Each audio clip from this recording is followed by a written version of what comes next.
is he first or second? He must be like he's either he's definitely minimum second, but he could be first. I mean, this guy has been. Obviously, you've seen him. How many times he's come second? Devastating. Literally. Like the only person that took him out in France and Lyon was JDCR, right? JDCR, yeah. So he's obviously one of the main contenders for this, but he's also going up against Kuiper as well. Kuiper, one of, or Spain's strongest player, man, is here as well. So we are in Spain, of course, España, and Kuiper is that guy. He is the best, one of the best, most consistent players in Europe, and he is like the best player in Spain. So of course, the hometown crowd, is he going to be able to outdo himself? Is he going to be able to actually win a master event? Not only that, we have 2 Koreans here as well. We do, Gura and TheKura. So we have one with G and one with K. So Gura and Kura. Gura is, if you guys remember, if any of you guys watched the Tekken World Tour Master event in Korea, was the person who eliminated Ni from the tournament. Yeah. He was the Leo player. Yeah. Yep, the Leo player. He used Leo and Lily and took out Ni. On the other hand, the Kura, there's a bit of a mystery around this guy. Yeah, if you Google Kura, it comes up with a YouTube page with a lung player. Yeah. And then, but you were saying I've been getting some intel from the Mandem, from the guys, and apparently he could be a Tekken, an OG Tekken 6 god. You were saying he was from Australia, or an Australian resident? Yeah, he's been living in Australia and has fluent English, and maybe he uses capo, I heard. I don't know. Yeah. But we're going to be seeing them definitely soon. Yeah. But we're going to be seeing them definitely soon as well. So, I mean, these are Koreans that we don't usually see often. Yeah. So I'm very excited to see these guys come up and play. Especially West. I believe this might be Gura's first tournament West as well. He's not really. It might be. But you might remember him from. There was a tournament in, was it Japan or Korea? And it was the really, really good Kazumi player as well, wasn't it? That's what put him out.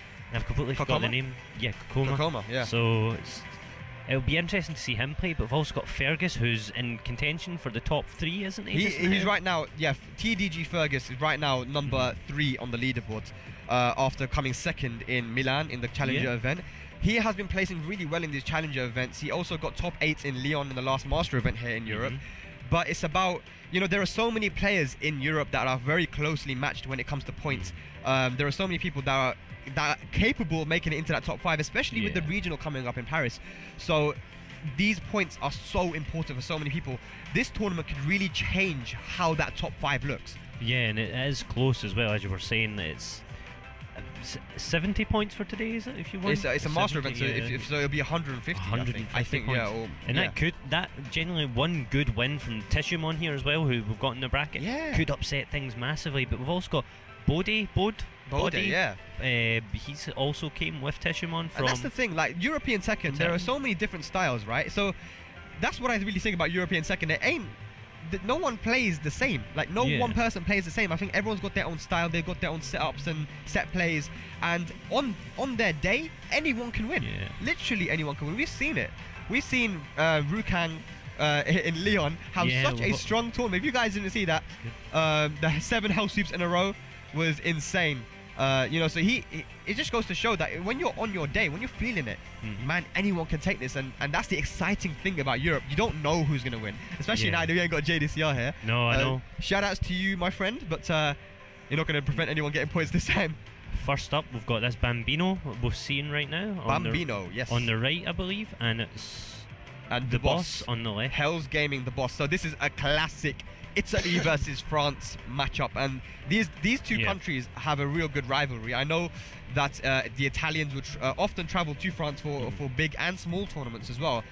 Small tournaments that Nemo would do in his house, and they would always have this like league between them, right? It's a rivalry, and these two guys are actually top players in their countries. We've got Bambino, who of course is that king player, and he's really impressed me with the way he's been playing, and the boss. The boss. I think he uses Devil Jin. I think seen someone hover over Josie just now. Yeah. So I mean, we got some good matches in the first round. We got some really good matches in the first round. Yeah, this is definitely going to be one to watch. Well, he's even got his pad protector there, as you can see. I tried using one of them pad protectors. You know the ones that are like kind of rubbery, right? It is so hard for me to play on that. When I had that, I was like, bro, I cannot use this. But yeah, what's going on here, right? So I think they're debating which side. I don't know if one player wants player 2 or player 1. Do you prefer one side over the other? Player 1, player 2? It depends what for. I've got different options. I prefer to be on the right hand side if I'm doing electrics. I prefer to be on the left hand side if I have to move. Okay, so I think movement is more important. Yeah, especially when you don't play Kazuya. Exactly. Okay, yeah. I mean, a lot of players have a preferred side, and I think usually that's P1 because on in Tekken 7 now you can actually, like, you're playing online, you can pick your own side and it will always be that side. I feel like personally I relied on that as a crutch. I always picked left hand side and my movement actually suffered on the right because I favoured left. I'm like, yo, I can be left all the time. This is sick. This is sick, yeah. But let's get into it. Okay, yeah, I forgot. Yeah, he does use Asuka, actually, the boss, I believe. Asuka and a Josie as well? Yes, he's an Asuka player. But okay, he's going with Josie off the bat. Now, I know that Josie is an extremely tricky character to deal with. She has a lot of strength. You use Josie, so talk about Josie a bit. So Josie's like main advantage is she's very, very string heavy compared to the way Bruce used to be. Yeah. But she's got her parser and switch stance, which allows her to mix up so much. It allows such a good set of mind games against an opponent, especially if they don't know how to deal with it. Yeah, because she has plus going in. That was a great delayed hop kick as well. That was such a good, that was an awesome punish. You know, Josie does have a really good while standing launcher, but you know, when you want to get the chicken as well, Bambino is prepared. Bro, like, that's it.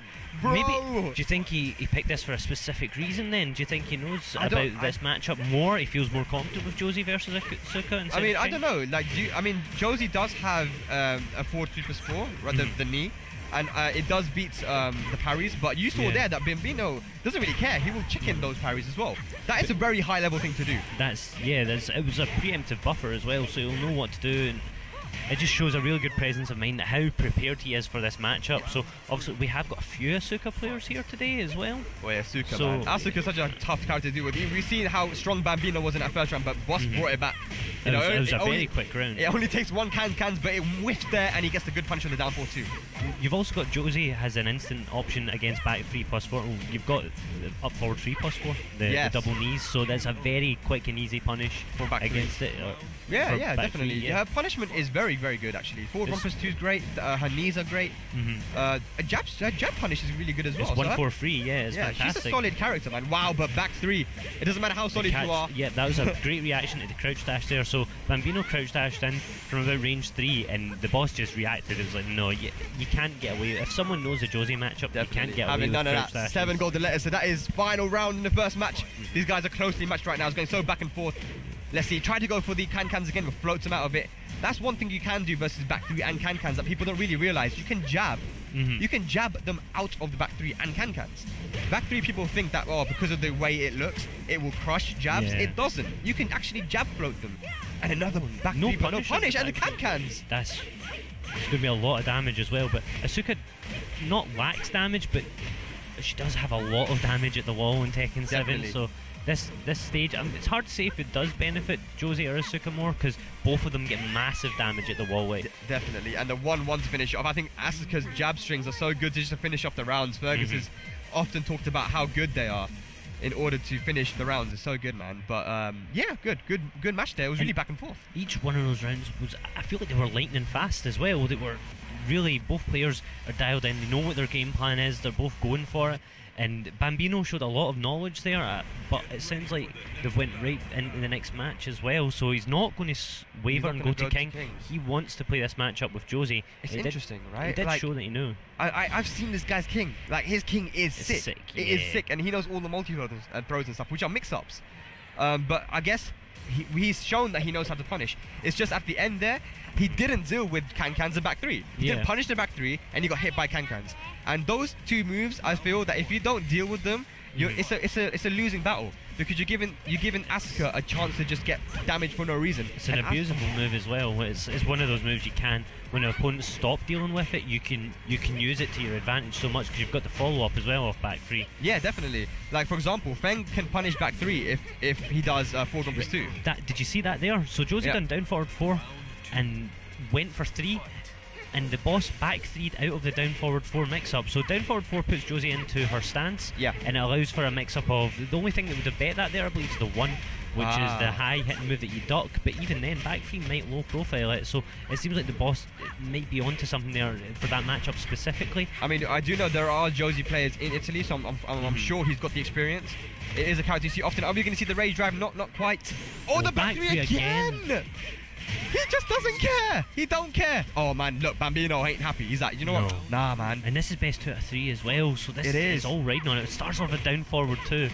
Take it to the wall, mate. Boom, boom. Yeah. Oh, doesn't get a clean wall splat, but gets it this time. Well, nice side step. He realigned there. Yeah. So back 3 has been really the difference in this match. Back 3 just not dealing with it. You need to deal with that. Nice forward 4. That is a homing move. And down forward 2 again. Wake up down forward 2. So Bambino is he's taking really big risks because Josie's down forward 2 is not safe. It is not safe, but he stays alive, Bambino. I mean, down forward 2 is such a good whiff punisher. I think it high crushes and it's got good range. Whoa, look at these strings right now. Back 3 not punish again, just holding back. You need to deal with that, mate. Especially with Josie, because Josie does rely quite a lot on her punishment. It is one of her best assets. But like you said, back 3 is a very abusable move. You don't want to let him do it. This is looking bad for Bambino. One more mix-up, and that is it. Bambino, unfortunately, moves into the loser bracket. This early on as well, it's not something you would have called out seeing the bracket, but the boss shown why he's one of the best in Italy and why he's here today. Hell's Gaming for the boss. Yeah, I mean, not great to be moving into the loser bracket first round, but that's a dangerous guy to have in the loser bracket. I'm sure we're going to see him again. He's going to be doing some work. I know that guy's king is insane. But good matches by the boss. Yeah, that was really... he didn't impressive. Do bad. Like the first round, we've seen him almost take it. The first game. And it's just, unfortunately, it fell away from him. It felt like the boss there used back 3 just always at the right time. You never really seen it. Like, I don't know, because even when it was blocked, it wasn't punished. Like, you know, why not? Just do it, man. I mean, that's how I play too. I just do, you know, whatever. You know, if someone's not someone's not punishing it, then whatever, right? So let's check some replays out. There was that 1-1 string, man. It's such a good way to finish the round because it's a mix-up. There's a big damage, and the down 1+2, which actually gives a forward 2 tooth fairy for free at the wall. Boom, boom. He had rage, and there it is. It's just again the back 3, man. it's such a good move. Yeah. The 1+2. So this was a pretty convincing round hit again by the boss. The side step 2, which is a safe move. It was made safe from Tekken Tag 2 to Tekken 7. So now it's -9. So it's not terribly, like, it doesn't give you any. You can't, after you do it, you can't really do much after it. But I mean, the fact that it's safe and it's evasive. I mean, it's a pretty big buff. In fact, Vogus was telling me that it's a buff which he doesn't mind getting nerfed. He goes, I think it is a little bit too much, you know. Oh, Asuka received a lot of buffs, did she not? She did. It was, it's good. That's all we can really I mean, say. I don't know. She wasn't that good in 7.0, but then she just suddenly just became way better. I don't know what it is. But yeah, Asuka's a very strong character. As you've seen, if you don't punish Asuka, it's going to be a bad night for you. She will run her train on you as well, and what we've seen, which wasn't highlighted a lot there, the boss was using the 2-faded forward to cancel mix-ups as well when Josie was on the ground. Yeah. And it's not something, it's something in longer sets you see more with Josies. They start to pick you apart and make you expect moves, and it started and it used it good to close the ground between the two, but I don't feel like it's something that we really got to see the true strengths of. I'd like to see more of the boss later on, playing as Asuka again, and just see what other kind of tricks he has up his sleeve. How does he compete when someone does punish back to you? Yeah, because you have to make the adjustment. Obviously, it's not a move which is heavily punishable, as you know, but it kind of depends on who you're against as well. Maybe the boss was fine with getting punished with up 4 or 3+4. It's not a terrible punish. You know, for example, I know Lee as a matchup to Asuka has a very hard time punishing back 3. So if you're using Asuka, that's a move you want to be using all the time, right? And you don't want to whip it, but you want to use it when you can, right? Yeah. But when you're using it against maybe, I don't know, Feng or Capo, they get really good launches on it. So I don't know. It depends. We'll see. It's gonna be very interesting to see that match. But yeah, that was round 1. That was a round one match. Yeah, and as you can see as well, there's a lot of upcoming matches. There's Mono Borracho and Pfizer is happening off stream just now. Yeah. And we've got Gerlanda as well. It's someone we didn't mention. Gerlanda, my Katarina brother. Yeah, and we've got District G the Phantom. We've got someone called King of the World from Venezuela. There's a guy called King of the World. So he's won. From Venezuela. He's won the name game. Yeah. At least. No, he's going to win the tournament. He's going to win the tournament? Yeah. And we've got Jace versus Arkham Greek, so that must have been changed. Yeah, no. Greek is a strong player. He's one of, I would say, probably, I'd say he's second best behind Kaipa. That guy is insane. I was telling you before, right? In tournament, he this was in a really clutch situation as well. He blocked Lars's Arc Blast, which is -14, and he punished it with Kazuya's Electric. Yeah, which is no mean feat. That is difficult. That is difficult. We've also got Sir Sambo here as well, the Dragunov player from Probably Italy. the most solid Dragunov player in Europe. Like, he is solid. But we've seen a lot of the Hell's Gaming players show up in force today. I think there's 3 in the bracket. Shout at least out to Hell's Gaming, man. Sending their boys over and representing. And these guys are not weak, man. They're strong players. You got Mitra Storm, the Boss, Gerlanda. You know, got a lot of good players from the Hell's Gaming, man. You've got Italy showing up strong. You've got Tishumon in the bracket too, man. Bode, Tishumon, Gerlanda, the Boss, Mistrust. We've just seen the Boss as well. And there was one more. Gerlanda, obviously. Oh yeah. I think 6 or 7 players they have here, which is a lot. Italia. I don't know, man. There's a rivalry between Italy and Spain in football as well. I'm pretty sure. Okay. Like, I don't know. Do you watch football? No. No, just I'm you too don't. pale. Like, you're too pale, yeah? Too pale. I don't even watch outside. It's like, oh, that's. I'm wearing sunglasses indoors, Brent. Like, yeah, man. You gotta get that LED burn, innit? Like, I'm so white that we went to a restaurant and they just assumed I wanted chips. I asked for a Spanish patatas bravas con queso, and they're like, yo, just give way to the chips. Like, they just gave him chips. Like, it sounded so good on the menu. It's like, what is it? Patatas bravas. Patatas bravas. Patatas bravas. It sounds so good. It's like, wow, patatas bravas con queso. Con like, queso. Oh, it's got that cheese on it. You're like, me gusta. And he's like, yeah. Have you got any? Yeah, we will fix it up for you, sir. I'm like, yes, that's it. Can't wait. Can't wait. I haven't seen it at this point. I'm like, okay, whatever this is, you're talking about it. It sounds good. I'm telling man's like tapas in Spain is the best. You can't get any better than tapas in Spain. He's like, bro, you just ordered chips. Those are chips with burger sauce. With spicy mayonnaise. Man. But were the chips good? Yeah, they were good. Yeah, okay, well, we can't complain then, innit? They were good. And then we went out last night, and I actually got the real patatas bravas. Yeah. I got the real deal. But man, Spanish food is so good. And you know, Barcelona. This is the first time I've been to Barcelona, and how amazing is this city? This city is like, it genuinely looks like some of the architecture's like genuine Claudio stage stuff. Like some of the, it's just so elaborate in its designs, and it's so just scenic. Like even walking to this is a big venue for just conventions, isn't it? And it just looks fantastic from the outside. You've got like this big walkway leading up, and there's a big fountain at the end, and there's like, it's not a castle, is it a palace at the end or something? I don't know. They've got castles. From our room, we can actually see a castle on a hill. Like this place is beautiful, man. And our hotel room as well, man. It's just so nice. We've got a balcony. You can see it over all of Barcelona. A balcony on our hotel, man. It's actually sick. It's such a buzzing. Like, that's the thing about Mediterranean places like Spain, Greece, and these areas, right? They're always buzzing at night. And it's like not buzzing in a bad way. It's like buzzing as in like people are out at 11. Yeah, people are. Yeah, 12 o'clock. It doesn't matter what time it is. People are gonna be out drinking tea, you know, smoking, chilling, just having a drink. When we were at the big cathedral, I keep forgetting its name, Santa de Pacio, something like that, and it was really nice. It's done by Gaudi, an architect. Sorry. Architecture, yeah. Yeah, he's an architecture himself. He is a building. And it was just, even around there, it was so lively, and it was like loads of young people, some older people. There was, when we went earlier in the night, it was about, with Tenchi Mitsu, it was about 8 o'clock-ish, and there was just someone playing like this saxophone, like really smooth jazz, just sitting back, and it was so relaxing. The vibes, bro. You're like, damn, I've just came from Scotland, where what we have is someone just shouting at the top of their lungs over whatever football scores just happened in some low-level Scottish football, over the top of someone eating a bag of chips, and I was like, I'd take this any day. Like, Barcelona is fantastic. It's no like mistake that you got most of the guys from Britain, like the biggest minority in Spain, I think, are British people. Like, they go there. Whenever they retire, they're like, well, I'm out. Yeah, Spain, let's go, and they just live in Spain. There's like 1 million+ people from Britain that live in Spain. Probably. No, there is. There is, yeah. I might move here too, man. I don't know. I don't know if we have those options anymore. I don't know, man.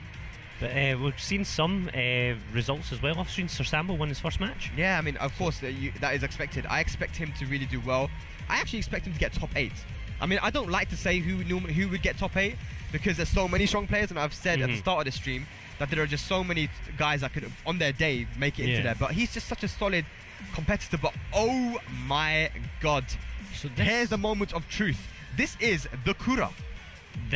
So we're either getting a Ling player, who we're not really sure of the skill level, or we're going to have one of the strongest players in Australia. You said, wasn't it? So are we gonna get an online Ling player, or are we gonna get a legend from Tekken 6 who apparently uses Capo? I heard that his other name was Gypsy. Gypsy. Yeah. It's an interesting name. That is an interesting name. Do you know these Koreans have some like when they have English names? They just have English names, and I don't think sometimes they know what their name means. But some of them are really funny. But I think this guy, he actually does speak fluent English. If he's the guy, here's a moment of truth, guys. Who's it gonna be? Ling? Okay, it's or Capo? Okay, not Gypsy. Is that? No. We're getting told not Gypsy. Okay. So Lily player? Lily. This is a mix-up on our mix-up. Wait. Okay, Lily. Interesting. I'm genuinely completely unaware of who this is then, TheKura. So I don't know. I mean, that's the thing. That's why I'm so excited to watch this. I want to see this guy's level, like to see if these guys are going to be able to hang with the top of Europe. But let's get into it. Oh, okay. I believe this is a button check. We're also in tournament mode, or maybe not. No. He was just mixing him up, you know. Oh no, this is a button check. This is definitely a button check. Yeah, make sure your buttons are right. Yeah, I don't know, man. Like, I think you can actually check your buttons in the character selection now. You can. Yeah, you can.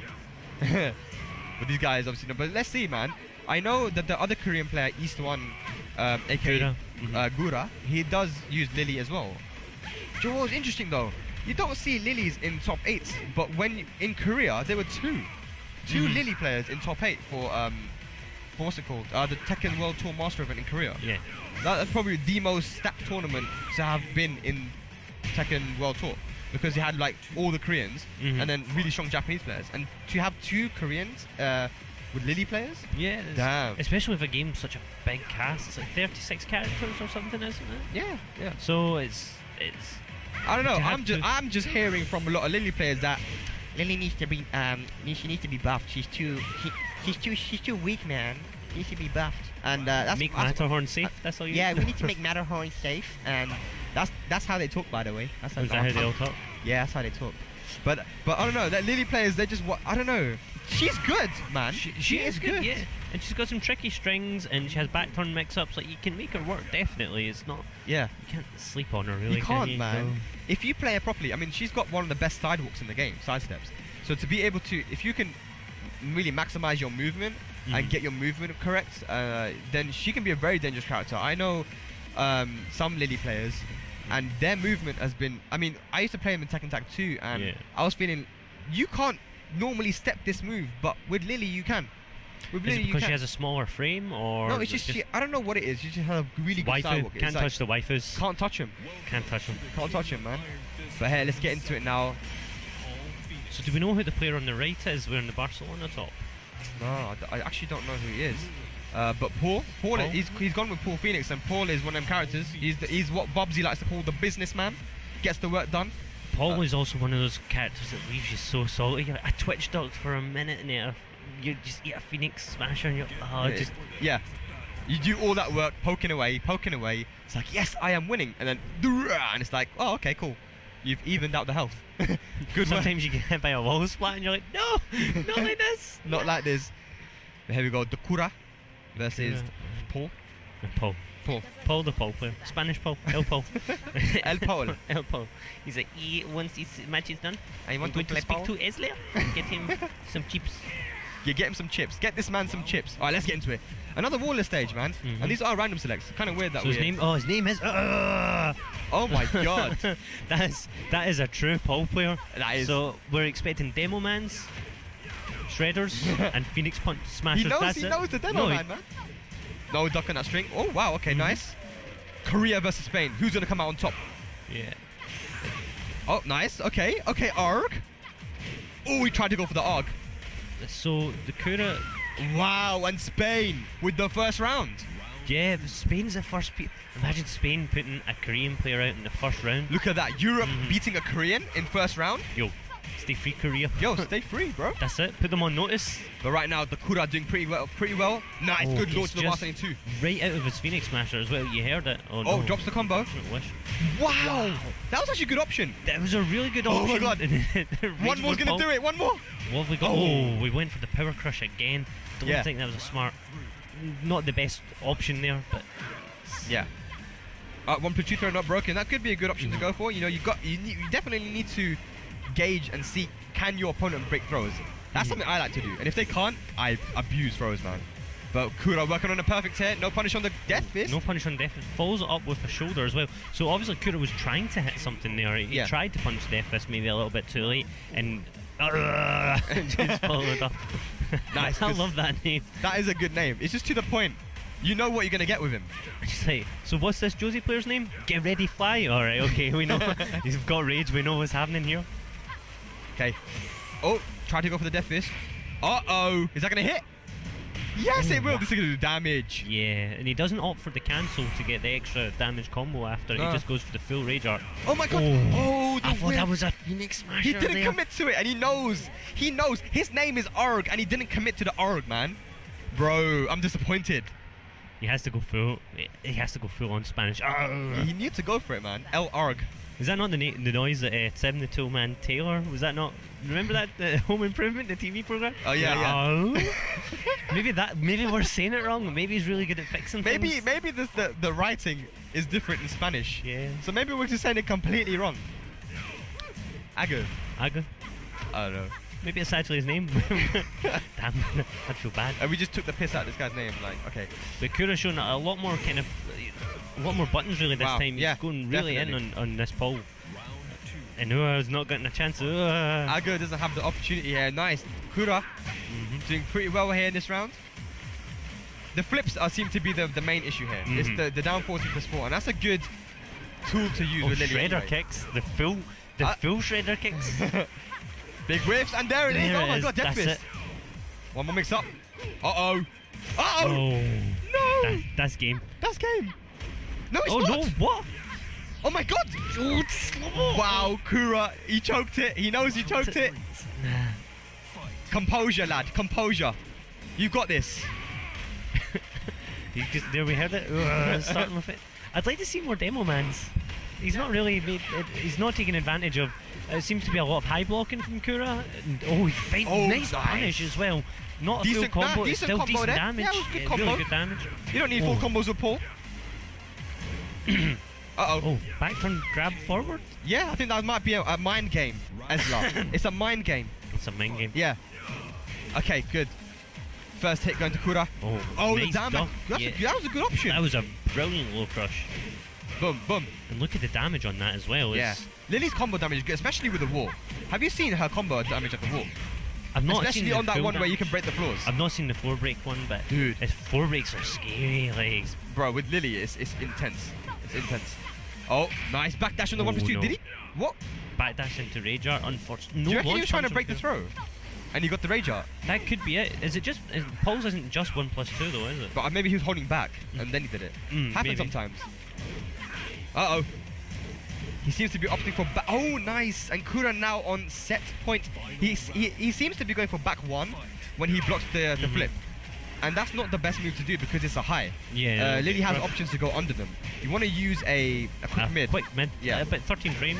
Oh, nice read on the low sweep again.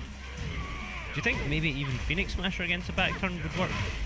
Might be a bit too slow, but oh my god, here we go. Kura looking to end this match. Uh-oh. Oh, is this going to... No, it's going to be blocked. No launch, but there's the 1+2 throw. And Kura moves on. So that was definitely an interesting match. That was GG's, man. It was a close match. We found out who Kura is. Yeah. What's happening here? Oh wait, was that the first match? That wasn't. Was it? It's 2. That's 2. Yeah, that's done. I don't know what's happening. Someone tell the man. They're so focused. They want to play more. They believe they're death matching here. Kura, get off. You won. You won, Congratulations. bro, He's gonna find out he won. He's gonna be like, oh, cool. Yes. Korea prevails. Korea prevails again, once again. But Europe showing that we're quite good. That was a good match. Close match with Korea. Yeah. You know, there's not a lot of people that can say, I had a close match with a Korean player. Yeah. But he can. He can. Good exactly. work, good work how to many Argar. Phoenix smashes did you land on JDCR? Yeah. A Korean player? No, I've had like 4 in a row. Yeah, exactly. How many people at home can say, I had a close match with a Korean? I nearly bodied a Korean waifu player. That's like, we should get him a t-shirt that says that. Yeah, we should. We should definitely do that. But good match. We're going to see Kura moving into round 2. Argar, or Arg, is going to be moving down into the loser bracket. This is a double elimination as usual. Obviously, never nice to move into the loser bracket first round, but yeah, it happens, man. I'm getting just notified that Sharafigs, which is a Spanish player, won his first one of his matches as well. Nice. So we're moving swiftly in this bracket right now. Round one's been interesting, and especially that first match. You know, yeah. there's been some really strong matchups between players in round 1. You don't usually see that because of seeding, but the way that this was done, it was like there's so many good players here. They were bound to play each other. Do you know what I mean? So good games. I really want to see Gura, not Kura, but Gura. I want to see him play because he is, from what I know, a very aggressive player. Yeah, and you know what? You don't usually get that with Koreans. No, not at all. But Leo is one of those characters that just gets in your face, just like. It feels sometimes that Leo just hunts you down and just keeps on hunting. I feel so like not claustrophobic, but just so under pressure. You're like, please get off. Stop, please, Leo, please. Space. Yeah, she's a very strong character. And in the hands of someone like Gura, like we've seen how good he is. The guy beat me, man, and he did really well in that tournament too. He got quite far. And like I said, we don't see many Koreans that are aggressive. Aggressive, because we were talking. There was an interview with Help Me. You know Help Me, right? Yeah. And Help Me was saying that I feel Koreans play in the safest way possible, and the way that is in Tekken is that you try to use your movement and play patient and punish. That's the best way. That's the way that Koreans like to play. The one guy who we've seen a lot of that doesn't play like that, like that plays a bit more party mode and aggressive, is Saint. And how well has he been doing in this World Cup? Saint does fantastic, and it seems like Saint's just got a switch. Sometimes he'll be a little bit defensive, back off, and then it's like, that's it, time to go. Boom, it just overwhelms his opponent. It's like Saint decides to overwhelm when he's going to switch on, and it's even, remember the match, I believe it was against JDCR, just started, and he went, I'm just starting this match with forward dashing. I'm going to dash, and before you know it, you're at the wall. No buttons were pressed. It was just him chasing down JDCR's back dash. It was Jack V's Dragonoff. It was a while ago, but it was just so impressive to just see, like, they must have obviously they do know each other. They're both Echo Fox players, but just so much fear and almost JDCR. Like, I better not hit a button because this is Jack, and Jack capitalizes and this is Saint on as damage. well. Like Saint can go in. He can do does what he likes, and he wins when he wants. Like you said, he just has that switch where he can just turn it on. And I haven't seen much of Gura. I'll be honest. I haven't seen much of him. I watched him. Apparently, he's a mighty ruler rank online, and he plays against people like Akouma and these other high rank Korean players. So like, he has that high level play coming into this. Yeah. So for him, like, he's gonna be on his game. He's gonna be on his game. That's why I really want to see like how he plays as an aggressive Korean player. So entertaining to watch Saint play. Now I'm gonna be able to see someone else who we don't really often see. He's come all the way to Barcelona. Like we said, Barcelona's a nice place, man. Barcelona, maybe he just wants to see it's definitely worth a trip as well. Just it's so gorgeous. Yeah. So yeah, I mean, it's a nice nice place. Of course, maybe these guys just wanted to come down, man. So yeah, we're gonna be getting our next match. The next match is gonna be with Vogus. Vogus, Shaheen player from the Netherlands, and Keka. So Vogus is a player from the Netherlands who's been playing at a high level European-wise during even Tekken 6 days. This guy's been like winning tournaments. Almost, yeah. So back in really like long time ago, back in Tekken 6 days, he's been winning tournaments. And he took a break during Tekken Tag 2, but he's back for Tekken 7. And obviously, like I said, he's using Shaheen, and he's a very, very strong player. He's actually Korean. He's a Korean living in... secret Korean? I think he's... know if he moved to Netherlands or he's always lived there, but he's Korean, and I saw him and Saint and JDCR talking, so he obviously knows how to speak Korean and all that. But he's strong, man. Definitely very one strong. to look out for. Some people are saying he's one of the strongest Shahidans in Europe as well. I feel he's one of the strongest, if not the strongest Shaheens. We don't get to see Shaheen much in anywhere really. And I feel like Shaheen as a character does have the tools. He's quite simple, but he does have the tools. He's got a good down forward one. He has a decent slide mix up if you can get it going. He's got some good Oki as well, and it's just, I'd like to see more of him. I feel like we'd never see Shaheen almost. It's only, I believe, we see it from Saint sometimes. We see it in Asia. We got Dojin, the lad from Philippines, who has been using Shaheen in some matches. That guy uses a lot of characters, and his Shaheen is so entertaining to watch because he does this thing where he like slides, but then he kind of shimmies. He does the slide animation, and then it kind of makes you think, when is he gonna do the slide? And then he mixes up the timing with it, and it's like, that is a very creative way. You can use Shaheen in a creative way. Yeah, he's got pokes and stuff, and he's a very simple character, but you can play him very creatively. Dojin is one of them guys, and he's going to be playing later on in this weekend. This weekend is crazy because we've got 3 master events. Is it 3 masters? I thought it was no, we've got 3. I thought it was 3 masters and 1 challenger. I don't know where I got that from. This is going to be a great weekend of Tekken as well. It's Tekken Master Weekend. Do we know if they're all looping back to back? So does this stop and then the next one? I'm not sure time zones, man, but like we got this Barcelona, and then we got Chile. And then we got the Asian one in Thailand, I believe. I want to say Thailand. I'm not sure though. We've also got the Tenchimitsu won her first match. Oh, Tenchimitsu. Yeah. And so if any of you guys watched the Tekken World Tour Master event in Birmingham, her hype match, where she got that hop knee, a lot of views on that highlight. So yeah, good games to Tenchimitsu. Moving on. So here we go. There's Vogus on the left. And his opponent, is Keka. Keka. The French player on the right. I believe we've seen him in Lyon. In Lyon. I believe the name sounds familiar. That might just be the cake. I'm not sure what character he uses, but I'm pretty sure we're going to see a Shaheen from Vogus. Does Vogus have any pocket characters? I mean, I think he used to use Bob in Tekken 6. Yeah. But then again, that was Tekken 6 Bob. Shaheen and Steve. This will be interesting as well to see how Shaheen deals with Steve. With a lot of punch pressure as well. Shaheen does have a parry, but he doesn't really get much off of it. It's back turned. It puts Shaheen in back turn as well, doesn't it? Yeah. So it'll be interesting to see, but he does have a hidden back turn move. Shaheen, is it 2 or forward 2? I'm not sure if Shaheen has a back turn move. But I mean, Steve is one of them characters which is, you have to put in work with that character to actually learn how to play it. And it's not a character that a new people can pick up and just play with. And as you've seen there at the beginning, Vogus actually started off with a very, as you were talking about, not even him, it was the Korean player we were talking about, but he started off with a lot of slide mix-ups. He did slide shimmy, and then he slid. Which is, if you respect Shaheen and start to try to play the mind games that come along with the slide, you will get blown up at one point, because it's 1 rise and 2 and you're eating about 70 damage. And in a walled stage as well, Shaheen's wall damage is really good, and it's quite simple as well. It's down forward 1, full crouch 1 into full crouch 1 in 1 3. Oh, there's the back that's back 1. That is definitely Steve's best move. 13 frame counter in launcher. Nice duck. Wow, that's fantastic. That's going to be no, he dropped a combo. I think he was kind of thinking about, should I break the wall or not? Just poking away. There's the launch. Let's see what kind of combo he does. Doesn't break the wall. Oh, but obviously keeps the wall as well. Gets the round. That's the thing. Like, Steve can really just like be at a massive life deficit, but just make the comeback. 1 counter hit will do all of it.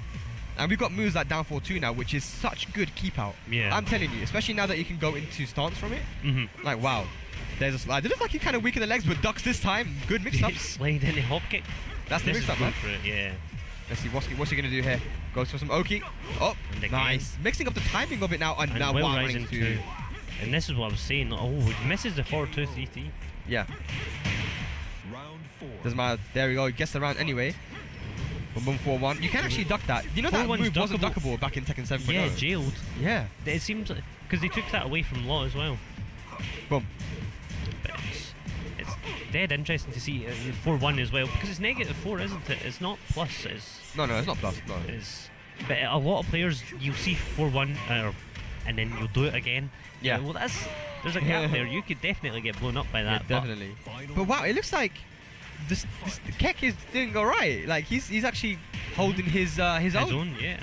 And Steve is like, wow, that was look at the damage. That was just wow. Oh my god. He just baited him with the toe stomps. He's like, come here, whiff punish me, bro, and back one. This is looking bad for Vogus now. Top player from the Netherlands goes for the throw for the first time. What's the Oki? Sacrifices him, puts it back against the wall. Just ran up and did a hop kick. Didn't work. He's got rage now. Oh. Wow. Oh my god. Is this gonna be it? Horrible heel. Yeah, it should be it. No. Ah. Down the slow mo. That was tense. Vogus with a cheeky smile there. He knows he's a... Whew. I would have been so triggered if I lost that round because you see the wall splat kind of messed him up there. Yeah, it's one thing as well to be really aware of your surroundings, and it's difficult. It really is difficult sometimes because I feel like Tekken 7 especially, the wall disappears when you're near it. Yeah. And it used to be in Tekken Tag 2, it kind of lured on the periphery. You could see it, you lingered there for a wee while enough just to register with it. Yeah. And we're going straight back in now. Vogus 1-0 up. That was a very clutch match there. Let's see if he's made some reads on kind of moves that Keka's going for. I know on back one, a lot of Steve players like to do back one into flicker and go for moves after it. Back one into flicker is not plus. No. I mean, it's not like you can actually jab and beat a lot of options from back one into flicker. And I think that's a very important thing to do versus Steve. Oh, there's the rage art. Yeah. Is this going to be dead? I think it will be. Oh, very close. It's going to be damn close. Yeah, there we go. Is it going to run up down 3? Oh, down 4. Very, very good way to finish the round, down 4s. They're so quick. And again, the back one. I think that Vogus is going to want to go for some high crushes. Yeah. A lot of Steve has a lot of good high counter hits. So 1-2-1, back one. It'd be good to get underneath those. One thing I've noticed as well, Keka started it again there. He got a life lead and then he done the hop, the foot stomp again in neutral. So when he's got a life lead, he's playing a really good mind game against Vogus as well, just trying to bait him in, seeing what he'll do against the stomp. Really, yeah, it has worked out. Definitely, and we've seen that again. Keka going for the back one into pressure, and Vogus just not dealing with it. Oh, there you go. Steve has some really good buttons as well. There's the 1+2 throw. What's the okie doke? Oh, wow. Steve has got some really good buttons. It's like he can play him very safe, and generally what you want to be doing is try to stay out of his range, straight out of that close range, because look at this, man. He's got so many... Once he's in your face. Yeah, he's got so many different ways to like open you up in that close range. Oh, there's the rage drive. Yeah. And that went through. The Steve player tried to parry there, Keka. Yeah. Oh my god, again! So much damage off a power crush as well, just blows really because you get a guaranteed forward 4-2 after it, and it basically does combo damage. It's such a good power crush. Good whiff punish there. And the throw is not really being broken. No. That is that 1+2 throw again. That's only the second throw though that Vogus has tried, so maybe it's something he needs to kind of be more aware of, that those are not getting punished, and he needs to maybe abuse them a bit more. Yeah. Hops over the slide there. Yeah, definitely. Just like, okay, the get up kick as well. Yeah, just not. There are multiple ways, I suppose, to deal with lows. You can jump, you can use low crushes, and there again. Oh, he gets the hop kick. That was 4 slides in a row just into hop kick, so he's really training Keka. Yeah, right, definitely got him down back 2-1. Does not duck the 1. Gets a full. Oh, gets the wall splat at the very least. Oh, again. The 1+2 go. throw. Yeah, it should be Vogus's. One more hit's gonna do it. Oh, nice. You got a wall splat. This comeback. Oh, the Sonic Fang whipping and Vogus crossing over as well and giving him his back. That's really unfortunate. Keka did play really, really well there. It's just unfortunate. Yeah, I think that Vogus didn't deal with a lot of things that with Steve. I think he played in that close range a bit too much, and that's why he was faltering a little bit, and also not dealing with back one, because back one is not, like I said, it's not something that gives Steve advantage. Yeah. Like you can do power crush, of course, to beat jabs, but you can jab to beat a lot of options, especially what he was doing back one into flicker one. So I mean, Vogus, I'm sure he knows. It's just a bit of a different thing to do on stage, on tournament, on stream, you know. And we've not really seen Vogus a lot at tournaments recently. No, we haven't. So it's maybe just shaking off the rust. Yeah, definitely. But he played well. Managed to clutch it out, and it's that clutch factor that tournament players have. And he's been playing tournaments for ages. Stays composed. Doesn't matter if something weird happens. Just does it, you know. So let's check out some replays. this last match. These both were quite close matches. They were all really close, and there was the final Will Rising 2 there just to take it, and that was one of the few drops as well in Vogus' set. Just maybe nerves or just worried about the wall. I think, as you've seen earlier, he is aware of the wall, and we seen when it done, it almost lost him a game, didn't it? So and we saw there that up forward 3 or that the up was 3 so cheeky. That into was back 1. I'm gonna use that. I'm gonna be like, yo, come with punish me, bro, and then boom, back 1, count it. Oh, there was that rage art. That was, if you guys don't know, the less health you have, the more your rage art will do in terms of damage. So if you had a little bit less health there, I think he would have killed. And that 1+2 throw, using it at the right time, knowing that he wasn't breaking it, let me use it when it could really count and win me the match. And there was the cross up. Not kind of unfortunate. Could have got a comeback there if you got a better combo. Got the wall splat, but unfortunate there. Steve's such a dangerous character, man. Such a dangerous character. And we don't see many Steves because it's so hard to use.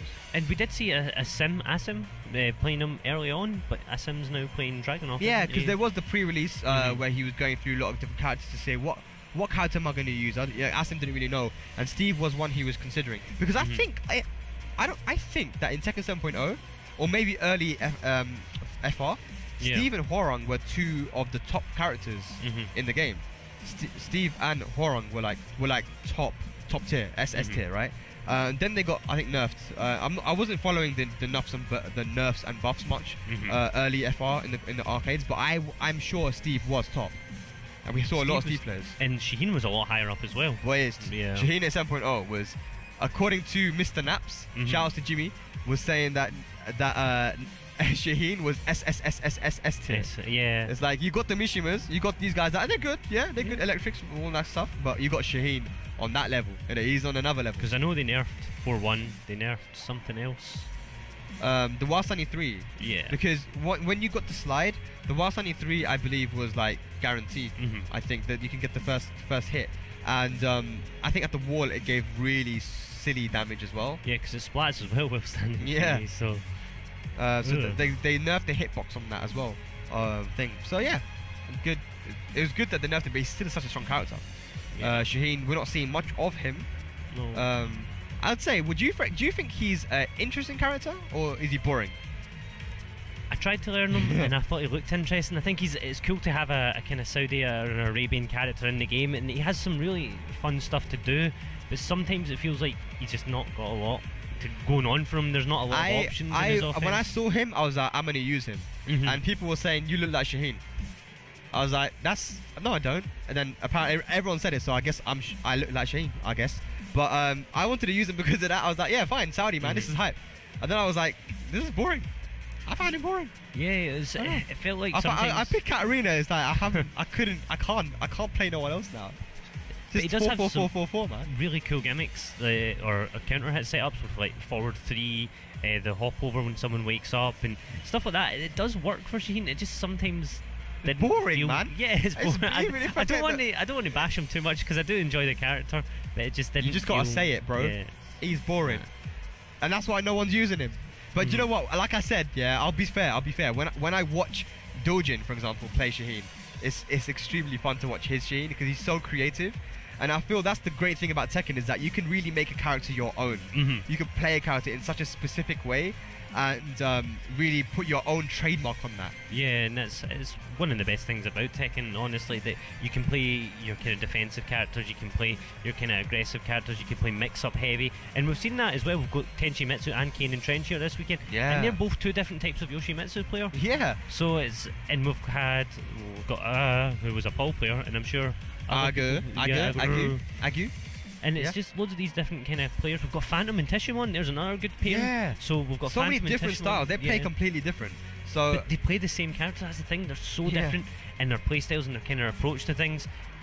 But they're playing the exact same character, which is something that some other games just don't offer. And that's what Tekken does offer. Like this variety in play and variety in your movesets and how you can approach every matchup you'd like. And that's what I love. I love that about Tekken, and I love that about especially European Tekken, because I feel that everyone really has their own style.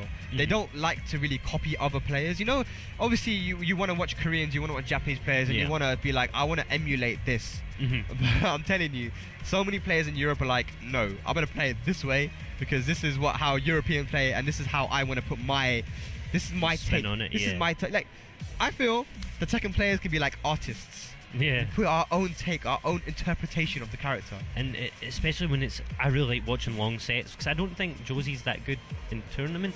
See, when you see a Josie player in a long set, I believe it was pre-release, was it Mizaki and Mr. Naps? They ran that really, really, really long set, and it was just interesting to see how both those players approached it and what they were using buttons-wise, and it just changed, and it becomes kind of dynamic, and it's more about you looking in the other player in the eye and finding out how to beat them, because some other games it feels a little bit stale because you've got such a limited moveset. You've only got one option at a time. You can either continue your offense or block, and that's it. Whereas Tekken, you've got side steps, you've got backdashes, you've got a lot more to kind of offer as well, with different strings and different kind of pressure. Definitely. It's amazing to watch at a high level as well, and that's what we've got here today. We've got such a high level of play from some of the players, and as this bracket narrows down a bit, you will see that there's so many people here just really, really got their eye hard trained on whatever they can get for those points in the Tekken World Tour. Yeah, for sure. And that's you've heard it here first then, man. Tekken players are artists. That's how we need to market ourselves, man. We're artists, okay? Artists. We're not competitors, we're artists, okay? We put our own take, our own interpretation on our characters. I'm sure you guys watching at home, you all play the character in your own way. If you copy people, don't do that. Have your own style, man. We don't need to copy anyone. Be yourself. Be proud to be yourself, you know? And we're also just found out Batty's won in one of his matches. Batty's recently won. Now Batty is a very, very strong player. Yeah. In upcoming matches, we've got Asim versus the Boss. Ooh. And Batty versus TheKura. Oh my god, so okay. that's going to be that's going to be interesting. Yeah, so we got another Korea versus Europe. Awesome. And Shorty's going to fight Javier Alegre Santin. That is the sickest name I've seen all day. What is that? Javier Alegre Santin. You have to say it in the accent as well. In the accent. Can you do that? No, too late. What is it about you? Javier Alegre Santin. That was okay. I'm like an old Spanish woman. Hello? Hello? Have you seen my son? He is out serving white boy chips. White boy chips. But yeah. That was a sick name. Javier. Because you know, Portuguese people, they pronounce the J's, don't they? So they would say Javier. So you got like Jose in Spain, Jose, and then in Jose, I don't know. Jose. And then in Portugal it would be Jose. Did you know that? No. You've learned something new. I'm teaching you stuff. You learn something every day. But man, it's been so good to be in Spain. I've missed it, man. The last time I came here was ages ago, man. I only really travelled to Spain when I was young, and it was like family holidays. Yeah, like, same. Yeah. This is different. This is coming here to this event and seeing all the kind of areas around it, and seeing the Spanish community as well just kind of align with. They've showed up as much as they can this weekend, and given how everything's been recently, they've still showed up and supported their event, and that's good to see. Yeah, there's been some stuff going on in Barcelona. Not good stuff. No. But you know the overall sort of atmosphere here in Barcelona, in the city, the people are vibing. They're cool. They're really nice. They're friendly, and they always have a smile on their face. And that's something that happened. You know, I don't know if it's the Mediterranean air, the beautiful weather here, or what it is, but these guys are just very happy all the time. And it was the same when I went to Greece as well, man. Like there was really a lot of problems happening there. I went there and it was like, just got a smile, man. Just got a smile, bro. It's really good. I love the fact that this Spanish community has always been like that. They're so tight knit, and it's good to be here. Good to. I'm very happy to be here. Very happy to be here. It beats the UK, doesn't it? We've got that horrible weather going on. Yes, it beats the UK, man. So this is what I'd say. Yeah, if I'm gonna give, I like to associate colors with different countries. Yeah, so if I'm gonna give Spain a color, it would be yellow, probably. Yeah. And the UK is grey. Just grey. Yeah. I look outside, all I see is grey all the time. And we have our 2 days of summer where everyone they just go up, they get lit, they go outside, and it's all happy days. Everyone's like, yay! And then 2 days later, back to grey. So we're still waiting to see who's coming up next, but we do know what matches have still to go. We've got Schrodinger and Malekith. That's going to be a hard match. We've got Gura and Illimited. And we've already talked about Gerlanda will be facing Fabinoski, but I think Gerlanda is one of the players. Was he done well in the Xbox tournament, was it? He actually won the Xbox tournament, so he's actually up there when it comes to points. 70 points is not a small amount. he didn't have a great showing in Germany, but I know that he's a strong player. When it comes to Katarina players in Europe, it was me and him. Yeah. In terms of like the guys who are kind of carrying that character at the moment, and I haven't done a mirror match with him yet. I have to see who's the best cat in Europe, and that's going to be hard. I hate the mirror match, but yeah, he's definitely someone that has the knowledge with cat. I know he's got and in Tekken Tag 2 he was always so strong punishment wise as well. So you know he's gonna definitely do, if he plays properly at what his potential is, he's gonna do well. But as we say that, what have we got here, man? Coming up, Malekith and Schrodinger. So is Malekith? I know early on he picked Paul for tournament, didn't he? He played Paul in Tatakai once or twice, didn't he? Yes.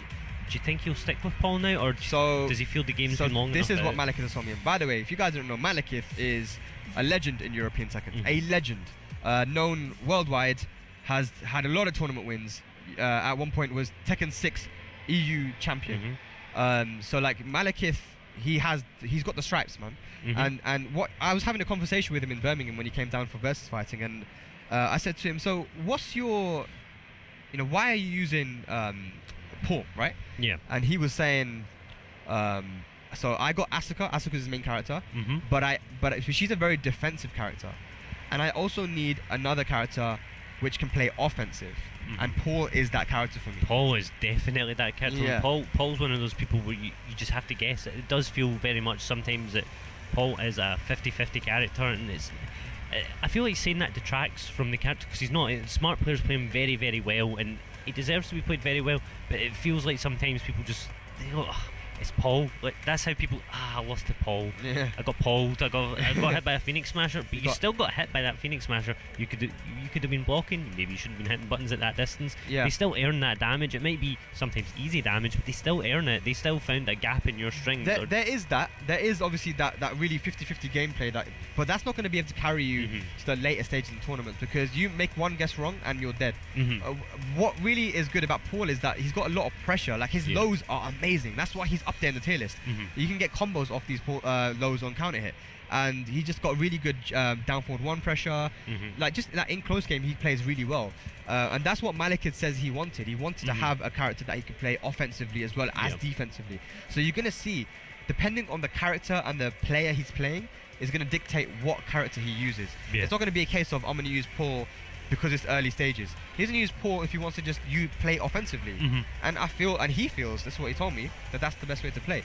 But on the other hand, we do have Schrodinger, and we saw him play in versus fighting against Tenchimitsu. Yeah, and that was one of the things you highlighted on your Twitch stream at EGX as well. The moment where Tenchimitsu was a hop. It was a hop kick, and it went right over Schrodinger. Yeah. And there was two slowdowns, or at least two slowdowns in that match. And it's just one of those things, your heart's in your mouth. You're like, I cannot believe this is happening. It was so hype, man. I used to start screaming. I was like, oh my god. That was sick. But Schrodinger actually had like a really good match. And he's one of the guys up here that's top in Spain. When I talk to the Spanish guys, they say, yeah, he's one of our top players. Schrodinger, and you saw, his Dragunov is really good. And I'm not sure if he has. I think he also has a Feng, and we see a lot of Fengs in Spain. He seems to be a Spanish character, yeah. Yeah. El Fengo. El Fengo. Hello, I choose El Fengo. El Fengo. But you got Kaipa. We got there's another guy, Zell. I don't know if you know Zell, but Zell was also a Feng player, and he travelled with Kaipa around to different events, including final round. So that was tag 2 time. Yeah, tag 2 times. Yeah. I think he also uses King. Did he pick King here? Because I know he's got King and he's got a Dragunov. And maybe a Feng. I think everyone has a Feng at this point. Feng's a good character. Feng's decent, isn't he? He's not bad. he's alright. He has the Kempo. You do the move. The Kempo stance. Man, that Kempo stance is annoying. And when you see Kaipa play, you're gonna see the Kempo. You're gonna see that Kempo, man. But let's get into it. Oh, he's going for Asuka. So like I said, it's not like he doesn't want to use his main from the start. He will use the character that he feels is good versus the character. And if he feels that having more defensive playstyle is going to be good versus King. Even saying defense, so he just starts off with a big combo and wall carry there. Oh, the giant swing, man. It came out rapid. This is going to do dirty damage. Especially at the wall as well. It's untechable at the end. Yeah, it does extra damage as well. Nice. Good. Oh, the parry. No chicken though. Tooth Fairy as well, as you said earlier, the follow-up to that. Yeah, that is -10 now. You could have delayed it back in Tekken Tag 2 to make it safe, but you can't do that anymore. Down forward 1-2 is -10. Oh my god, as killed if. by the splat. As if. And he's got a stone face as well. How you got a stone face? You got killed by the wall. Robbery. Oh my god. It's like 5 damage as well. It's not a lot of damage you get from the wall. Back 3. Now, do you know what's interesting? We've already watched the boss versus Bambino, and Bambino also didn't use King versus Asuka. I wonder if he doesn't have a great punish for back 3. Yeah, that's what I was kind of thinking, like, especially when you pick someone like Josie who has a very easy punish for back 3, or should have a very easy punish for back 3. Very interesting. He's going with King. I mean, I definitely think that Dragunov would have been a better choice. He does have a Dragunov. Maybe he's made the wrong decision here, I don't know, but he can still make the comeback. Maybe it feels like Dragunov could kind of, when you do the well run into with Dragunov, maybe an easy parry. Maybe that's what he's worried about. Potentially, yeah. I mean, he's making Malekith whiff a lot with sidestep 2s and stuff, but he's not maximizing on the whiff punishing. No, it seems like Schrodinger really is managing to get the hits. Like just now we're seeing him, he's on the life lead, but Malekith just brought it back so many times. No, oh my god. That was a bit of a Hail Mary. Go home, yeah. Hail Maria. And he gets on the board now. Oh, counter hit 4. Both players showing a bit of respect just now, and back 3 again, and he's challenging dash-ins. That's what he's doing with it. That's something that Malekith is known for, his back 3s. He's so good at timing them as well. He'll just do it. He will do back 3. And that's one thing that people, it kind of goes underrated as a skill in Tekken, knowing how to time buttons off beat, or just so they're not predictable. There's one thing to do, I'm +5 here, so I can do this, but just time it slightly off, so even though you're slightly at a disadvantage. Oh my god, what a comeback there for Schrodinger. That was a long comeback. So he got the wall combo and guessed right with the throw. That's a 50-50. Went for the raid drive. Malekith guessed right, and then he managed to finish off the round as well. Wow, this final round now. Back 3 again. Wow, what a punish. This should be game if it hits the wall. Oh no. The ops for and a down forward one. I think he was worried about it hitting too low. Yeah. Malekith there with the first match. That was a closer match. He almost got reverse sweeps. So Malekith cracking his knuckles there. Just waking up, man. It's early. Well, kind of early. Well, not really. You go to sleep midday, don't you? Yeah. Siesta. Post siesta. God needs to learn about the siestas, man. I wish that we did that in the UK. Just stop, guys. We need to sleep. It's the middle of the day. But we were out in the sun yesterday. They've got a justification. Like, why were we sleeping? Man's sleeping from the rain. Man's never hot. Man's is always It's raining too much, man. Let's go to sleep. But yeah, Schrodinger, has he changed character? I didn't see. Oh no, he didn't. He's stuck with King. It wasn't a one-sided match, that last one. He did get some damage there. Especially Malekith wasn't breaking throws. Yeah. So maybe he'll choose to go for some more, maybe multi-throws, man. Boom. That move there, back 1, is -10. So you can't actually do a while standing 4 to punish it. It is kind of cheap, but it's slow. So I suppose you're meant to be low parrying it. Still very cheap because it does go under highs. Side step 2 again, man. Why not? Just throw it out, man. It's safe now. And just go for the run over the corpse as well. Just to switch sides and put him slightly closer to the wall there, Schrodinger's side. Yeah. We're seeing again the back 1, man, dabbing on his feet. Like we're seeing King go for a lot of down forward 1 because it is an elbow. It will beat Asuka if he goes for the parry, for the reversal. Can't parry them elbows. And that's something that, as we said earlier, when we've seen the player change to Josie doesn't have many elbows anymore. She does have knees, but they're a bit slower and a bit riskier than a down forward 1. Yeah. Whereas Bruce at least used to have down forward 2, which is a big elbow, which would blow them up. Boom, boom, 4-2-1. That is a change that King has had in this game. Got Armor King's 4-2. Oh, tried. Oh, what the? Could have done a multitude of things there. Kind of panicked a little bit. Is he going to pay for it? Oh, nice backdash. Just whiff. Gets floated out of, was it a hop kick there? Or? Good jab. Really sure. Oh my god, one more hit and the 1-3 to finish it off. Wow. Oh, he's not happy. He knows. That's not a happy smile. That's a salty smile. That's one of them. Oh my god. That's when you go full circle. You just go crazy. You start laughing. We'll see how he adjusts though, because Schrodinger has this tournament experience. He can adjust and come back from it. He's not one, from what we've seen so far. He's not one to really give in to Salt. He did clutch out some rounds in the previous game. And the back three though. Look, back three can make anyone salty.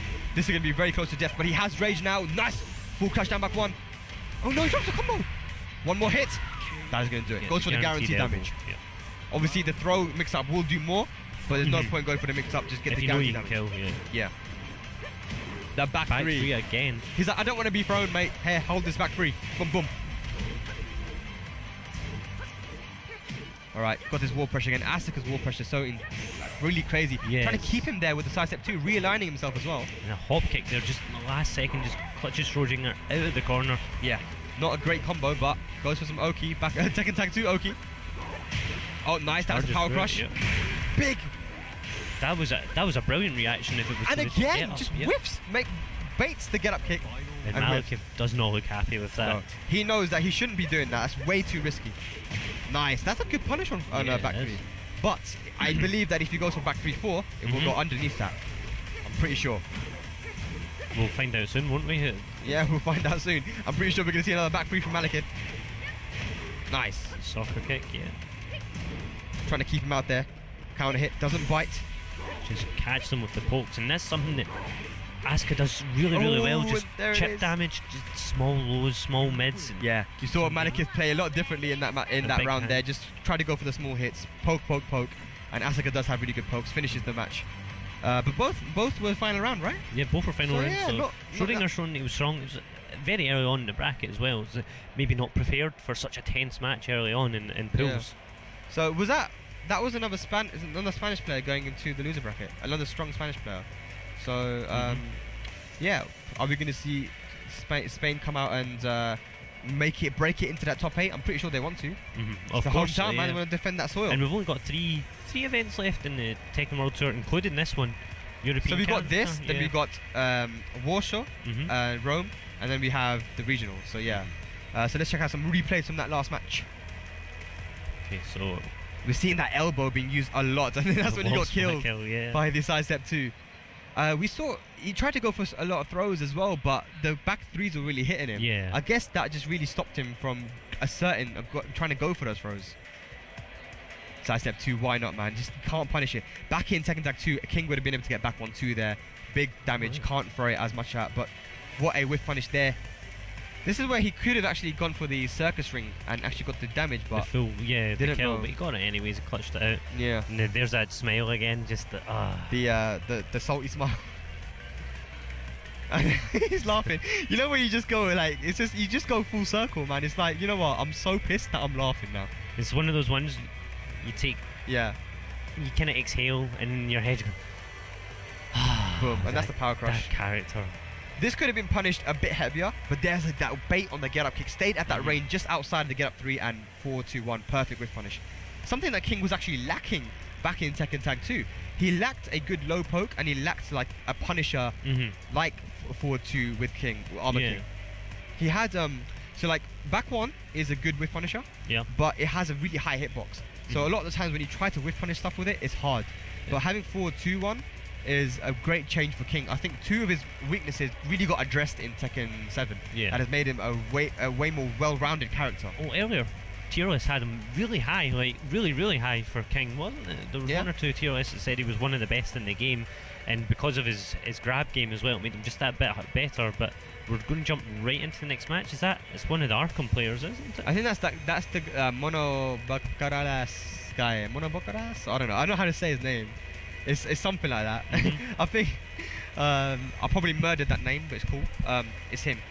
And this player on the right, I'm not sure who he is, but he was keeping a keen eye on players today during casuals. He was just like a raven, just looking. Just lurking in the background. Lurking. I'm downloading you, bro. Well, real life lurker. Real life lurker. Is it gonna pay off then? Is his lurking gonna pay off? No, because he wasn't watching that player. He wasn't. It was like watching. It was Fergus, Asim, Haroon, all those players. He was really watching them. Don't think he's seen any Arkham players. Oh man, that's a mistake, man. You got to keep an eye on the competition. Look at the bracket. Look at who you're potentially gonna play. Check out them guys. But yeah, another Arkham. Arkham is that team which has like those top Spanish players. You know, you got Greek, you got Mono Bocaras. I need to see his name. I don't know how to say his name. Schrodinger as well. Schrodinger and Kuiper, man. Kuiper, the man of the hour. The most consistent player in Europe at the moment. Yeah, definitely. He far. always places at least second under GDCR when we've seen him play. He's always top 4. Yeah, always top 4, yeah. I don't think he's come less than 3rd in any Master event. Not that I can think of at all, no. Yeah. So it was in Germany, I believe, also. France, Birmingham. Yeah. And now here he's looking for another consistent placing. Yeah. He's definitely, I think he's pretty much confirmed to be in that top 5, right? If he's number 1, yeah. I don't think anyone can shake him if he's number 1 in the TWT EU leaderboards. So it's interesting. But we're just getting notified that Bonus Jin won his first match off stream there. Oh, Bonus Jin, okay. Bonus Jin, yeah. So infamous for his Nina play. Yeah, Nina play, man. Strong player originally from Bulgaria, living in the UK for a very long time now, and he's got a very particular style with Nina. Yeah. Very hard to deal with. Yeah, very aggressive. Forward 3. Forward 3, just all that side step once and all that kind of stuff. And I believe Kanan Trench has also won his first match. Right, so we didn't talk about Kanan Trench, you know? Yeah, he's here. He's here. District G's out in force. We've got Phantom, King J, Bonus Jin, and Kanan Trench. So that's 4 of their players as well. Yeah, so like shout out to District G, a really great team from the UK. Look, Kanan Trench has missed out on a few tournaments. Yeah, he has. He's studying now, so he's got a uni lad now. priorities. He's a uni lad, so he's got he's got to put his head down and actually work. But he's hungry. You know, the guy he has moved down a spot in the leaderboard. He's still top 5. Yeah, he's still. But the fact that he just been moved down kind of annoyed him, and he's like, I'm looking to kill some people now. Yo, and you speak to him, he's like, I've got names, like, he's got a hit list. He's like, yo, Kira, I'm coming for Kira. Yeah. There's 2 or 3 other people. He's like, Kuiper, I want a rematch with Kuiper. Yeah. Damn, he has been definitely studying those matchups. He's got that Death Note, man. He's writing names in there. He's like, just telling people what round he's going to kill him in. Darth Kane, he's like... Darth Kane. Yeah, you know? The memes.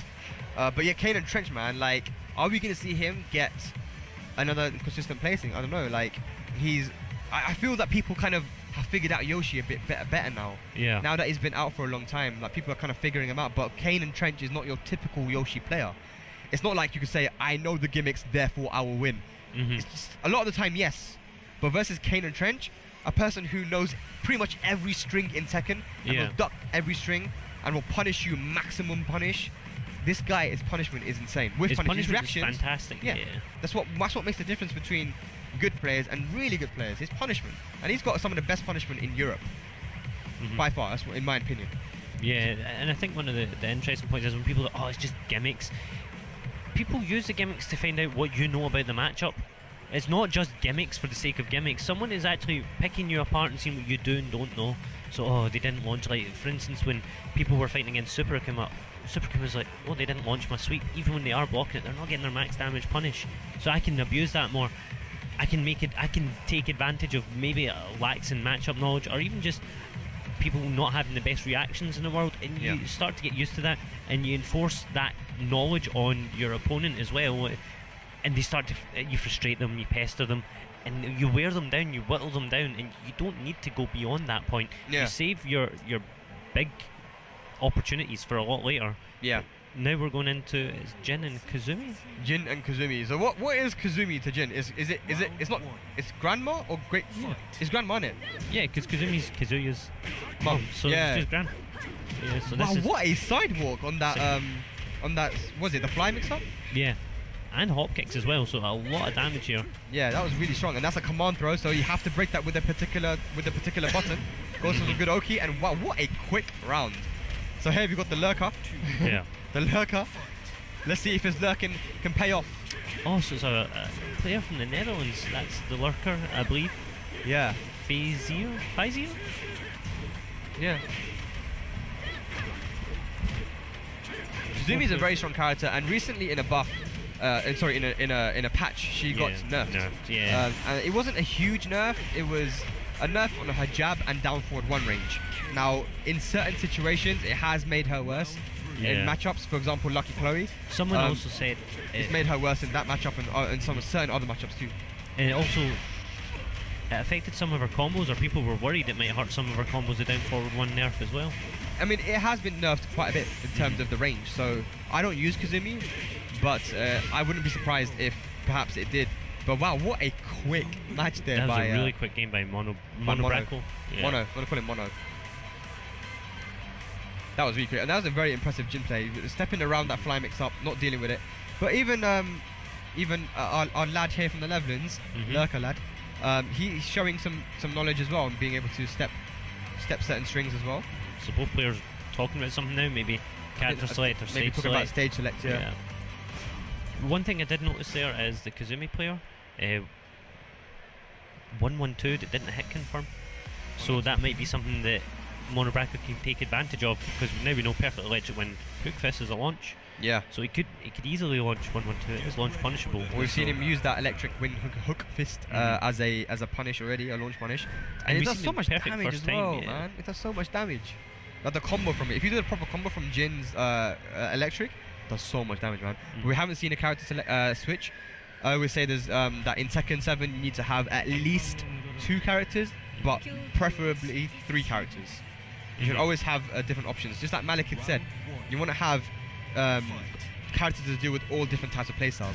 But then again, if you use someone like Jin, do you really need multiple characters? Like, he's got everything. He feels like he has a strong poke game when he's in your face. He has a strong mix-up game. A strong keep-out game. Yeah. 4-4. He's a good character, man. He's good. But again, Mono Brackle is getting most of these punishes as well, right down, and it's perfect every time. And I feel like Fazier might be struggling a bit with it.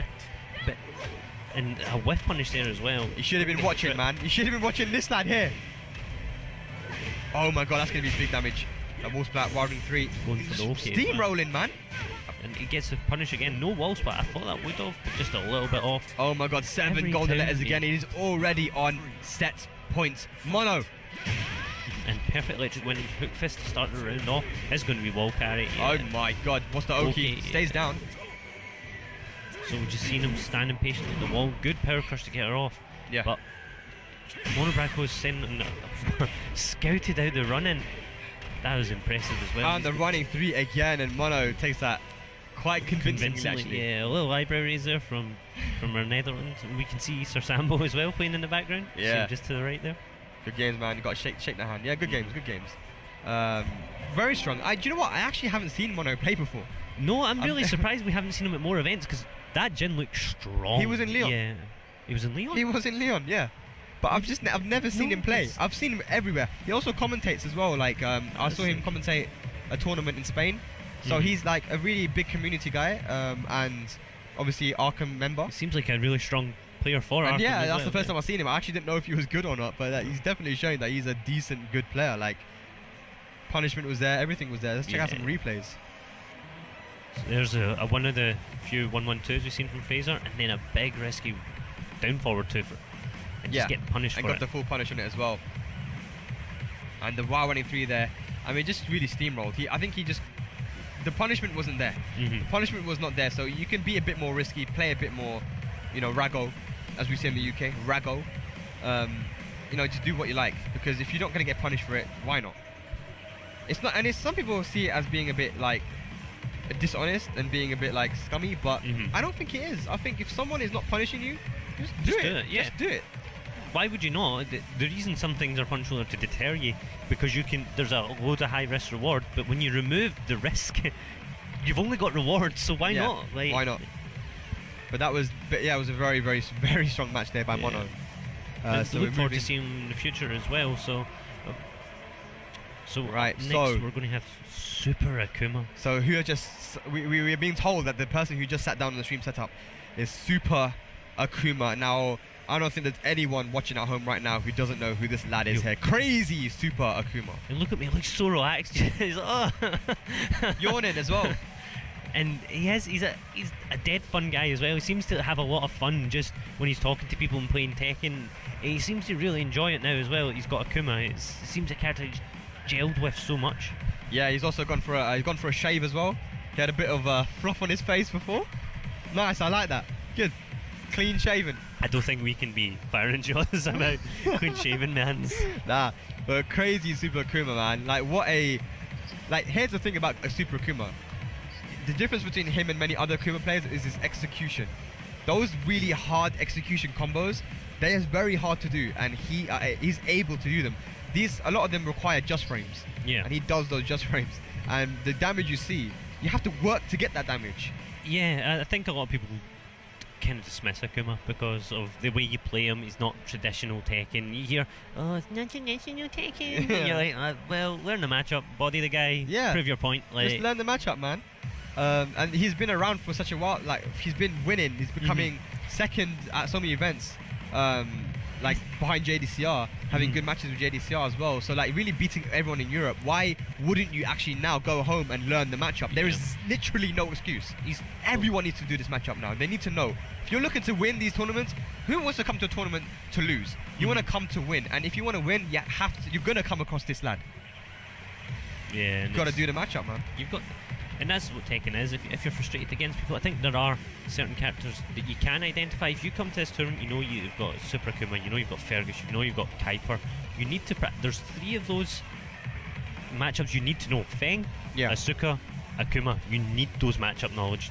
There's no way you can get around that. Yeah, I agree with you. I think there definitely are some matchups where you can basically assert your own offense and not worry too much about the how to defend against them. But with Akuma, it's obviously like it's such a unique character to Tekken. Has a lot of 2D elements to him. Like just the meter itself. Let's forget about the demon flip and stuff. Just the meter management itself is such a new concept to. It's like red light, green light. Yeah. That's a good thing to describe it as. It's a term that was used in Marvel when Zero had his Buster. But it's a recognition of points where you can and cannot do certain things. Oh, jump right into the match by the looks of it. Okay, back one straight off the bat. Oh, there we go. A lot of pressure here by Steve. Wow. Wow, this Steve's going in. Like, wow, what? After talking about the strength of Super Akuma, he's just lost the first round as well, like convincingly. I think that's what you want to do versus Akuma. You want to really beat him before he gets a barometer. But as you say that, gets a launch and gets a barometer as well. This is dangerous now. Uses it and gets that. Look, that's exactly what we were talking about. And look at the damage there with the DP. I say Akuma with meter is a different beast. No break on the 1+2 throw. By the end of this round, if he wins, Rage Art ducked his well on reaction. I was going to say he's going to end with that half a meter as well. So even losing the first round, you can swing back with the combos that Super Akuma just done. Yeah. And get rounds easily. Like, look at the damage that was possible. But here we go, another strong round here for the Steve play. But as we say, that gets a launch. And you know what? That down 3 with Akuma will give him access to a launch when he has meter. And it's unseeable.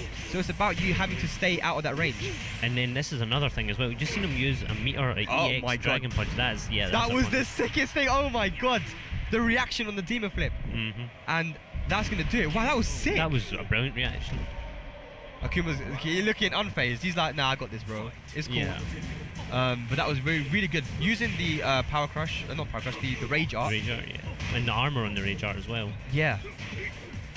Now, against Demon Flip, what you want to generally do is sidewalk left or hold forwards, which will get you to Akuma's back. And those are 2 options that you have versus Demon Flip, because otherwise you're just going to take a bunch of mix-ups. Yeah. And that's a lot of people do against Demon Flip. They don't know how to deal with it, so just hold back and take a mix-up. You have to move.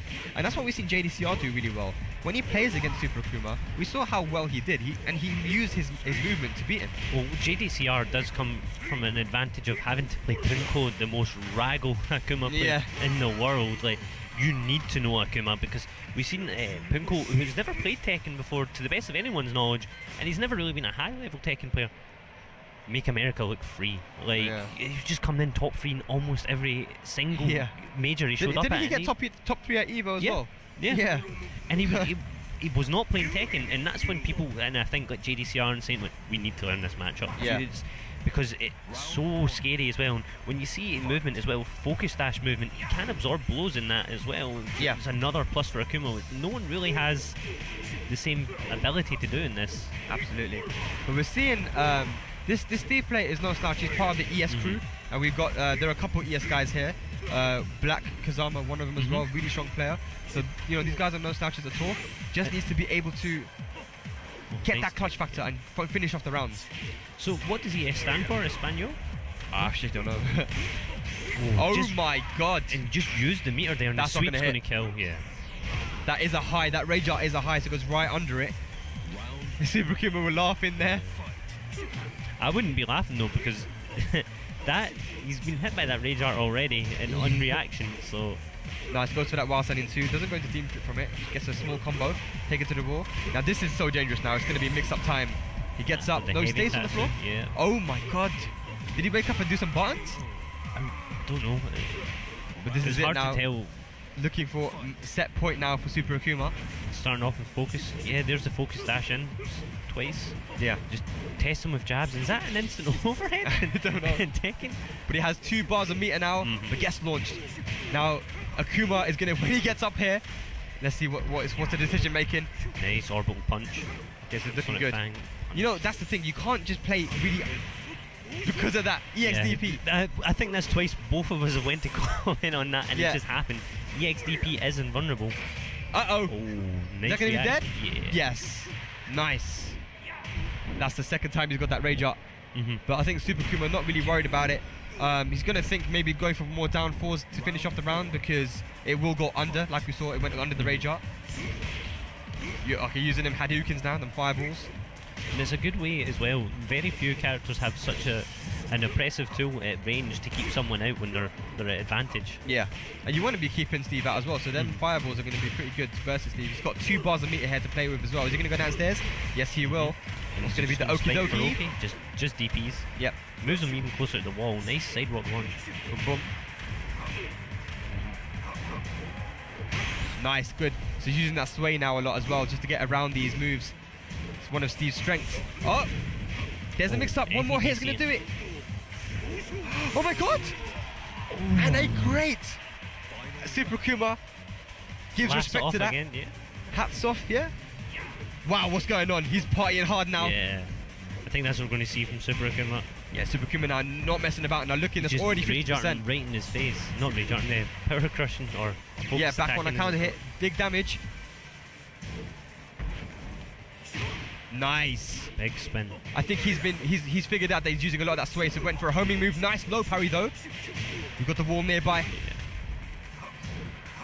Down 4. Sweeps. Uh-oh, one more hit. And there it is, Super Akuma. Clutching it out. Nice, that was a good game. Yeah, that was really good work from the Steve as well. Unfortunately, he didn't just clutch it out, but both shake hands, yeah. Yeah, good games, man. Super Akuma, man, definitely one to look out for in that top 8. He's been placing so consistently in these master events, just with Kuiper. You know, him and Kuiper have been the most consistent placing people in the second world tour. So definitely one to look out for. Is he gonna be able to be the highest placing European again? And if he is, this will put him into #1 contention. Yeah, right? if he manages to place if he isn't already #1, I think he might be.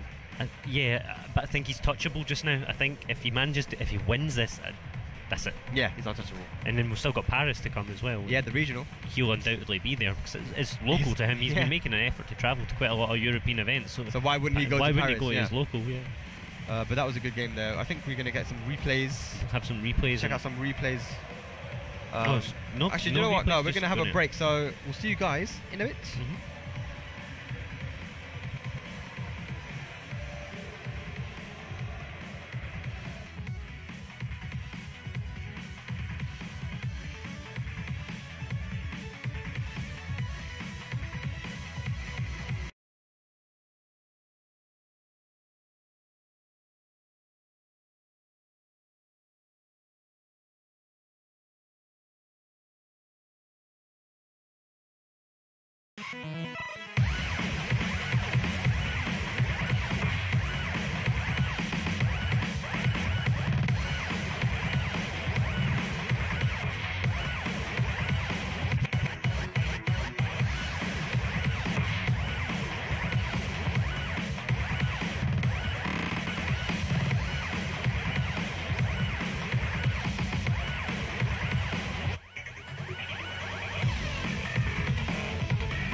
Confessions.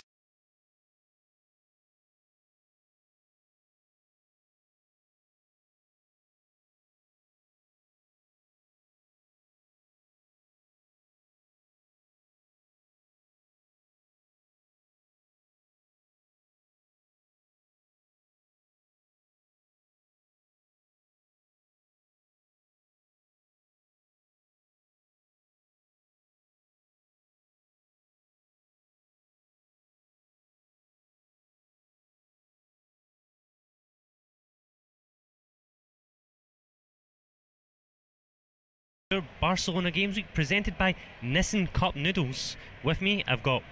I'm Bubsy, man. And I'm Esler. So what's been going on? You need to keep me updated. It's been quite good, right? Yeah, it's been brilliant. Yeah, it's some really tense matches. We've seen... Well, we've not seen on stream yet, but Sir Sambo's been doing well in the bracket. Yeah. We've just seen crazy Super Akuma take his match, and they were close against a Steve player, ES player Steve from Spain. And we've got stuff coming up with Kanan Trench has done well in his bracket. Hopefully we'll see him soon. Yeah. You missed Spain almost beating a Korean player. TheKura almost got bodied by the Paul player. So that was interesting to see. I know, it's been crazy. I've been trying to get a look on all these games, but there's so many setups here. There's so many games going on at the same time. It's hard to keep up with all these matches. So and they've been really high paced as well. Some of these matches have gone lightning fast. You go to even talk about one thing and it's done. The players are just, it feels like everyone's here to win. They're all out for blood now. Well, yeah, it is the last Master event. It is the last Master event in Europe, right? So we've got the regional finals, and we've got Warsaw as a challenger. I think a challenger, but it's definitely the last Master event, so people want to get those points. I think it means so much to certain players now. It's come to that time where this event is... It's kind of like make or break for certain players. It is, and you've also got players here defending their positions because you can't afford to lose points. The EU leaderboards are very, very close at this point. Yeah. And if you're maybe 3rd, 4th or 5th, you want to make sure that you go to every event and grab every point you can at this point. Just make sure you're going to get to, well, it's America now, isn't it? We're going to America. It's going to be San Francisco. Yeah. You want your shot at that 50,000?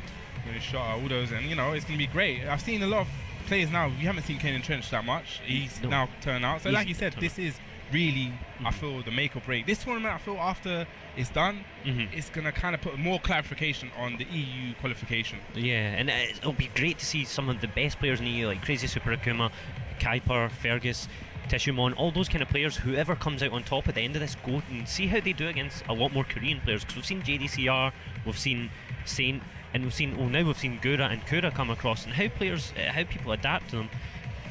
And it'd be really interesting to see all of the world come together, because this is the first Tekken World Tour. It's a big opportunity for the community, and it's hopefully comes back next year as well. And we've just got to see everyone get involved. It feels like it's a much more united front, even from Tekken as a whole, on just getting better and getting our game out there and showing that this is a game worth watching. It is definitely a game worth watching. I feel this is one of the Tekkens that are more spectator friendly. Yeah, definitely. So let's talk about this amazing... What are we in Spain? Spain, yeah, Barcelona. It's hot. Whenever you see me dressed like this, it's hot. I never dress like this. You know, a linen shirt. It is hot out here. I've worn quite a thick shirt. Even the camo patches won't hide the sweat. I won't lift my arm and subject anyone to it. It's hot here. It's very hot. It's nice and hot, nice weather. Sitting under these really bright lights as well, you feel it, and it's hard. But it's such a gorgeous city. Yeah, it's people need to come to Barcelona. I feel it is a beautiful city. I haven't been there too long. I actually just arrived today, but just being around, just driving through, it's beautiful. And it's one of those places, well, you say to a few friends, oh, I'm going to Barcelona, and I've got like 50 recommendations to go places. I'm like, I'm there for like 3 days. And we're watching Tekken, like, oh, maybe the Tekken guys can go too. And I'm like, yeah, they can, but we've still got to be at the venue. There's just so much to do, and that shows the strengths of Barcelona. If there's sites, you can go to the big, I forgot his name again, the big chapel in the centre of town. Yeah. There's the squares, the kind of plazas, there's the little markets, and there's all the fantastic food about here as well, and there's so much to do and see.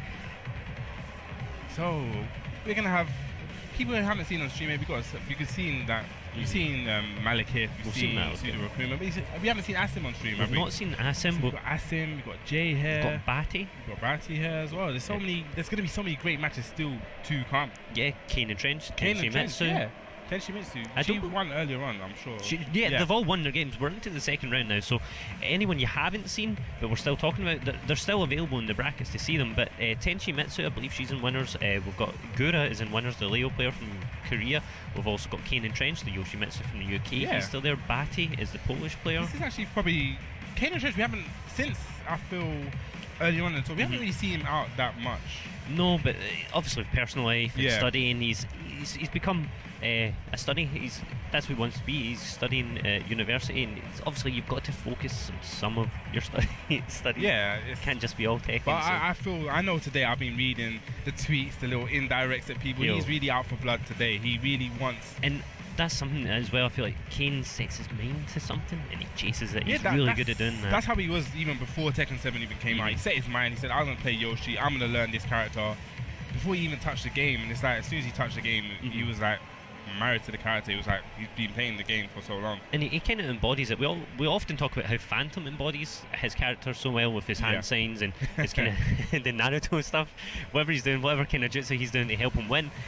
But Kane, we also seen very early on pulling out Yoshi's like iconic moves. I'm pretty sure he's pointed at the camera. He's like, whoa, Kane, settle down, man. He's definitely become, as time's gone on, he's definitely become more and more of a character. And he also got the Phantom.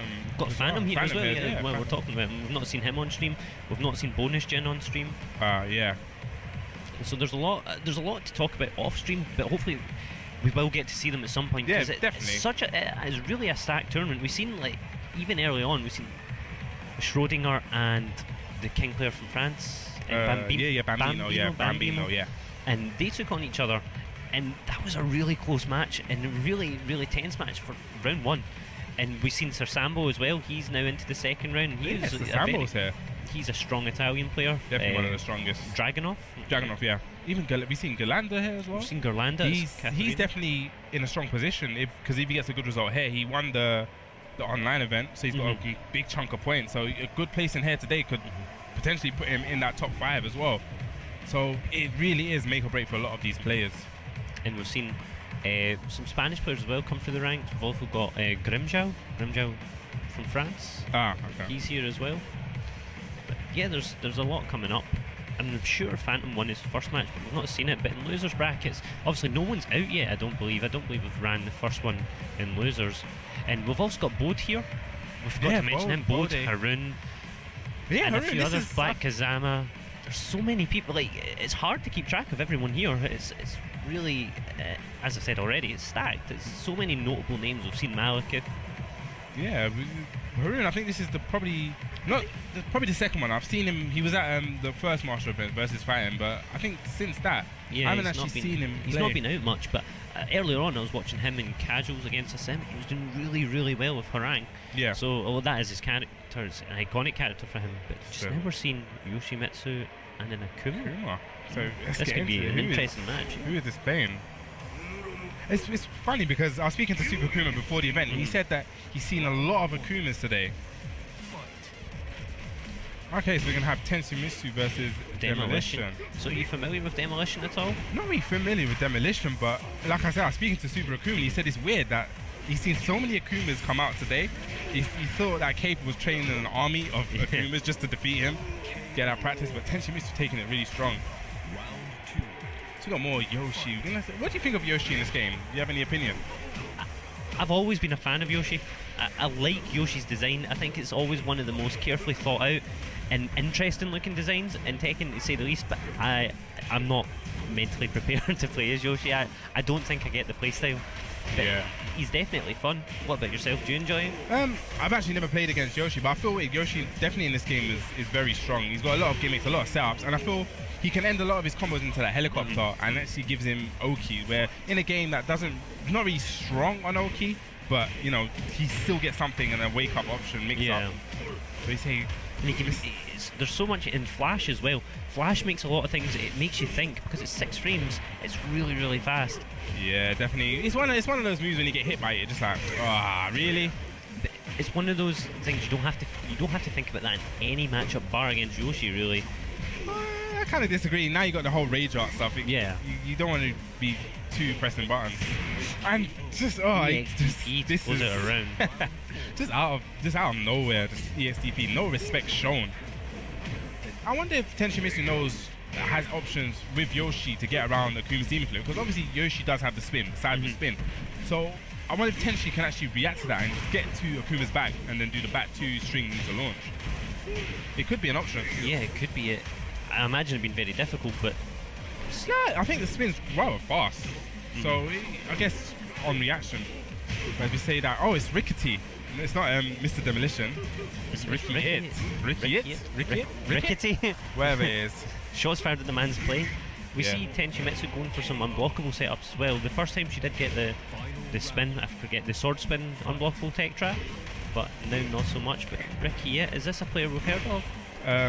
No, again. But obviously Tenchimitsu we all know. I'm sure there's a lot of people that love this Tenchimitsu. Yeah, Tenchimitsu. We were out with Tenchimitsu last night as well. Really friendly. Oh, the whole Tekken community is friendly. Yeah, she's one of the friendliest in the community. Like Spike always says, she's like the mum of the EU community. She's been a long time Tekken player since about Tekken 3. Really, that long? Yeah, Tekken proper OG. DP's out of nowhere, and she said, you know what, I'll do this flash, and this should definitely be it. No, you don't want to respect me, you hit me with DPs, I'm going to hit you with this flash right now. So it's going to be one game to Tenchimitsu. Tenchimitsu as well, if you noticed, I was shaking her head there, but if you noticed when Akuma was always going for the demon flip setups, Tenchi got under that every single time. Yeah, well, she's an OG, when we say OG player, old school player, she does know how to play the game and, you know, has these... She just knows. She knows. Yeah. And even Legacy, when it's a new matchup, you know how to approach, how to learn matchups. That's one thing that you always keep with you. Starts with a jab. That must have been counter hit for it all to hit. Nice. Goes to the low. Catches, punishes the flash. Just launches him. Surprised so they stepped for the wall of stage. I would have thought maybe he would have let to take a little break and probably change the stage. Even just going to characters like to catch a breath, because Ricky done well there. It wasn't like it was a complete rinse, but Tenchi starting really strong. I wonder how well. So Akuma's punishment, I always tend to say, is not really that good. When I say it's good, but it's more range dependent. So is there going to be things that maybe Tenchi could actually abuse in the match, where it would have this kind of like unique pushback, where Akuma's options of punishment are a bit different? But obviously when people say it's not good, I think what people tend to focus on a lot is, oh, Akuma can do 10 frame launch punish, and it's like, yeah, he can with meter. That's not the only thing about a character. You wouldn't just judge Yoshimitsu on how good Fubuki Ni is, would you? So as we say that, Tenchimitsu catches Ricky just ducking and slaps him out of the air, gets a toast him, and no confirm for that. There we go, good. Nice combo, that's good damage goes to the Okazemi. He just doesn't respect it, just EXDP. Didn't want none of that Okazemi. Oh, Tenchimitsu just getting caught out by the focus attack there, but because it was back turn, because the rest of the combo to whiff. Okay, Tenchimitsu now just sidewalking and uses the homie move there, doesn't get the duck. Okay, rage drive now. Tenchimitsu just down forward one to end it. Is he playing on the hitbox? No, he's playing on the stage. He's just got it up on the table. He's playing old school on the table. And this is going to be a big punish. No, she had to delay it a little bit, wait for Akuma to drop. This tournament as well, you just want to, you know the punish, you hit it as soon as you see it, you're like, yeah, I've got this. And it's just one of those unfortunate timing things. Going straight into the flash there, no punish on it on the whiff. I guess it's one of those things where you have to, just, or as I say, that EXDP, he seems to be really trigger happy with the DPs. Okay, uses a spin. A very risky spin as well when you're already in rage. He needs to be very careful, because I'm sure if she sidesteps this and hits rage art, it's going to hit. He needs to be very careful about throwing fireballs, but goes for that low. So in that situation, with a fireball, Akuma has a lot of recovery. So if Tenchimitsu was sidestepped, if she sidestepped and hit the rage art, it would have been a game. So that was very risky play from Ricky, but I guess Tenchimitsu maybe doesn't know. Maybe. As Tenchimitsu, when we were speaking to her last night, I don't think she has as much time to practice.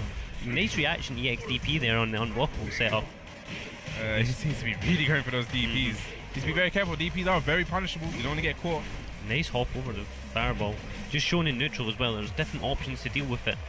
Yeah, I'm sure Yoshi can sit down and go into Indian stance as well, but as you say that, just that backhand counter hit. Yeah, so Tenchimitsu takes that 2-0. So that means she's going to be into the third round, right? That was the second round? This third round? That's Tenchimitsu through to the third round of the tournament and winners. Nice. Nice. congratulations to her, moving on strong with that Yoshimitsu. It's weird, you never really saw that many Yoshimitsus come out, and then all of a sudden it's just like, well, in Europe anyway, it's like when Kanan Trench came out, and even though Tenchimitsu played Yoshi for ages ago, it just seems like now all of a sudden in T7, it's just like in Europe, there's just been this influx of Yoshis. Yeah, I think the only other Yoshi that I can even think of in Europe was Smid, and he didn't play Yoshi much.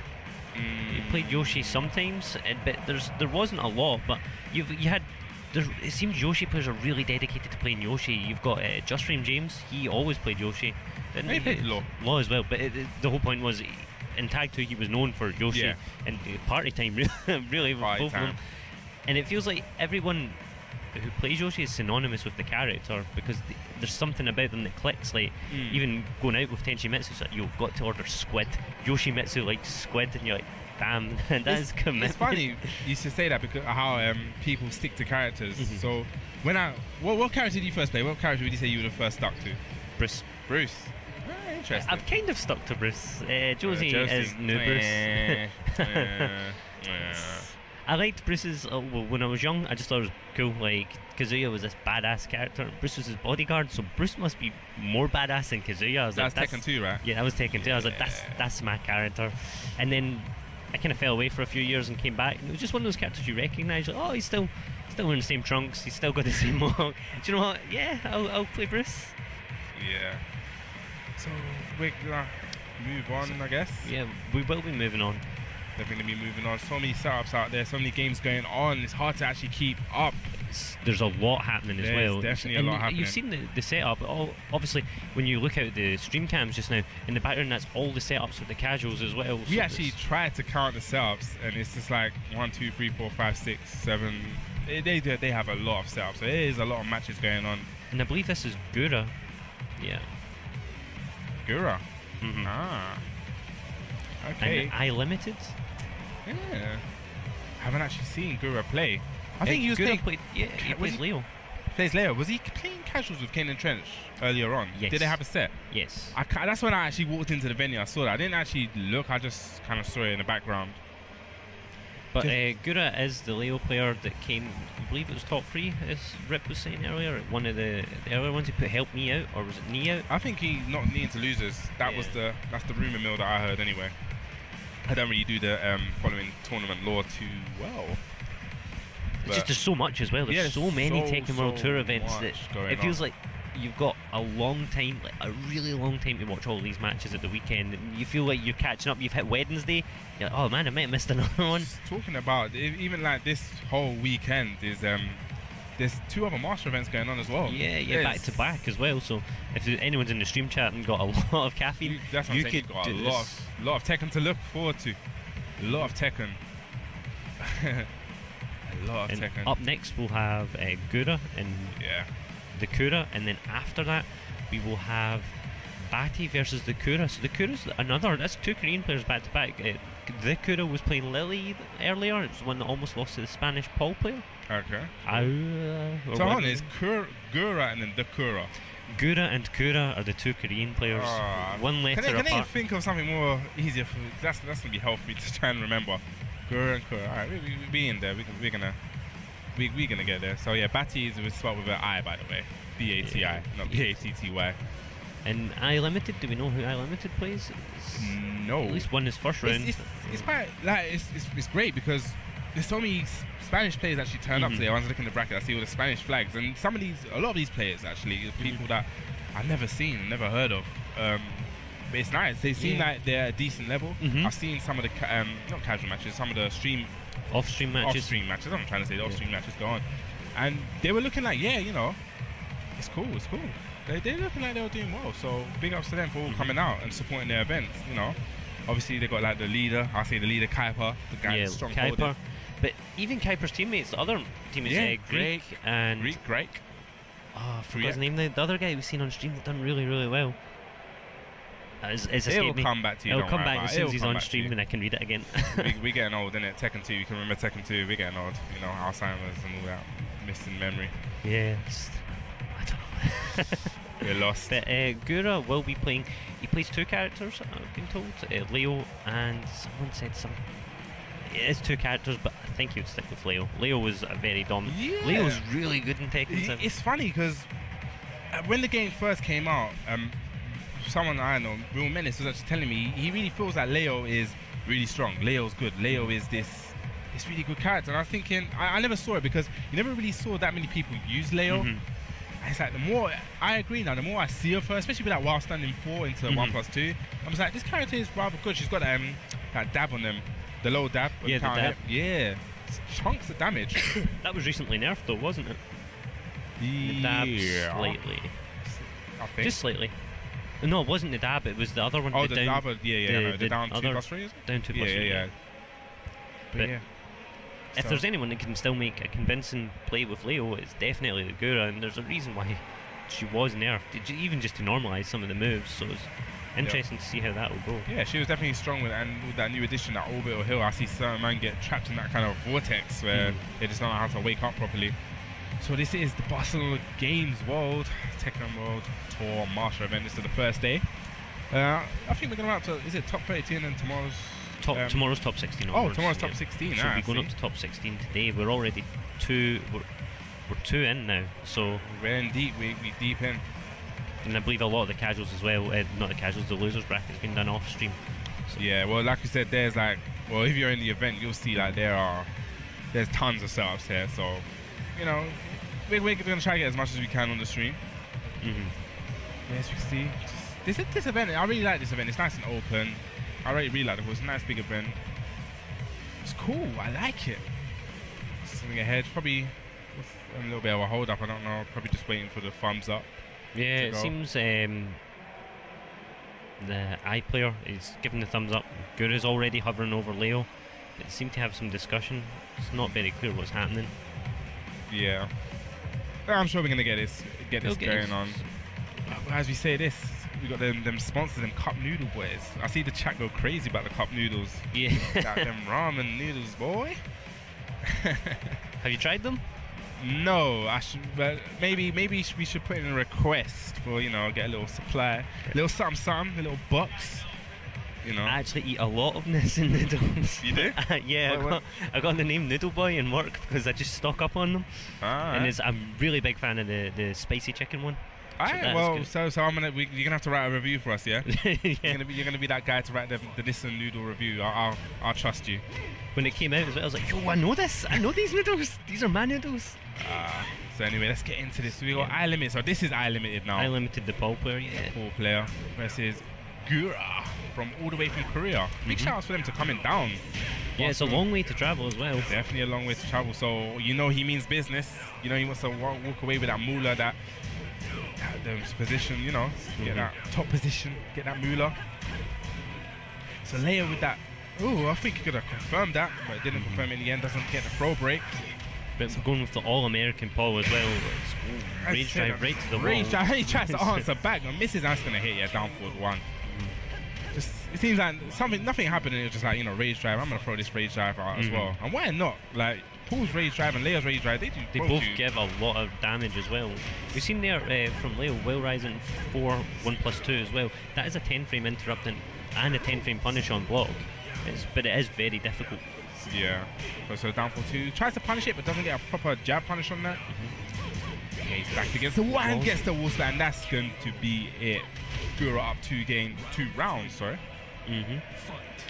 And what happened there as well is Gura finished that string where limited. It seems like he's not fully familiar with the matchup. He should have ducked there.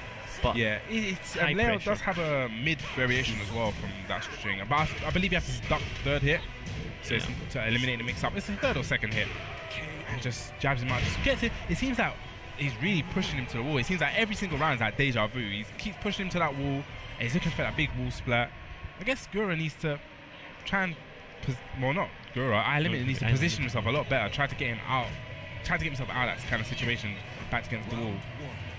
Yeah, use more demo mans, you know, just scare Gura, because it seems like Gura's just pushing him to the wall. Yeah, there's no real respect here. If you're not punishing Leo, with all the mix-ups that she has in her kind of inventory, you can do so much. Yeah. It's just going to that back 1-4, that string. Oh, big counter hit.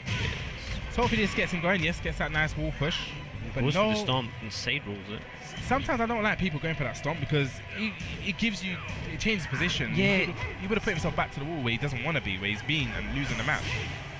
And it doesn't really establish any OK either.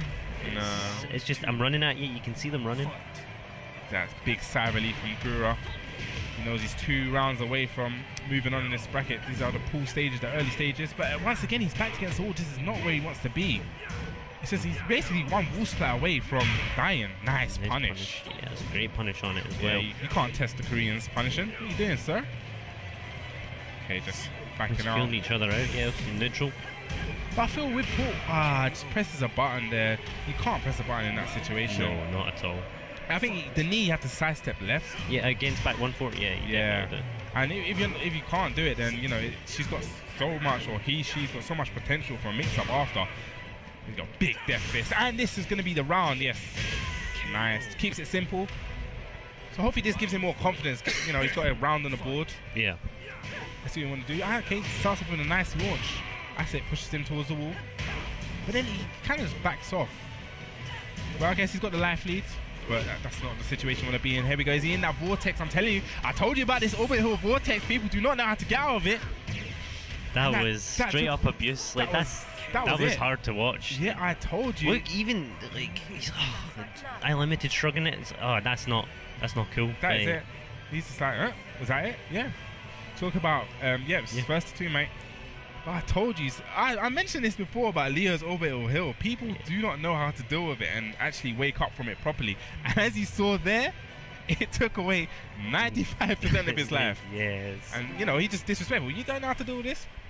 We're going to keep doing it. It looked tough as well. I Limited did not look happy standing up there. But that's also the second time the Korean players have been like, whoa, we've only got 2? Oh, damn. Oh, it's the rules. It's the shaking rules. Yeah, I've got it. Oh, that's me. It's been the rules for since the full tour. Yeah, I don't know.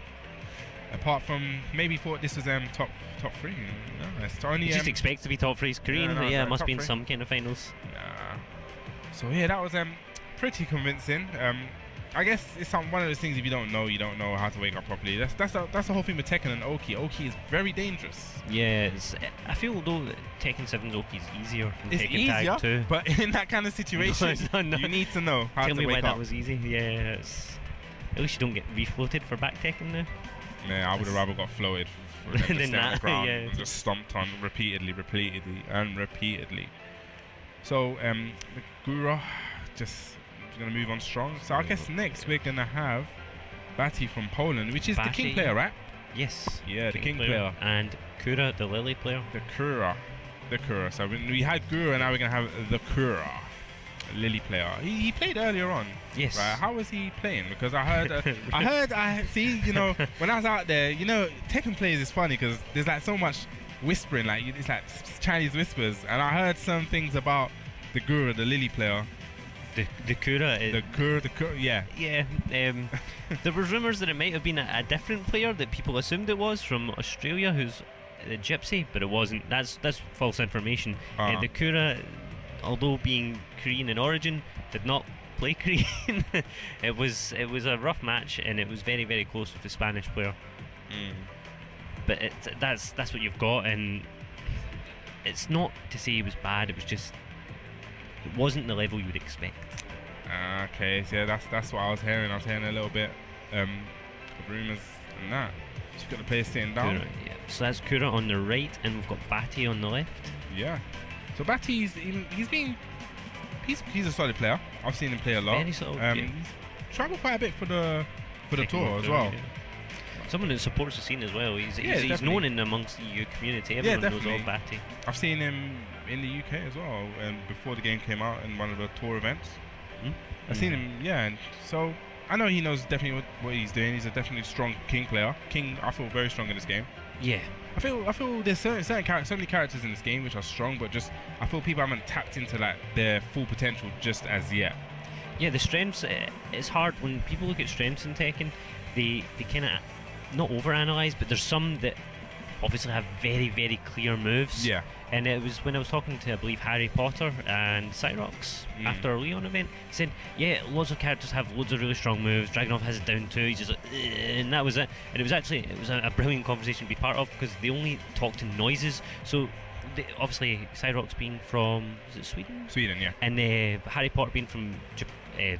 I don't know why I said Japan. Yeah. And he was just going, and he was like, and you're like, damn. I don't think I was I there? No, this was when we were leaving for the flights. It was just me, Cyrox, and Harry Potter and Sir Sambo. Yeah. But both players just went in on. They both went in on Dragunov, and Sir Sambo sitting between us all, just like head down. He's like, nah, man. Yeah, Sir Sambo definitely is a well-known Dragunov player within Europe. Yeah, a lot of people. Well, you do see a lot of Dragunovs, but there's a reason why. I feel personally that Dragunov is that, you know, it's that circle character, just that all rounds. He's got a bit of everything. Good pokes, really good in your face. At distance, you have to watch out for well running too.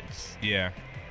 Well, not even at distance. If you don't know, but you just have to watch out for it. You know, if people have got that instant while running, then it's in your face. It's always a threat.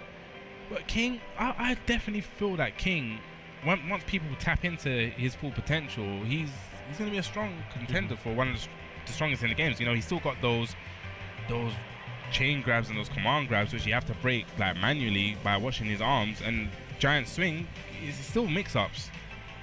Yeah, so definitely. I think King as well, if you're not on point with your grab techs, King's just a scary character. I feel King's always been scary with his throws, and especially now with rage damage on throws, it's like, you know, like, it's crazy damage. I quite like additional with rage. Yeah, I quite like as well for Tekken 7 they brought back King's original outfit, the kind of smart shirt and tie. Quite like that, but we're not going to see any custom outfits here today. Definitely not going to see. It seems like this is a stage favourite. I've been seeing this quite a bit. So we got Batty from Poland versus Kura, the Lily player. Is this actually his name with the bracket? TheKura? No, it wasn't. That the brackets is not. That's new. Alright, interesting. So we got Kura, the Lily player from Korea versus Batty. So I'm going to be interested to see, because I've heard so much about this Lily player. I want to see how he actually plays. It's going to be huge damage against the rage throw. So what's going to be the mix-up? He's going to go for backdashes out. Could have got a punish there. He read the low kick, but read the low kick, but it was just a small punish. He could have gone for his rage drive. If he backdashed out and he kind of had a read on it, he should have capitalized on it. You don't really want to throw a rage art and a read though. It's when it. But if he backdashed, and you could have seen it on reaction, I felt anyway. But he's on for a strong start now, looking for that 7 golden letters. That perfect, just takes it, answering back, really strong. It's probably just that first round. No, that was great with punish. Because you see now, Batty's really dialed in, and he's playing a lot more. Like the first round, I'd say his movement didn't lack, but he just struggled to get out of the Kura's way. But now we're seeing it now that he even hop kicks on that. He's seen the snake edge there and hop kicked him when it was coming out, and no tech on the giant swing. He seems to be dropping the combos a lot. He seems to be getting down one after. I wonder if he's just pressing the buttons a little bit too fast, not getting it down 4-2-1. And that's another hop kick. But this time doesn't get the dash up, but dashes up anyway. Kazama with the throw. And that's 2 throws that the Kura's not broken now, so Batty should really register that and maybe just do them a few more, just set them up. Seems like he's just pressing buttons and just getting caught, and that's the second perfect again. 7 golden layers. Yeah, very interesting. He seems like he just wanted to attack. He wasn't pressing block. He seemed like he was getting counter hit a lot. And Batty showing why Poland does have some really strong players. We haven't seen Devil much, but Devil is a very strong player from Poland. We've got Tenchimitsu who's here, and we've got Batty. I believe that's all 3 of the 2 of the Polish players here out of the 3 that were really well known. So that was it. Very interesting first match. Batty taking it 1 game. It seems like the Kura just needs to relax and stop. He's whiffing a lot and pressing a lot of buttons. I feel he needs to just, block. Especially in that last sequence, I don't think he was blocking at all. He was literally, I'm hitting buttons, I'm hitting buttons. I'm going to defend by hitting buttons. I wonder how many hop kicks we'll see this time from Batty. Or what kind of adjustments we'll see from Kura. That's in the back. Interesting option. Okay, gets punished for that get out. It's risky. Springboards are good, but King actually has a unique springboard where it's not a normal springboard. If you block it leaves him back turn. So you got the Kura now taking the first round. He really needed that round. That first game was a bit ran over me. Here we go. We got the multi-throws. I think we're going to see the full multi-throw here. Well, is he going to break it? No. Okay, so we're still going. He's not going to press the button. He's probably mashing 102, 102, 102. Still going. He's going to get the full, but it drops it. But that's not even a drop, really. Look at the combo damage. Yes. European reset. just catches him ducking, and look at that. Gura looking a bit stressed there. Yeah, no. very stressed. He let go of the stick. So, well, yeah, again, now he's going for the throws again. As I said earlier on, got the tech that time. Batty did recognise that Kura wasn't taking grabs, and that's shown in this game now. Just going for unblockable setups. Yeah, I think Batty's maybe entered party mode now. He thinks he can get away with it. Yeah, well, he is. Yeah, he definitely is getting away with it. If he thinks he knows. Yeah, that's going to be huge damage. Can't hit. Goes for running 3+4. The shredders, not shredders. The satellite. That's it. It's called a satellite drop kick.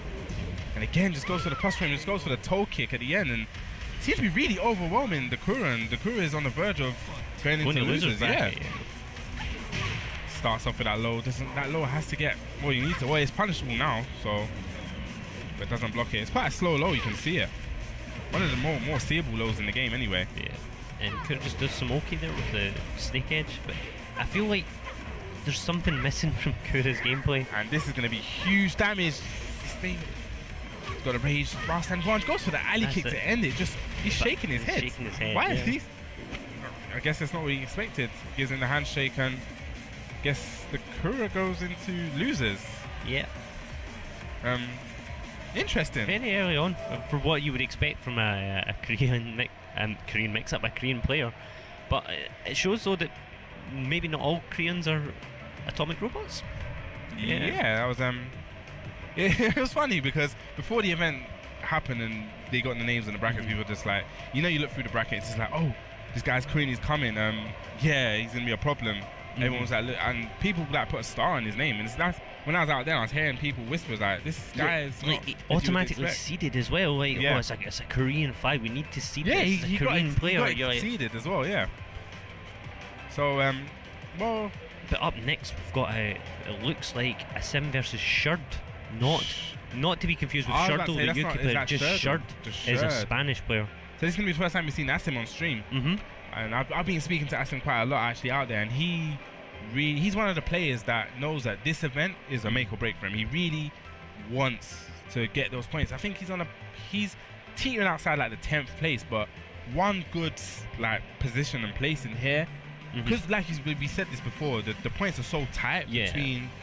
Between 5th and 10th, the points it's like just 10 points between. So one solid result here is going to push him into the top 5. Yeah, and Asim's definitely capable of doing it. He was known in Tag 2 as one of the best players in the UK for sure, and I'm sure someone said he was a champion from Pakistan before he moved to the UK. So he's got that kind of legacy knowledge. He's been around since Tekken 6 days, definitely at the very least. He's been very strong on Tekken 6. He kind of towards the end of Taggy, he's kind of stopped playing. He wasn't playing as much, but now when I see him play, it's like reminiscent of how he used to be when he used to just play and just really destroy players. It's nice to see him coming back. Just gonna have a setting up. Just button check quickly. Obviously, because we're at an event as well, it takes a little bit longer to set up because you having to get access to the PS4. Yeah. Remind everyone to button check as well. So Asim, we was having this discussion because he was in Tekken prior to Tekken 7. He was known for being such an Eddie player, and I've been trying to get into his head like what made him change. But he's using Dragunov, and he's just that character that's so well rounded in this game. I feel he's got answers for most things in the game. He's got great like long range punishment, great like 12 frame punishment, good jab punishment. I think the list can go on. A good down forward 2. Down forward 2 I think is quite solid. But it kind of plays into the strength of Asim. He's a very good player and he knows how to use all his tools. And before, Eddie was really strong in Tag 2 because of damage and setups. Eddie's nowhere near as strong now, so he's picked a character what he feels suits him more, and we're going to see. This is one of my favourite outfits and as well from Elisa here, just because it's Iron Man. That's what I see, and it's pretty cool. That velvet, that shiny red. Like I said, down 4-2. I said not messing about, getting that nice straight to the wall, stuck in the corner as well for sure, and that's a good punish on the hop kick. Oh, gets hit by the low, full string. Yes, I think you have to interrupt that. So when she's got her head off, you have to actually launch in between. I don't think it's actually punishable when she gets to the launch, unless it's going to be Asim. I thought it was a perfect. Very convincingly. Yeah, Shorty nodding in agreement. It wasn't. It just took. It only took damage from the head itself, Oh, which puts the head on the ground. That that does like gives chip shit. damage. Yeah, he didn't block it. He got hit by it. It doesn't natural combo. Huh. Nice reaction from Asim, getting that launch. He's gonna go straight to the wall. So Asim looking really strong. Like this is like a ghetto perfect. The first one was a ghetto perfect. stay ducked. Yeah, no. Oh, no. What? That was a whiff punish, maybe. I think we're gonna call them wish punishes. Wish punishes. It's a wish punish. Like he just hit it, hoping. A bit late on that punish, and it's gonna be it from Asim. Yeah. Yeah, that's a new thing now. I learned that off someone. It's not a whiff punish no more. It's a wish punish. Just wish it hits. Sidewalks the big low, and it's going to take him to the wall here. Short. Is it Short or Shiro actually? I think it's Short. Yeah, it looks like a D, mate. Okay, just going that back 3+4. Trying to catch Asim, probably running in, but Asim's not biting. Yeah, every time he goes for that hop kick, Asim's challenging it straight away. And this is definitely going to be the game. Yeah, Asim a bit overwhelmingly strong there. Taking it very convincingly the first game. Nod of approval. Wonder if we're going to see a character select maybe? I don't know. I'd heard of Short marginally, and I don't think he plays any other characters, so we're just jumping right back in. Yeah. Well, I don't know how he needs to probably use more of Elisa's pose. Elisa's definitely a character with solid pose. It seems like he's going for more of the bigger moves, more of the launches. You see a lot of back 3+4s. He needs to use Elisa's strengths more. And we'll see that later potentially, because we've got Shurtle here from the UK who is an Elisa player as well. Yeah, he's definitely here. That's what I'm saying. So many people have actually travelled out for this. It's actually quite impressive to see how many people actually came to this event. But like we said, this is the last master event in Europe, so these players know that this is the last time probably to get points, big points before the regionals. And this is a really good combo from Short there. He did finish the hop kick for once, and Asim did not sidewalk it, and it just caught him. Yeah, there you go. He's got that angry face on now. Yeah, that's it. Angry now. Angry Asim. It seems like he's turned off a bit, but takes that first round. It was quite a good round. There's something you want to work on, especially, you know, momentum. Yeah. He's got that momentum now, so he wants to take it back on Asim, but Asim looking quite strong. He looks like he knows when to step against Sherd as well. Has a nice punish. If you actually do the first hit and don't complete it, it is punishable launch. So Asim making that great read. Just giving Sherd enough rope to hang himself now as well. That was definitely a rage art. Yep, and just that odd zoom in. Yeah, if you ain't got life to absorb the rage art, you're gonna die. Okay, he's gonna get. They both traded. That was a lucky trade for, I guess, the both of them. Both getting a counter hit launch. No one able to capitalize. Asim just waiting. Probably trying to let Sherd hang himself. Okay, yep. Nice launch again. Yeah, Asim's starting to realize he's not going for the second hit, so he's not sidestepping now. He's just going straight for the launch. Probably Sherd needs to realize that, you know, he's eating a lot of damage. Another wish punish? No, not at all. Doesn't duck it though. No, that's what you need to do. Destruction stance. Yeah, actually, I think it may be plus on block. I'm not actually sure. It looked like it was plus on block. It looked like Asim tried to press the button off and got. Yeah, it's not punishable at all. You need to duck it. Lisa's rage art. Definitely something you need to duck. Asim's got that rage, and this is gonna be it. It's so disgusting. He gets the tackle. He's able to whiff the tackle and still get the combo. That was good. Yeah, I've never seen that before. I've just seen the run up. I've never seen someone use tackle with. No one really does the tackle. Nice step from Asim. Keeps the combo nice and simple. He's gonna stop just short of the wall. It's a big wall splat. Goes for the stop, and Asim in a commanding position. Goes for the second hit this time. Asim actually reacted to that. It's not really a move. Asim's gonna duck this, definitely, yeah. Gets the punish. So that was a quick 2-0 there from Asim, and he's going on to the third round now, and up next we'll also be having Bode and Black Kazama. Yeah, Black Kazama. Now this guy actually came up to me earlier. It's a name that I've always heard of. I'm sure I've actually played him. I'm sure he's come to the UK. He doesn't speak that much English, so it's hard to communicate. He's well known, yeah. I believe he's a Jin player, is it? No, he plays Asuka. Well, that's what I heard anyway. He plays Asuka. Oh. What is he called? Kazama? Asuka Kazama. Oh, right, yeah. Asuka Kazama. Yeah, that makes sense. Just... Don't worry. We're going to go back to a replay of that. We're going to see some replays. We're going to see... So hey, that was instant while running to it. It's finest. They're catching the counter hit. He nodded in agreement there. So he gets that rage art. We didn't really capitalize off of this. Sometimes I don't really agree with using rage art when your opponent has that much life. I think you more want to do rage. Keep the rage damage. Yeah. Because normally I say use the rage art when you're going to kill. So Asim was one game up here. This is his best round. He really just rushed Asim down. Didn't give him a chance to really defense and get Asim's going. As you saw here. Went for that rage, you know, with the tackle as well. Not something you see that much. Yeah, this is the last round. Asim looking strong, and then just kind of probably expected Asim to press a button. Asim knows that is very active, and you have to wait, because if you press a button too early, you'll wake up into it and get hit. It's something that's very active. Yeah, but up next we will have Bode from Italy. He is not very old, but he is an older player. He's well experienced, well travelled. Bode. Yeah, Bode. Yeah. Bode. Yeah, Bode. And Black Kazama. So it's ES. ES have 2 players in this tournament? Yeah, well, he's from Spain. Black Kazama's from Spain, and Bode obviously from Italy. I was meaning 2 ES, as in not from Spain. 2 E.S. sponsored players are here this weekend. Oh, yeah. So this Bode's interesting because I don't know who's his main character now.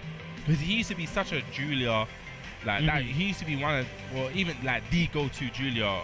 In Tag 2 as well. Like, he was well known for being the Julia player. I've seen him play against JDCR. I think he's been well known. But it seems in this game he's played Julia and Leo. Yes. But it seems like in this game he doesn't really play Leo, which is actually quite confusing to me. I just spoke to him about it in Leon, or I didn't directly speak to him. It was Nemoic who was speaking, and it's just like he doesn't seem too fussed about Leo. So. But Leo's really strong in this game, and I feel like with him and his experience and how well of a player he is, that he would be able to make Leo work for him. But he's going for Eliza. Yeah. Well, I see him play a lot of Eliza, which is quite strange to me anyway. So this is definitely going to be an interesting match, to say the least. Yeah, these definitely are more like established players and more experienced players. So it's going to be a lot of a better high level. And it's going to be interesting to see how much Kazama knows about Eliza. You don't really see that many Eliza players.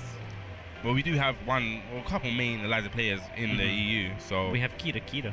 Yeah, he's probably the go-to Eliza. Yeah, definitely. You'll see a lot of. But he's been. It's quite disappointing he's not here this weekend. But yeah, it was an awkward one. This was the tournament started. It still is Friday. The tournament started on Friday, and some people struggle to get them off work. You know. Yeah.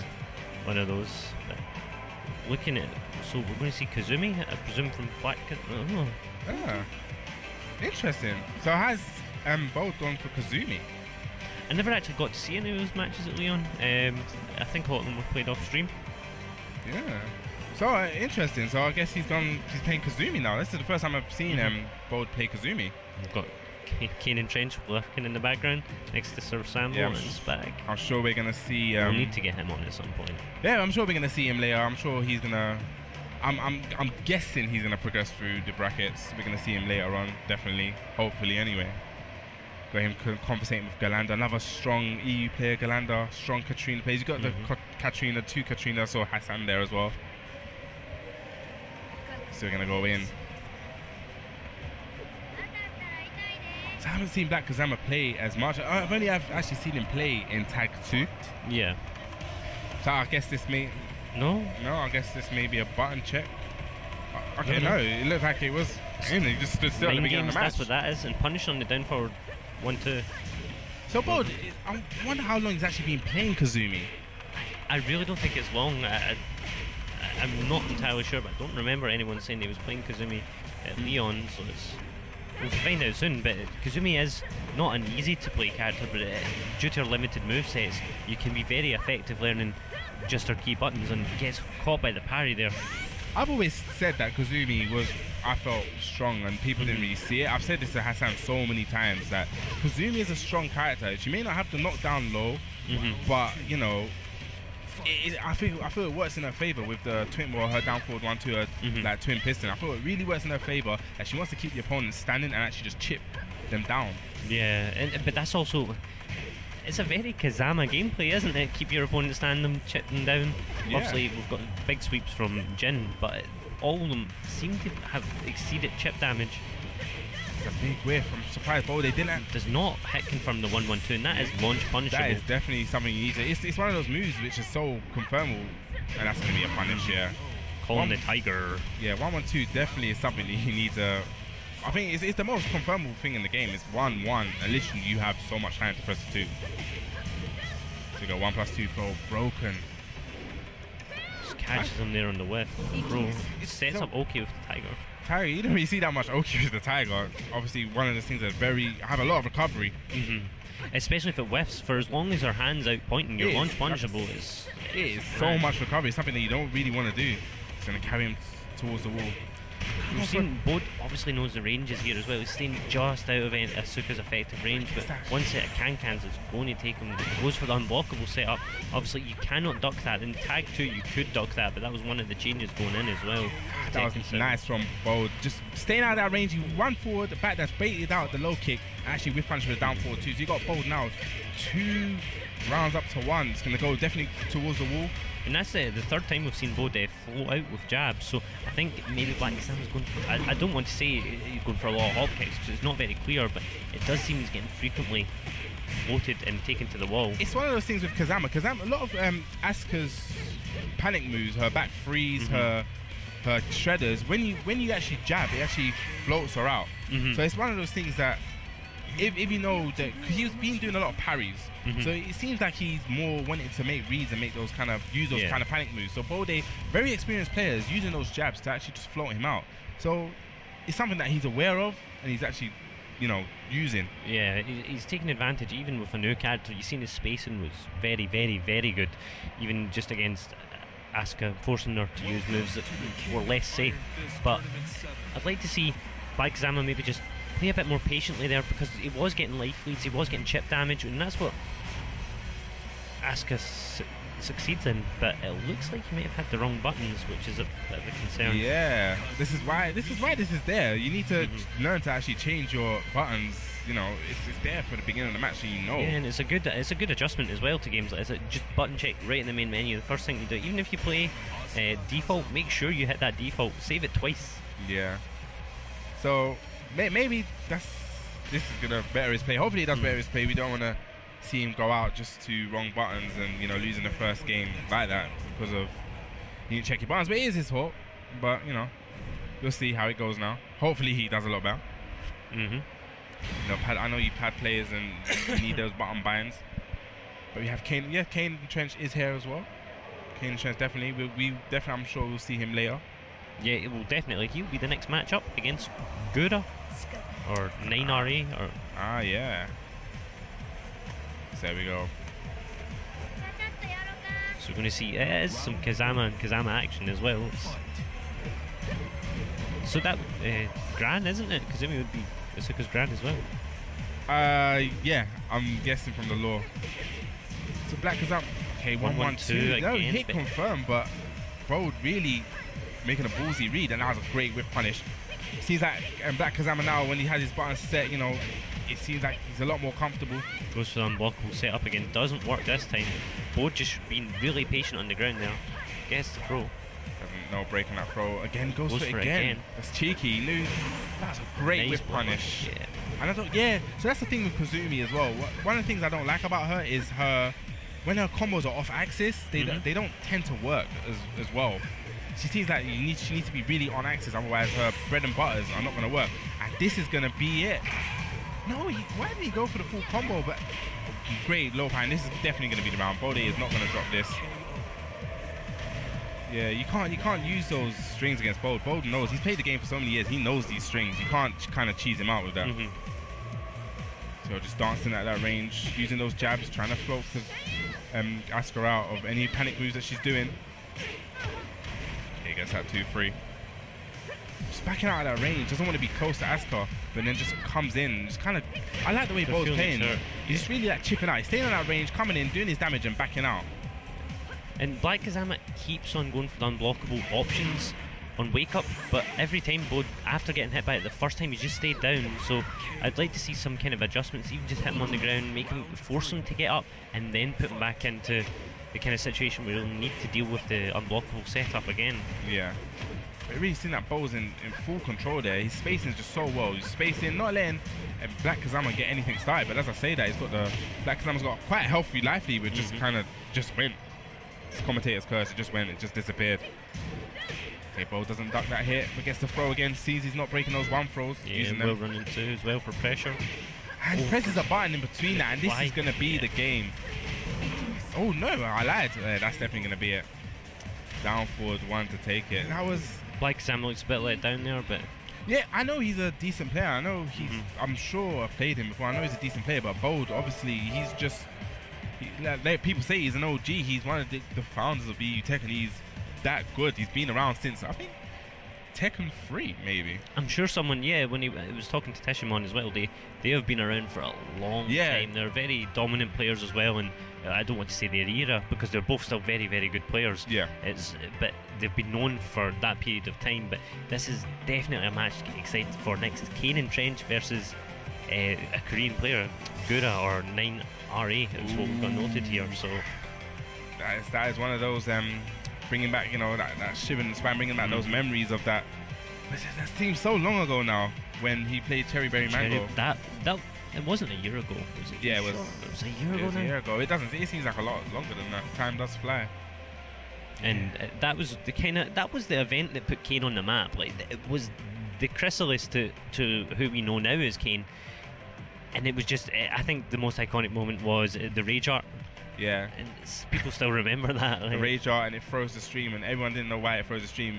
I can tell you the secret. It's because Kane, when you see Yoshimitsu does that sword slash, he done a sword slash, and he must have hit the stream setup and the camera and everything. And I think he disconnected something, and you know how computers work and streams. Once you disconnect one thing, everything goes. But yeah, we're gonna have Kanan Trench. So is he going to make a name for it? Is he going to be the Korean beater again? I think this is one of the matches definitely to look out for here to see how he deals with Leo. Because as far as I know, he doesn't have great experience with Leo, does he? I wouldn't say that. Kanan Trench is a guy that really studies the game. I'm sure he knows a lot about every single character. He knows like specific punishes for strings with flash, and that's so scary. But when your opponent, when he knows that, okay, this string is punishable, I can flash in between, and it just puts such a mind mess on you. Like, you're like, wow. It's the interrupts that come from it as well. There's a lot to really consider. Yoshimitsu. It'll be really interesting to see how these two players play each other, because it is a very, very strong. Yeah, and like I said this before, this means a lot. This is going to mean a lot to Kanan Trench, because Kanan Trench is, I think, currently third, fourth. No, I think Fergus is third. I think he's fourth or fifth. I think it's joint, and like he hasn't been playing a lot on the tour. Like we said, he hasn't been to events, so it's kind of like this is that event where he really needs a result he needs now these points to put a stamp, because I know he wants to go back to Korea. He wants another shot. He was at that World Finals before. I know he wants another shot there. Who doesn't? So I know he's definitely one of those ones that is really gonna be going for this at this moment in time. And he's one of those players as well that seems to be quite well recognised as well all over the world. So yeah, it's like you said, ever since that was a catalyst. Once that rage art hit, that was it. It was a catalyst that kind of put his name out there, and people started to see. Yeah. So, and he's hungry as well, and that was one thing, cause I spoke to him just after that event, and he was just so, I'm going to show everyone that UK is good, everyone that I'm good as well. He seemed very confident in himself, and he's taken that on board really well, and he's tried his best to study everything. And as I was saying earlier on the stream, he's got a list. He's definitely got a list of people he wants to play. He doesn't shy away from a tournament or a challenge. He jumps right in. He's like, I want to play.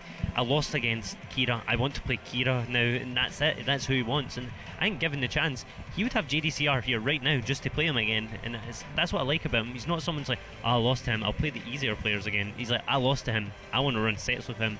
And it's kind of what goes to his strength as well, that he does study, as you were saying, and he really puts in the work.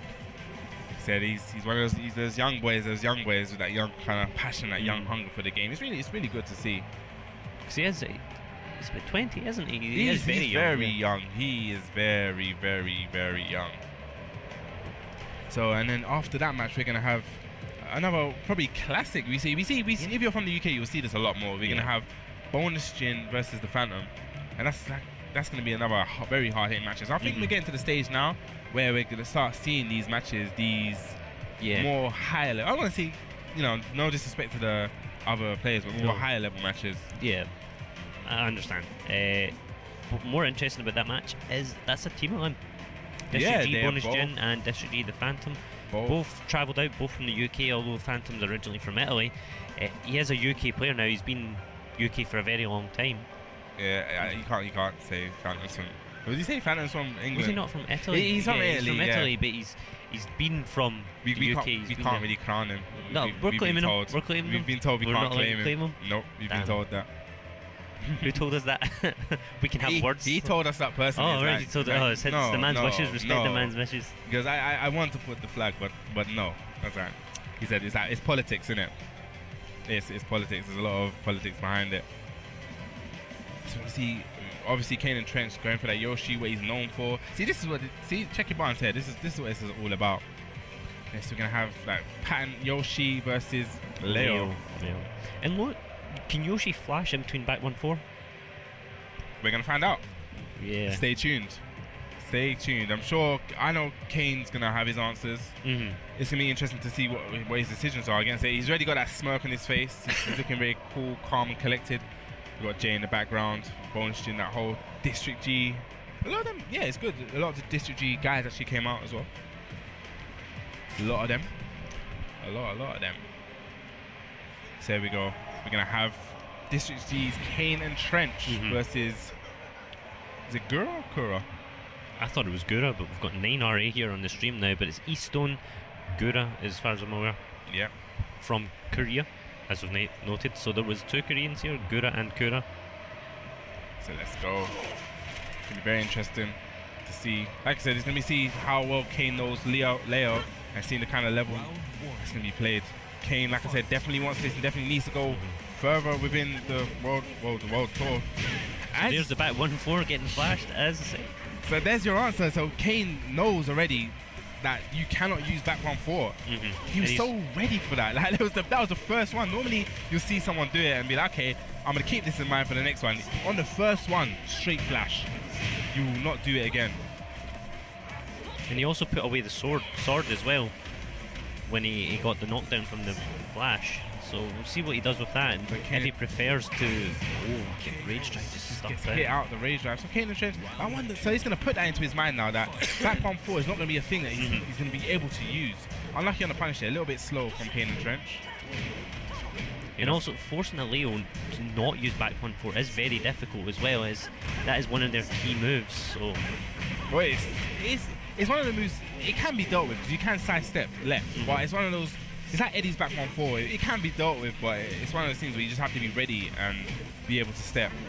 Well, gets unblockable tech trap as well. He's just doing the back one now. So I guess he's trying to bait out the flash from Kanan Trench and then punish it. So it's like now adding that mind game layer. But this is going to be Kanan Trench's round. Going to take it. No drop combos over here. So going to go back in round 3. One round apiece. Nice stuff. Yeah. Now it's going to be also because Yoshimitsu is not really a character that you see as much, well, apart from if you're in Europe. So I wonder how much 9RA knows about Yoshi. Yeah, especially with some of the stuff that Kane does. As was mentioned earlier, Kane is a very tech-heavy player. And even pre-release for Tekken 7, he had a journal of notes. Like, I swear down that he had practiced new setups in his mind that weren't even possible yet. Yeah, he was doing things that he was like, oh yeah, this is guaranteed when I do X, Y, and Z. And I was like, how do you even know that? He definitely had that knowledge, yeah. And as he saw 9RA tried to actually duck the downfall 1-2, but it was just a little bit too late on the punish. Kanan Trench looking very strong, but walks into a downfall 2, and this could potentially be it. Yeah, this is gonna be it. So much damage, that low wall hit. That's quite unfortunate. They ran into the downfall 2. Kanan Trench got a little bit too eager, and as I say that again, another downfall 2. Okay, it's gonna go through the wall, gets the drop on the combo. Both players, they are playing Oh, there's back 1-4 back again after all those. Well, yeah, because he's been mixing it up so well now. That Kanan Trench has to be a bit. He's thinking, is he going to do this? As you said, he gets a counter hit. This is going to be a way back for Kanan Trench. Yeah, slowly pushing And that's going to be a punish. Yeah.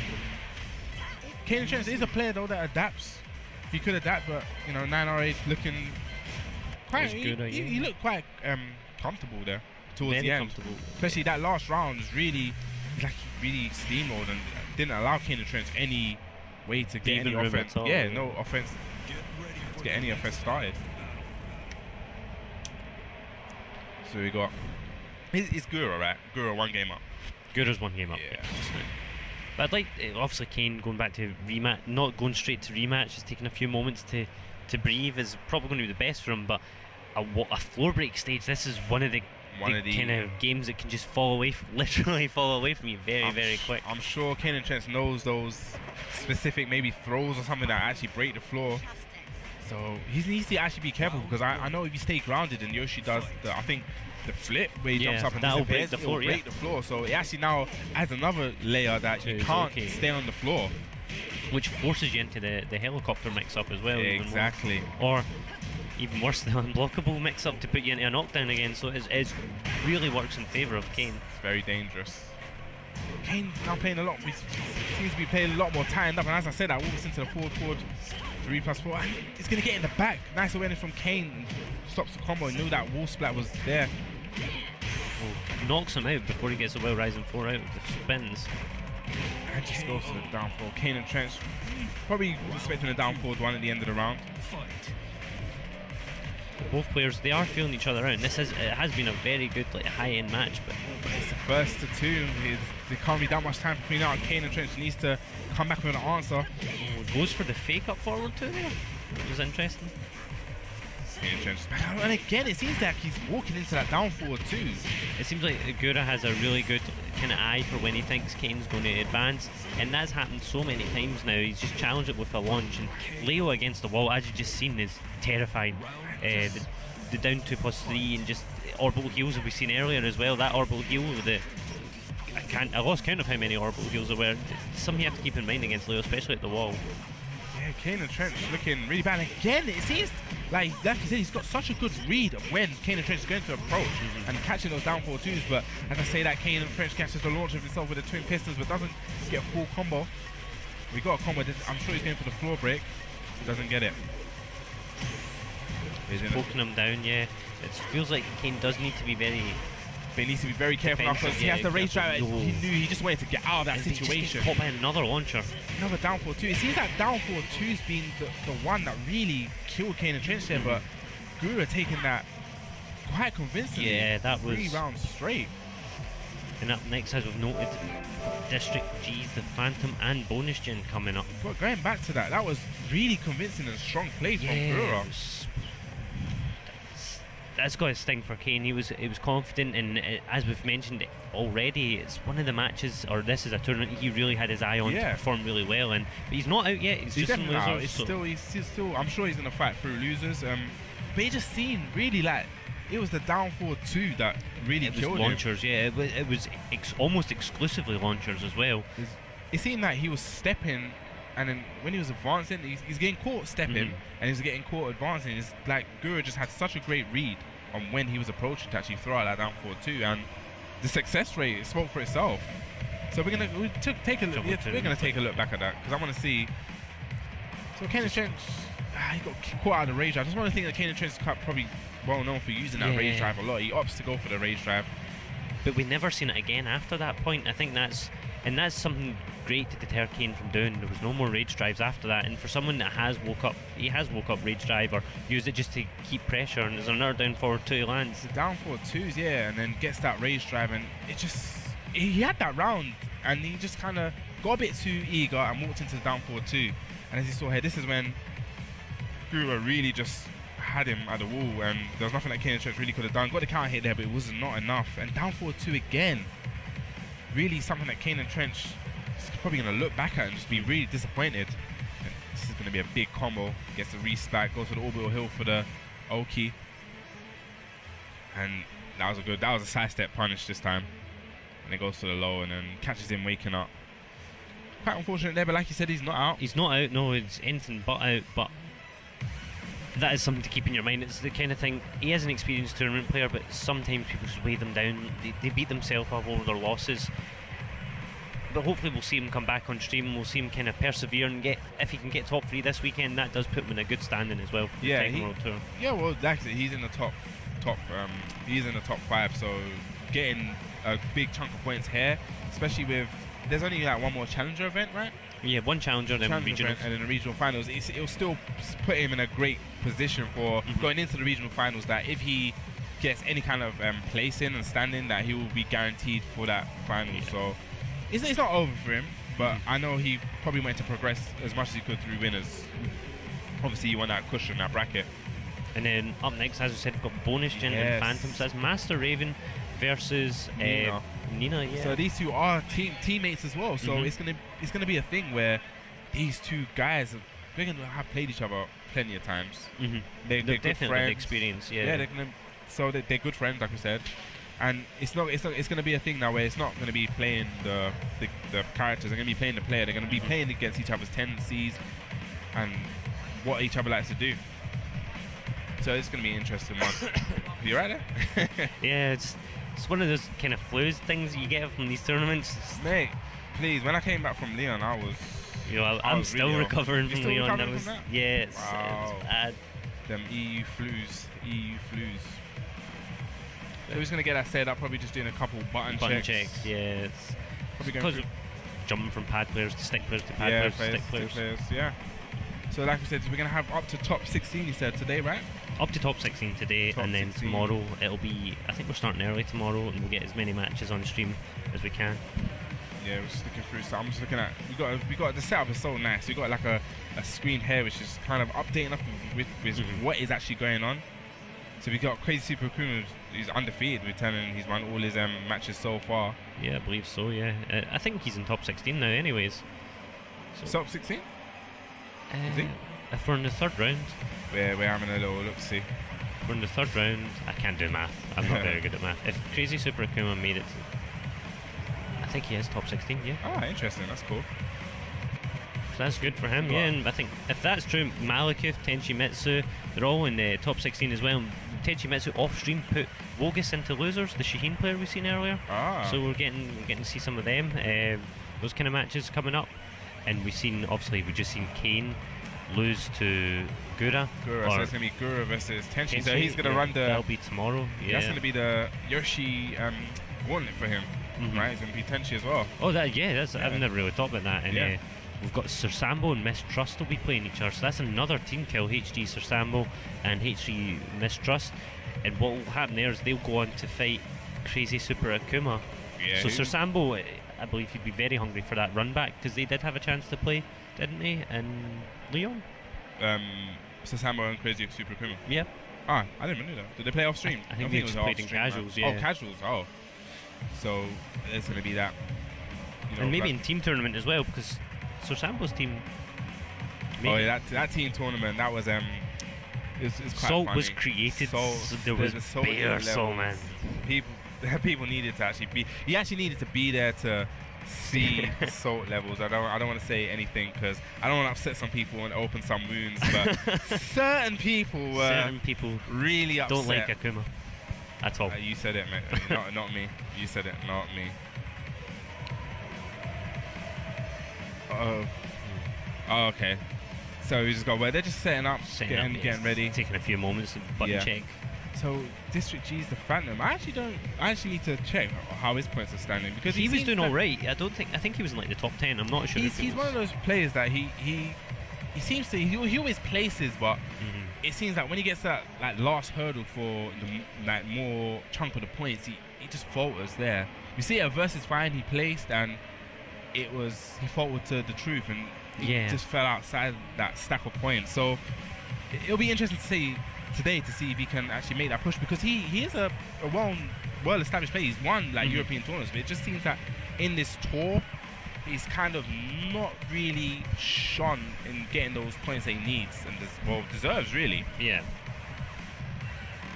So also Asim and Batty will be tomorrow as well. Just quickly looking over these brackets. We've also got Gurlanda and King of the World fighting. Who is King of the World? It's King of the World, mate. No idea. That was a great answer. Who's King of the World? He's just King of the World. Still in winners. He's certainly not loser of the world yet. So, and we've got, just now we've got District G, the Phantom, Bonus Jin. I actually think Gurlanda and King of the World is happening off stream just now. We've got Greeks made it through to top 16 by the looks of things. Haroon will be playing someone. Tishumon, who is here, who we've not seen yet on stream. You haven't seen Tishumon, no. He is in top 16, but he is definitely a player to look out for. Well, he's coming off a win. He won the Milan, yeah. And I know that meant a lot to him because he hasn't like the Phantom. He's kind of not. He's kind of just got so close, but close to no cigar. Yeah. It's that kind of thing. So, you know, Phantom, the stream favorite. Well, he's one of the stream favorites. Mr. Animated, so animated. Versus District G, Bonus Jin. Well, both District G. Once again, we're back at the snow stage. Yeah, they are both District G. Yeah, we're going to upgrade the names for you. So, like I said, these two definitely will be playing each other a lot, and I know they're going to know the characters and know how each other plays, but it's now winning tournament first to two, how they're going to adapt and play outside the box to fool your opponent. Yeah, and it's one of those ones as well that is almost a storied kind of matchup for both of them because they know each other so well. They are practicing partners like all the District G boys. They all play together. Yeah, definitely train together, they travel together. I'm sure they even stay together.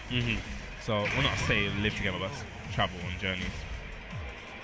And it's quite two tricky characters. I think Nina's more tricky. I've always had trouble with Nina's. Yeah, I've had a lot of trouble with both characters. I feel like if Nina wants to party, she's very aggressive, but Master Raven, sometimes you just really struggle to get in on a life lead. I feel it's both characters. You need to kind of know the match. You need to kind of know what they're doing. When you, these are the characters that if you do not know their strings and do not know what they're doing, you're going to get killed in an instant. And moves like parry as well for the Phantom and Master Raven. He uses it so effectively as well. You'll always think twice about every move you throw out. But Bonus Jin here showing that he can take a round back. That first round was very convincing for Phantom, and Bonus Jin just coming right back and swinging it. So dash shot down for taking that big, deep, that big exhale. Catching up his first round on the board. The first round is always so important. Just people that don't actually play tournaments and don't know, that first round is just such like such a comfort. Yeah. It just, you got all those nerves built up. Once you get that first round underneath your belt, you can take a sigh, a big, exhale and think, okay, now I've got the first one on the board. Let me go on from this. It's just one of those things that you need to play in tournaments to understand. And it's one of these things as well, playing Raven, but there's a chance that one of these players might also meet Tishumon later as well in the bracket, and that's something that will linger on your mind because you expend a lot of energy learning how to play against a certain player, and having to fight the same character off a different player might... Yeah, I think we said this in so many streams that Phantom is such a unique character and such a unique player that you don't really see his kind of Raven played. You don't see that style of Raven played on any other person that plays Raven. He's got such a unique style, and we was actually having a deep conversation about it. I said I don't think I've ever seen anyone play Raven as he plays Raven. No, I've never seen anyone do it either. But I actually find it I don't think you've seen many people play Nina just the way that Bonus Jin does. Yeah, he's really aggressive in the way he uses his downfall ones and sidestep cancels. But as you see, Phantom just taking that and just doing Phantom stuff. Phantom Wiz does Phantom stuff. He's such a... This is for the camera. I wonder if after the match we're going to get the full hand sign. Does he know the camera's there? Maybe we should... Yeah, look, he's looking at the camera. Look at him. He knows it's there. He gave that sly look. He knows the camera's there, trust me. He's building up his key, that's what it is. Not ready yet. Well, we may not get such a pop-off. Maybe it's District G boys respect. Yeah. Both of them will definitely feel it as well. It's not nice to run into a fellow team player. That's what happens when you start getting to these later stages. There can only be one way. Winner. And Schrodinger in the background. Oh yeah, I see Schrodinger. I'm sure you will see him up later as well. Well, yeah, he'll be on after this against Princess Nami. We'll talk about that later. Let's get back into this match. We're going to that Tekken 5 throwback. One of my favourite stages, one of my better stages that I like from Tekken 7. I love the transition. I think the transition is so sick. I just like it in general. I think it's a very nice. It's got a nice skybox. It's quite fun to play on. Quite claustrophobic at times. It's good. But Phantom there going for some Oki, just keeping it at a safe distance for any get up kicks, just baiting it out, and does duck the forward free. Yeah. Just running up and seems to be playing that one range just like slamming each other and just gets the rage drive and just runs up to and the stomp. Yeah. Yeah, they just really fighting each other's faces. Just have like no character spacing.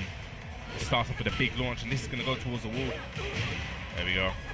That just drops the combos. Now, Bonus Jin, when he gets your back against the wall, he is so relentless with Nina's pressure. That's one of the things he's really strong at, is the pressure with Nina. So you need to know when to press a button. Yeah, Bonus Jin really does. He dials down on you, and when he feels like you are pressured, he pressures more. And before you know it, he's hit a forward 3, into grab, and you're like, oh no, I blocked that, I was trying to. But he's good at it, and that's how he takes a lot of his games back as well. He just seems that he's persistent in his approach. So Phantom starting off with he's starting for a nice big combo. But Bonus Jin looking to bring it back, make it equalize it to 1 game apiece. Yeah, unbroken throw. Just Phantom opting to stay down, doesn't want any of that Oki. That's a great punish from the Phantom, and this is going to go towards the wall. You can get a wall carry, yes. And it's going to do so much damage. Oh. Why did that do so much damage? Raven, when she gets that back turn kick and then she gets the full combo, it's disgusting. I've seen Phantom do this a lot where he's gone down 2 games, he makes the reverse sweep. There's going to be like, it's like a Phantom special. But I'm sure Bonus Jin obviously doesn't want it. This is the winner's side on the line. But he's starting off really strong, pushing the Phantom towards the wall. But I've noticed as well in the neutral that Bonus Jin likes to throw out Nina's poison mist just to keep Phantom at bay when he's on a life lead. It's quite I think it stops you from just running in. Like, it really makes you think about approaching. And that was a great whiff punish there, just 4-4-3. Such a great, he's got a lot of range. And like I said from before, Phantom is really known to go down 2 games and know how to adapt and just switch it up. And we've seen that right now. Like, he's went down 2 rounds there and he's just brought it back. And this could be it for him. If he wins this round, that's him into top 16. And obviously, more points on the line for him. Okay. Bonus Jin needs an answer. Just going for nice teleport through, but Bonus Jin does manage to down 1 it. Ducks the poison breath. Phantom just using that R44. We've seen Phantom use R44 so much, and again using that against the killer B. Phantom, it's weird because R44 is not really a poke that you see, because the second hit is very punishable. But the way the Phantom uses it is he uses it like you can't. He uses it to really space you out from coming in, and he just knows when to actually let it rip on the second hit. Because like I said, the second hit is. I'm sure it's launch punishable. It's very punishable, but it's the Phantom. That's how he plays. I feel like it's always calculated. You never see it get fully punished because people don't expect it. I said this before. The Phantom plays in such a unique way where you'll never see a Raven player use up forward 4 as a poke, not at all. Get off me as a defensive tool, but he uses it and he uses it so well. Yeah. So we're gonna have to look back at that. Just see how he does it as well. I believe Phantom, as you can see, he makes use of all of Raven's toolset. If you watch this back, even seeing all these replays, he almost does nearly uses every weapon in Raven's playbook. It's very, very impressive. So it gets guaranteed forward for 4. And the Bonus Jin here is starting off so strong. Like he went down, he lost the first game, but he came out really strong and gets that punish, or whiff punish, just gets 2 games up. But like I said, the Phantom just, there's just something in him when he goes 2 games down. He just knows how to, it's just something like clicks in his head. And we're going to go to that big damage. Look how much damage that done. Why did he do so much damage? That's what makes it a good player as well. You're saying there, like, he recognises, he's adapting, and it's not post-game, he's adapting in the rounds every time. You've seen the 2 big Fubuki knees there just to take back that round on a whiff punish. And yeah, just gets, I'm sure that's guaranteed after the second hit. See that thumbs up, that love was just shown straight away. That thumbs up. They're both from the same team, obviously, so you know, I'm sure none of them wanted to knock each other out that early. Well, not that early, but that late on. Yeah, they're still both in though. That'll be Phantom on to top 16 and winners, and I believe one more match for Bonus Jin to make it in top 16s and losers. That's how. I never really understood how. Obviously I know how a double bracket works, but I know when you get knocked down, you kind of like move a pace back. Yeah. Okay, so we're gonna take a little break right now, but when we come back, we will come back with more games. Shuttle versus Princess Nami. Yeah.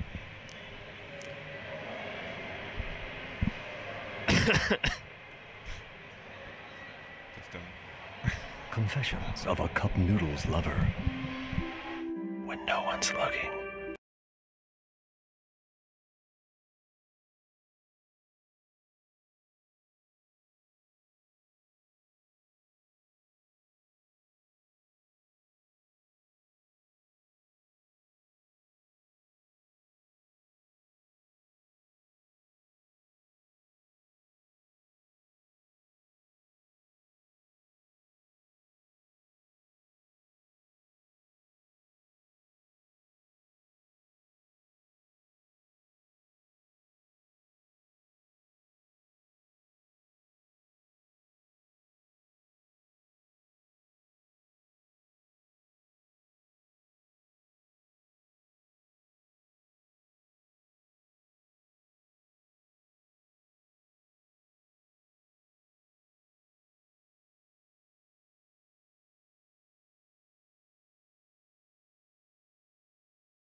World Tour Master event here in Barcelona Games World, presented by Nissin Cup Noodles. I'm Spag.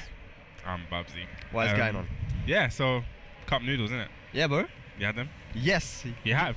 Everyone that's been to uni has had them. They are lifesavers. Mate, just remember, eat them vegetables, is it? Eat your vegetables, bro. If you want to grow up big and strong like me. Yeah. Yeah. Anyway.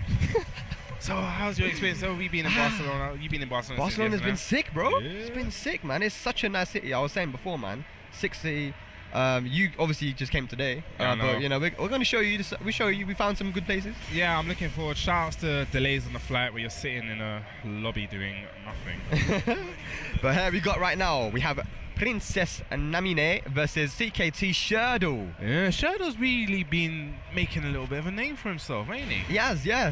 He started off as a speedrunner. And you know, slowly made his way into the competitive scene. On the other hand, we have Princess Namine. Yeah. Yeah. I've heard this name. I've heard it too. Yeah. I've heard many stories. You know, like she plays online a lot, and I remember someone was telling me that she had a set with someone. When she was winning, she got up mid-set and started doing the Lucky Chloe poses. Now, I don't know about you, but if I play someone and they start doing Lucky Chloe poses against me, that would annoy me a lot. Definitely would. Yes, these are the stories I've heard. Very animated, but I heard she's a very good player as well. But no, she is. I've played her a lot, like online. She plays online quite a bit, and she's very annoying to play because she's been using Lucky Chloe from the start, and she has a really mix-up heavy game with her. Yeah. We've already seen that she is viable in a competitive setting, but yeah, she's really made this character her own, man. Definitely, but Shurdle, like I said, he's been making a little bit of a name for himself. He's been coming.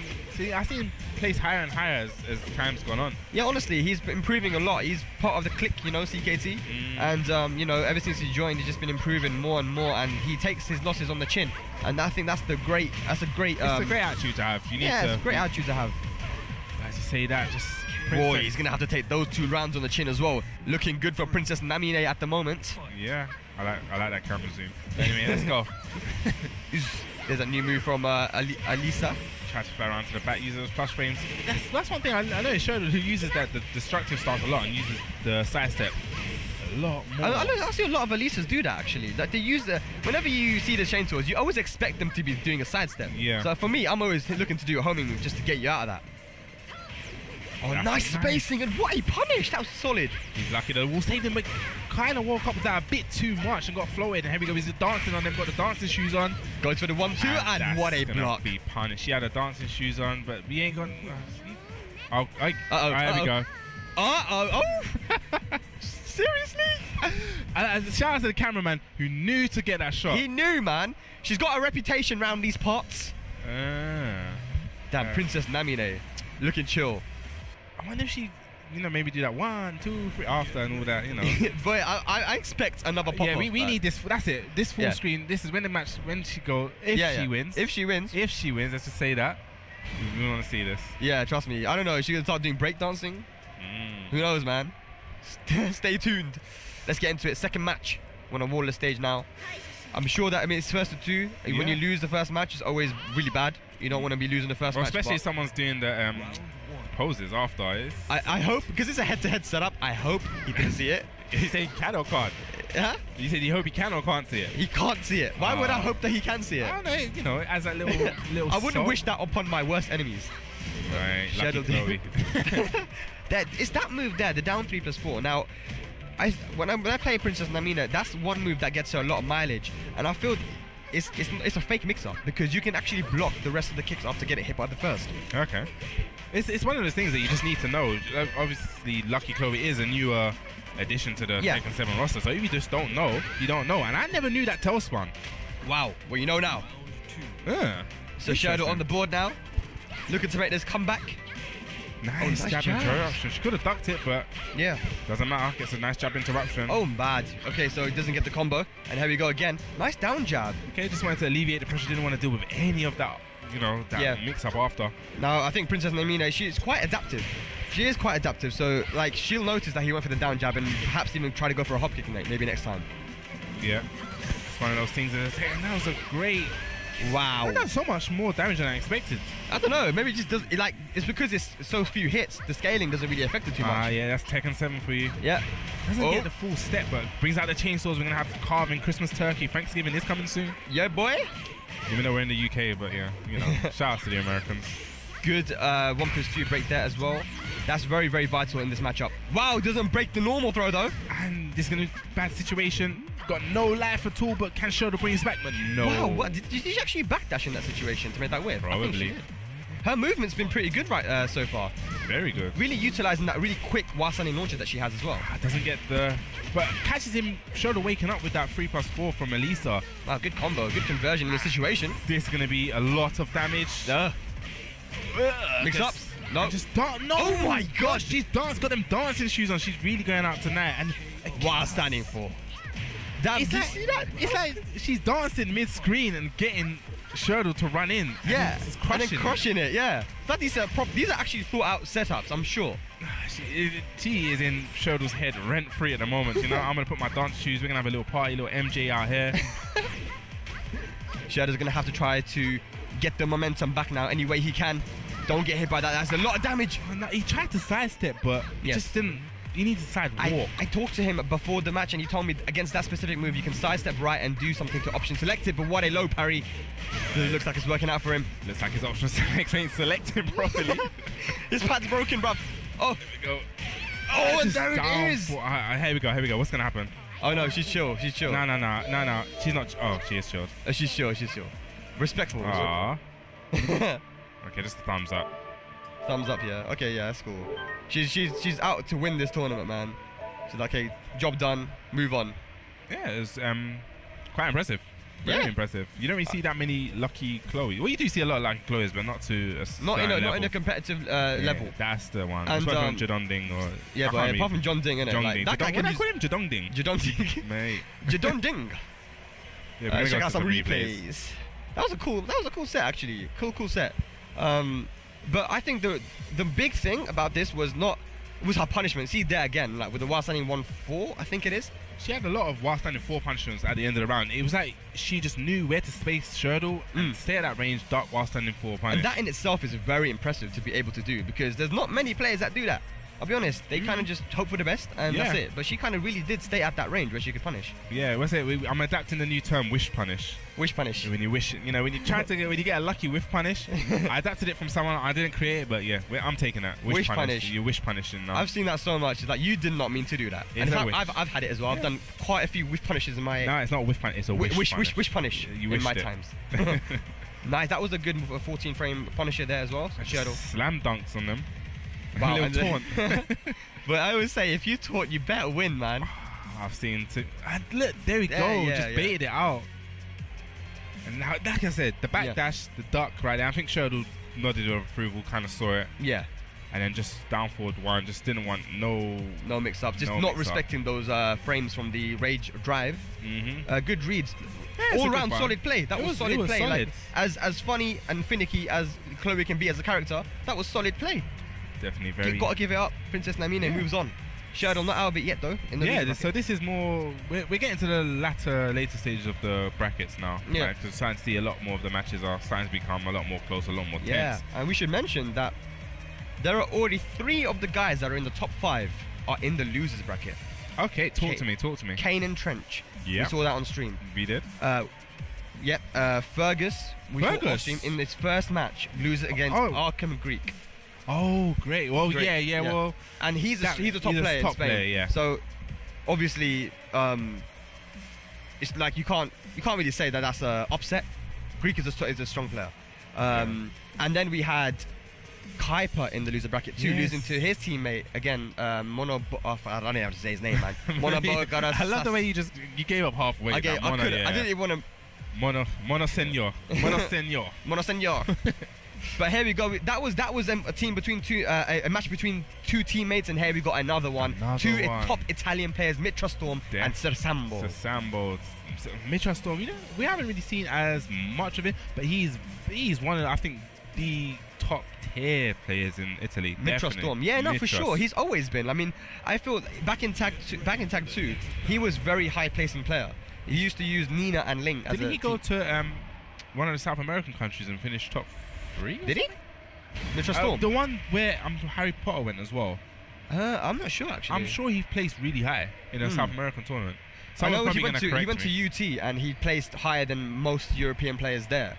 There's a reason. Yeah, exactly. And Sir Sambo, who I believe in my opinion is the best Dragunov player in Europe next to Asim. Yeah, okay. I really do think that. I think he has such a solid play style, which is very. I say he's quite defensive. He doesn't want to take big risks. And with Dragunov, that can be very dangerous. He's just. Oh my god! I'm about to say, why is this? He's just gone in from running 2s to running 2s to running 2. Yeah. I'm about to say, is he that scared? But as I was saying, yeah. I think he's one of the best Dragunov players in Europe. Of course, there's a lot of Dragunov players in it, so there's going to be a lot of contention for that top spot. But I think he is because of his defensive playstyle. I think he's really strong, and I've seen him play like a lot recently. Yeah, he's been traveling a lot more. It's quite strange because I've never really seen him before, and it's like only from this tour I've seen a lot more of Sambo. Yeah. I've only ever seen him online. He's a very prominent online player. He actually reached Tekken God, didn't he? He did, yeah. He reached. I forgot what team it was with. I think it was Dragunov and Leo. Yeah, Leo. Yeah. Damn, so he could actually have a pocket Leo too if Dragunov don't work out. And how strong is she as a character? Me and Ezra were discussing this from before launch. I always thought Leo was strong, but I don't think anyone actually just showed her and showcased her. But it's like the more I see of her now, and the more I see of her tools, especially that back 1-4. If you can't deal with it, then I just feel it just puts the game up. It goes back to what I was saying before about like moves that you can abuse if they're not being punished. And back 1-4, you have to either sidestep left or use a move which can evade the follow-up. Yeah. Now, if you're not able to do that, then it's something you can abuse. And it's the same with actually for Asuka. If no one's punishing back 3, use it. Abuse it. Do the thing. I think it's such a troll that the new annoyance move is back 1-4 in this game with Leo. I think it's such a troll that it has to be back 1-4. In every game from now, there has to be a back 1-4. There has to be a back 1-4, which is such a troll. So was it Tekken 8? We're going to see a back 1-4? Yes. And which character do you reckon it's going to be with? Give it to Dragunov. Give him a back 1-4. Give Dragunov a back 1-4. Why not? He's got down 2, back 1-4. Let's just make him great. There we go, poking away now. Really just clubs to the back of the head. That's such a good move as well. Really good to have the pressure. Yeah, Dragunov has got. I really feel he's that solid all-round character. He's that. I feel he's a complete character. Yeah, definitely. He can play at many ranges. That's what I feel makes a character complete, is how many different ranges the guys can play at. I feel he controls space better than most characters in the cast. Definitely. With that while running 2, and his pokes are really good. Yeah, he like I said, he can fight you up close. I think 1-3 is a great. It gels 1-3. Yeah, it's just good. You can just throw it out. Even his 4-1. 4-1. Yeah. This is like it's amazing. Yeah. He's got really, really good tools. But Nina, no slouch in that close range either. You're going to see Mistrust Storm try this. Oh, he's got the left lappy as well. Well, we're not in France, mate. We're not in France. We have to call it left lappy. We'll speak to Kuiper. We'll get the proper Spanish for that. We'll get the and we'll come back on that. Alright, cool, okay. We get the translation thing. Translation. Let's go. But yeah, Nina is really strong in that close range as well. Sidestep 1. And a lot of really good lows as well. Let's see.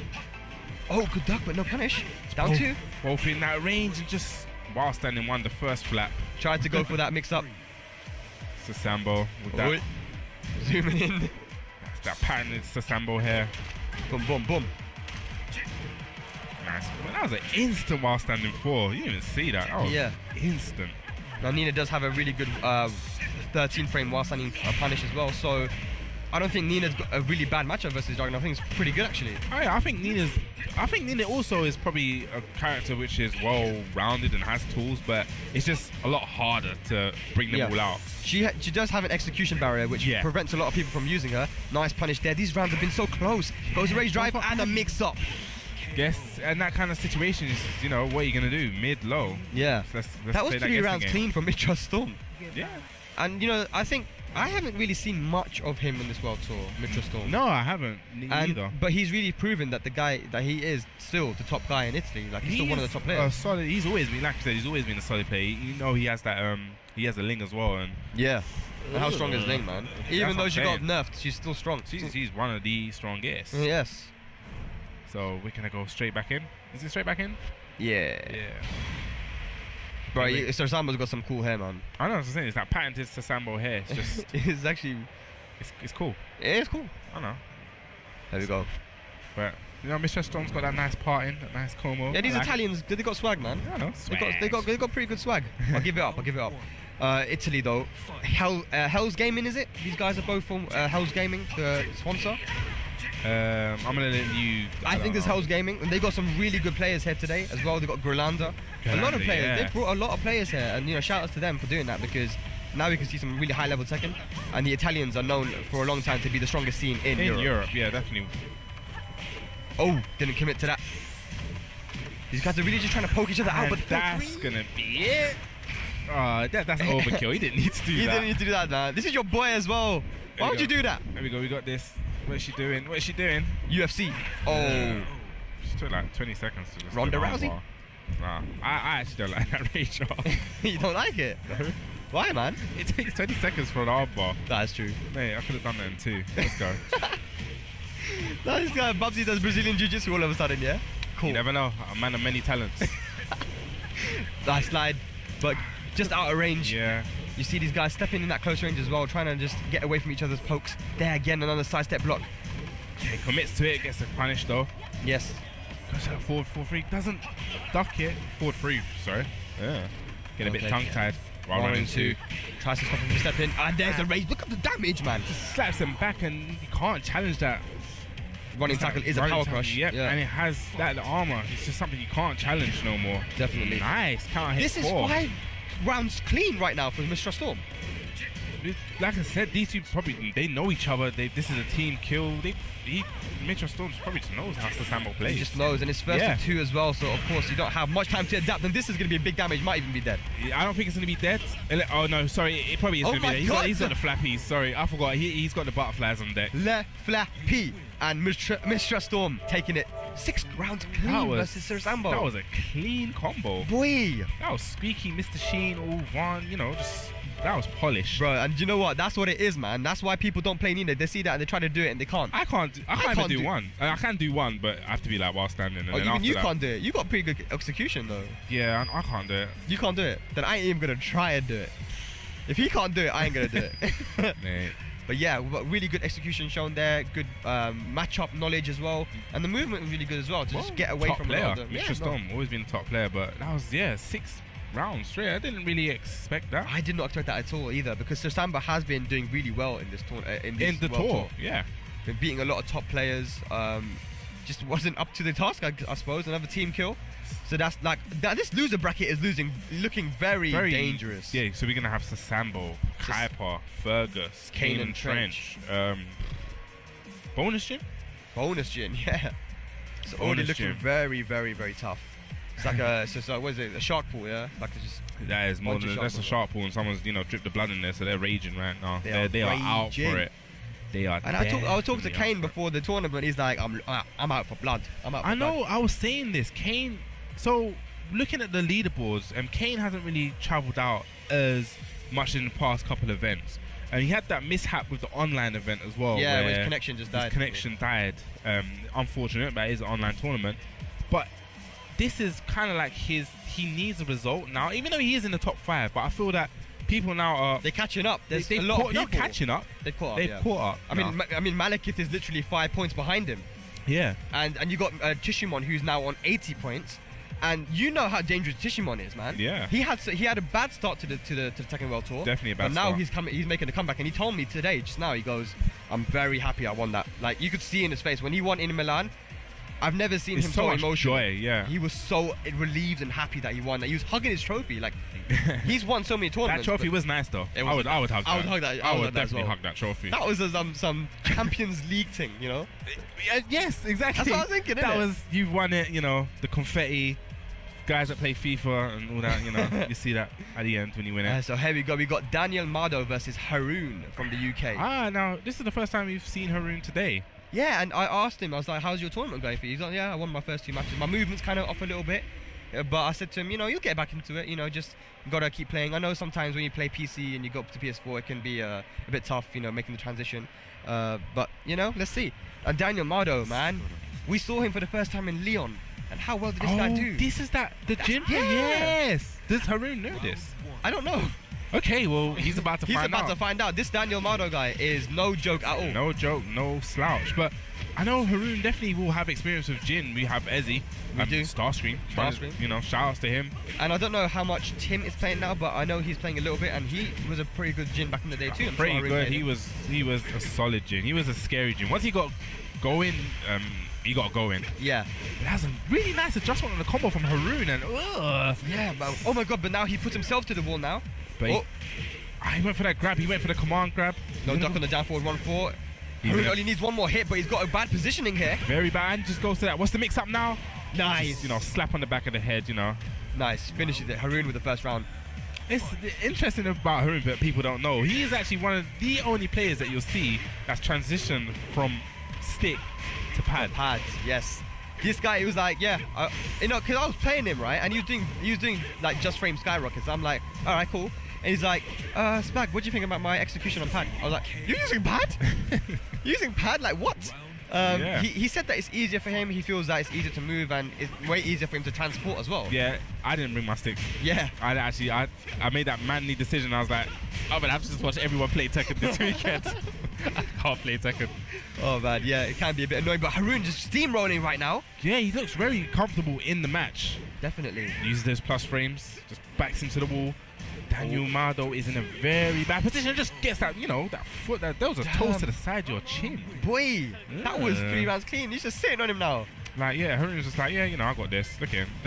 Look at the guy. He is so funny. Haroon is one of the funniest guys when you're around him. Yeah. Like, he's so awkward, isn't it? He's awkward, but it's a funny awkward. Yeah. It's like, I'll just be looking at him, innit? And then he would be like, what are you looking at me for? He'd just be looking at me. Is this camera on? That's probably in his head. It's like, is this camera on? I don't know. Let me look. I don't want to look though. I don't know. He probably knows we're talking about him as well. Like he's gonna watch it back and be like, oh mate. But that was a really convincing match there for Haroon. And you know, having played him recently, I was like, wow, this guy is really transitioning well to this game now. Yeah. He's actually like a lot of players had a tough time transitioning to this game, and especially Hwoarang players. I've played multiple Hwoarang players who've had a tough time transitioning with the new Hwoarang. Yeah. They say it's a different one. It's completely different. Yeah, even his... Oh my god. That move. But as you were saying, even though he has the same moveset, I feel like all his combos and how you would utilize him is different. Yeah. Like, it's not... His bread and butters are just so totally different now. Yeah, and I feel that, you know, one of the weaknesses that Hwoarang had was getting in. But now he has forward. Right, he's in already. He's in. He's got that instant message. He's just sliding on he's exactly slid right in there. And you know what? You can't even challenge it because of the power crush. The power crush is something that's good. We saw it already. Look how much damage that did. So, but here we go. Daniel Mado making a comeback here. He is no slouch like we said. Yeah, but Haroon looking really commanding. He's using a lot of that. What is that? Back four? It's a 12 frame counter hit launcher. Why not? Why not? I think it's 12 frame anyway. Nice punishment. Wow, nice. There we go. Daniel Mado on the board now. That was a great conversion there. Knew the side wall splat, knew his options. Yeah.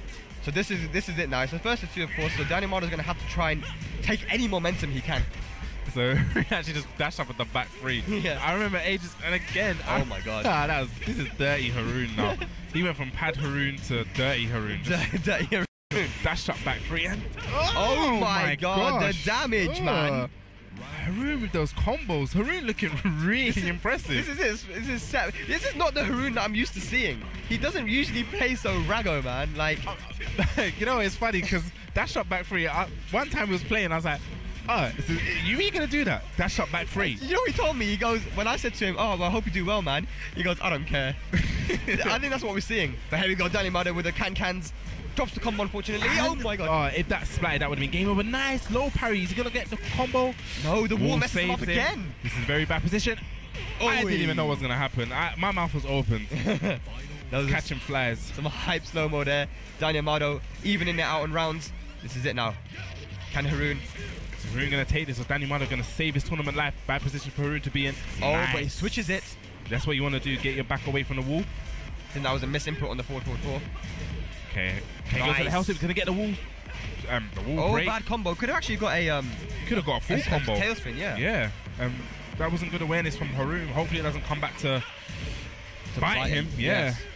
Tries to go. Look, really good defense here by Daniel Mado. This is gonna be the. If he's gonna get the wall, yeah. Oh, he didn't know where the wall was, but it doesn't matter. I didn't even know where the wall was. Yeah. Wow, that was that a reverse sweep in terms of rounds? Or no? I don't think it was a reverse sweep. But that was a very good comeback. It was a good comeback. Used the momentum and he went with it. I think Dynamoto's noticed that they need to change the stages. Yeah, gonna go for that. Yeah. Probably just gonna inform Haroon. And you saw that at the last round as well, man. The wall kind of messed him up for 2 combos. Yeah. 2 potentially round finishing combos. So yeah, I think he wants to change stage as well. What's happening now, guys? Just to explain to you, is the game is in tournament mode, so you actually can't press pause. Yeah. So these guys are going for a stage select, but you know, no pause button. They gotta win the match first. Yeah. Gotta win the match real quick. So they're gonna do that real quick. Yeah. As we talk about what just happened. Yeah. Haroon was looking really good. Like, the momentum was there. He seemed to not really care what was going on. And I say, in the first of 2, just like that, the click of a fingers, everything can change. Yeah. Even saw Haroon going to Rago dirty. Haroon, he just ran up. he literally ran up. Stop. Back 3. Back 3. Yeah. Like, why would you do that? And then he did it again, and it worked. I never forget when he done that to me. I was like, why would you? Is this how we're playing?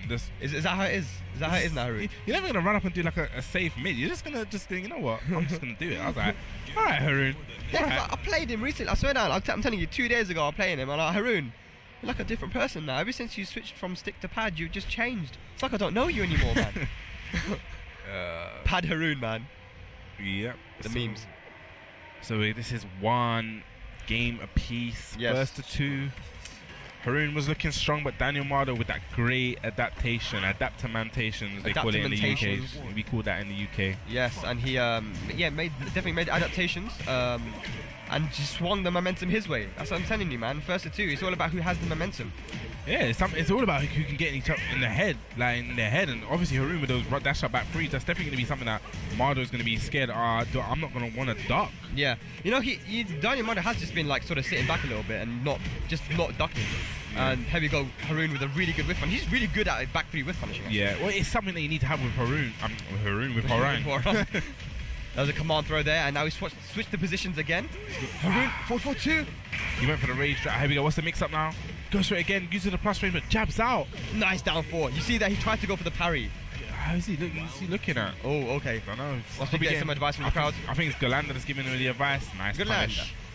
Galanda. Hopefully we'll get to see him as well. Hopefully.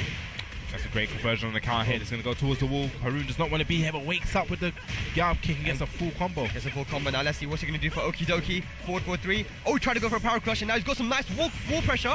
Big damage from Haroon. Oh my god. This just still got either way. 2 throw, not broken and again. This is going to be very bad situation for Haroon. Wants to wake up. And has a big whip punish, but doesn't punish. Oh my god, and then there. Again, Haroon knows it.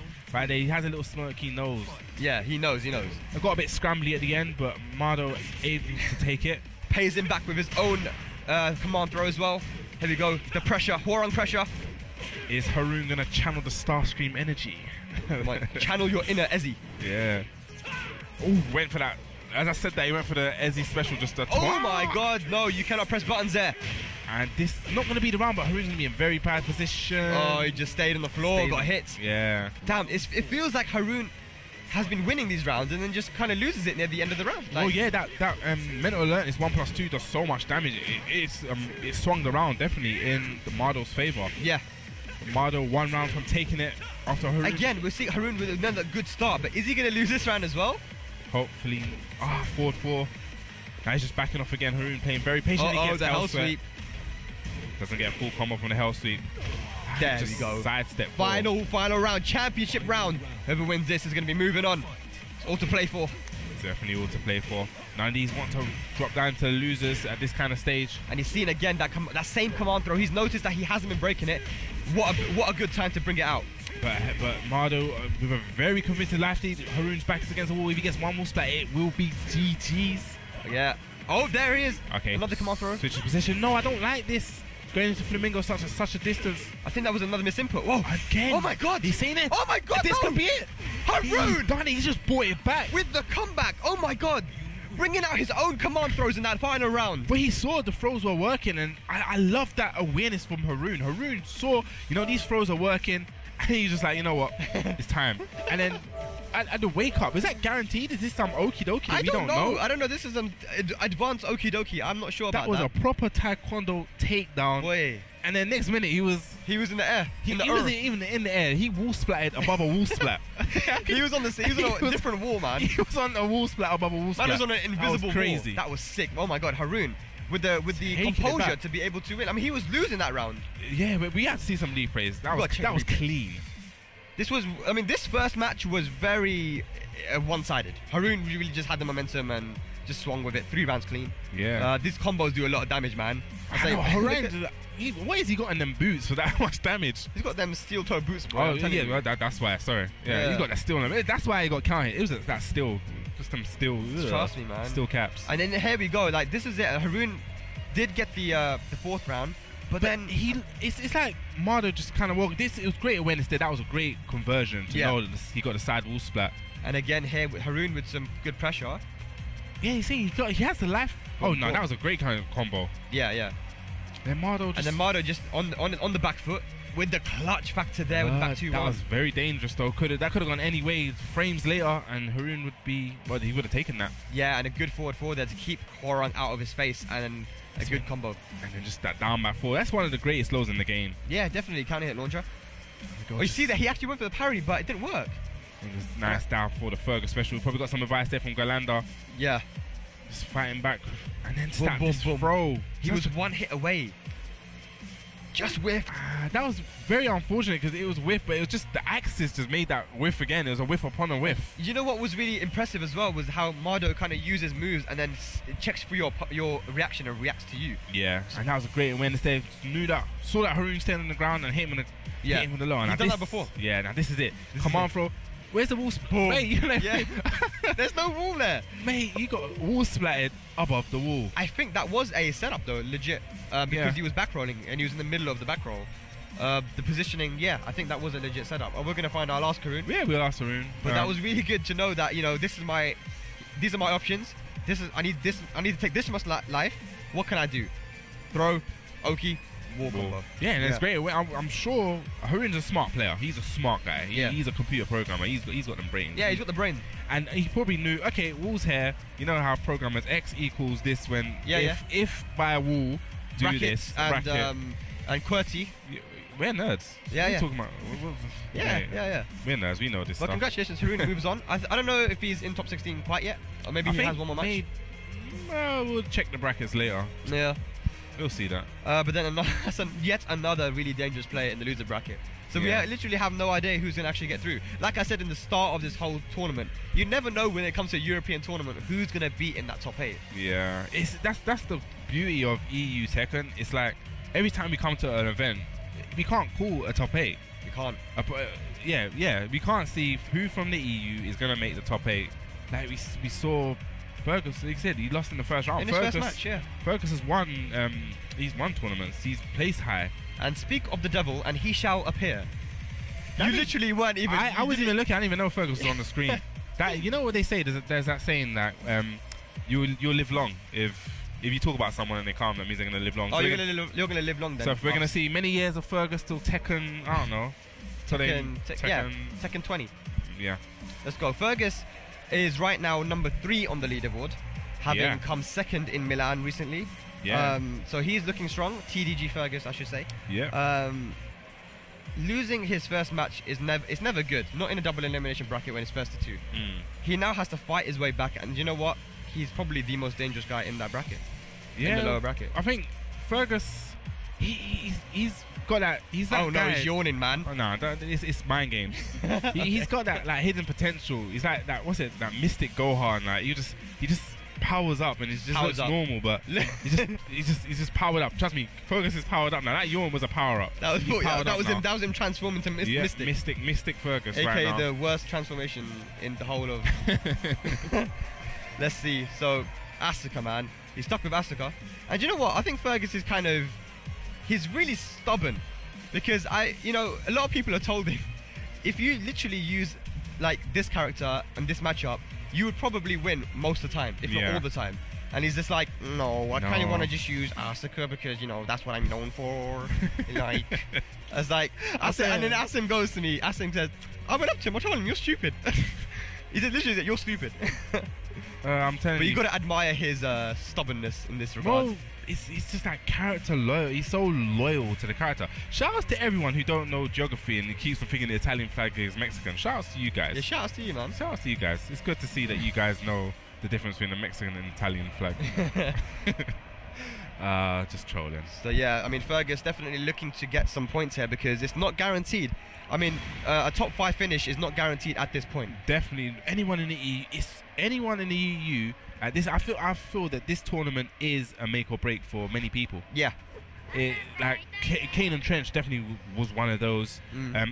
People like Super Akuma and Kaipa is to kind of like cement them. Yeah. And like, okay, I've got enough points. I don't think anyone can really knock me out. Yeah, exactly. I think that number 1 and 2 will be sort of safe, but the guys who are 3, 4, and 5, and everyone below that, you are not safe. You have to win. A nice counter hit back 4 there from Fergus. This Sonic is Yara. How do you? I know that it's Hara. It's probably Jose because J's in Sonic Spanish. Haha.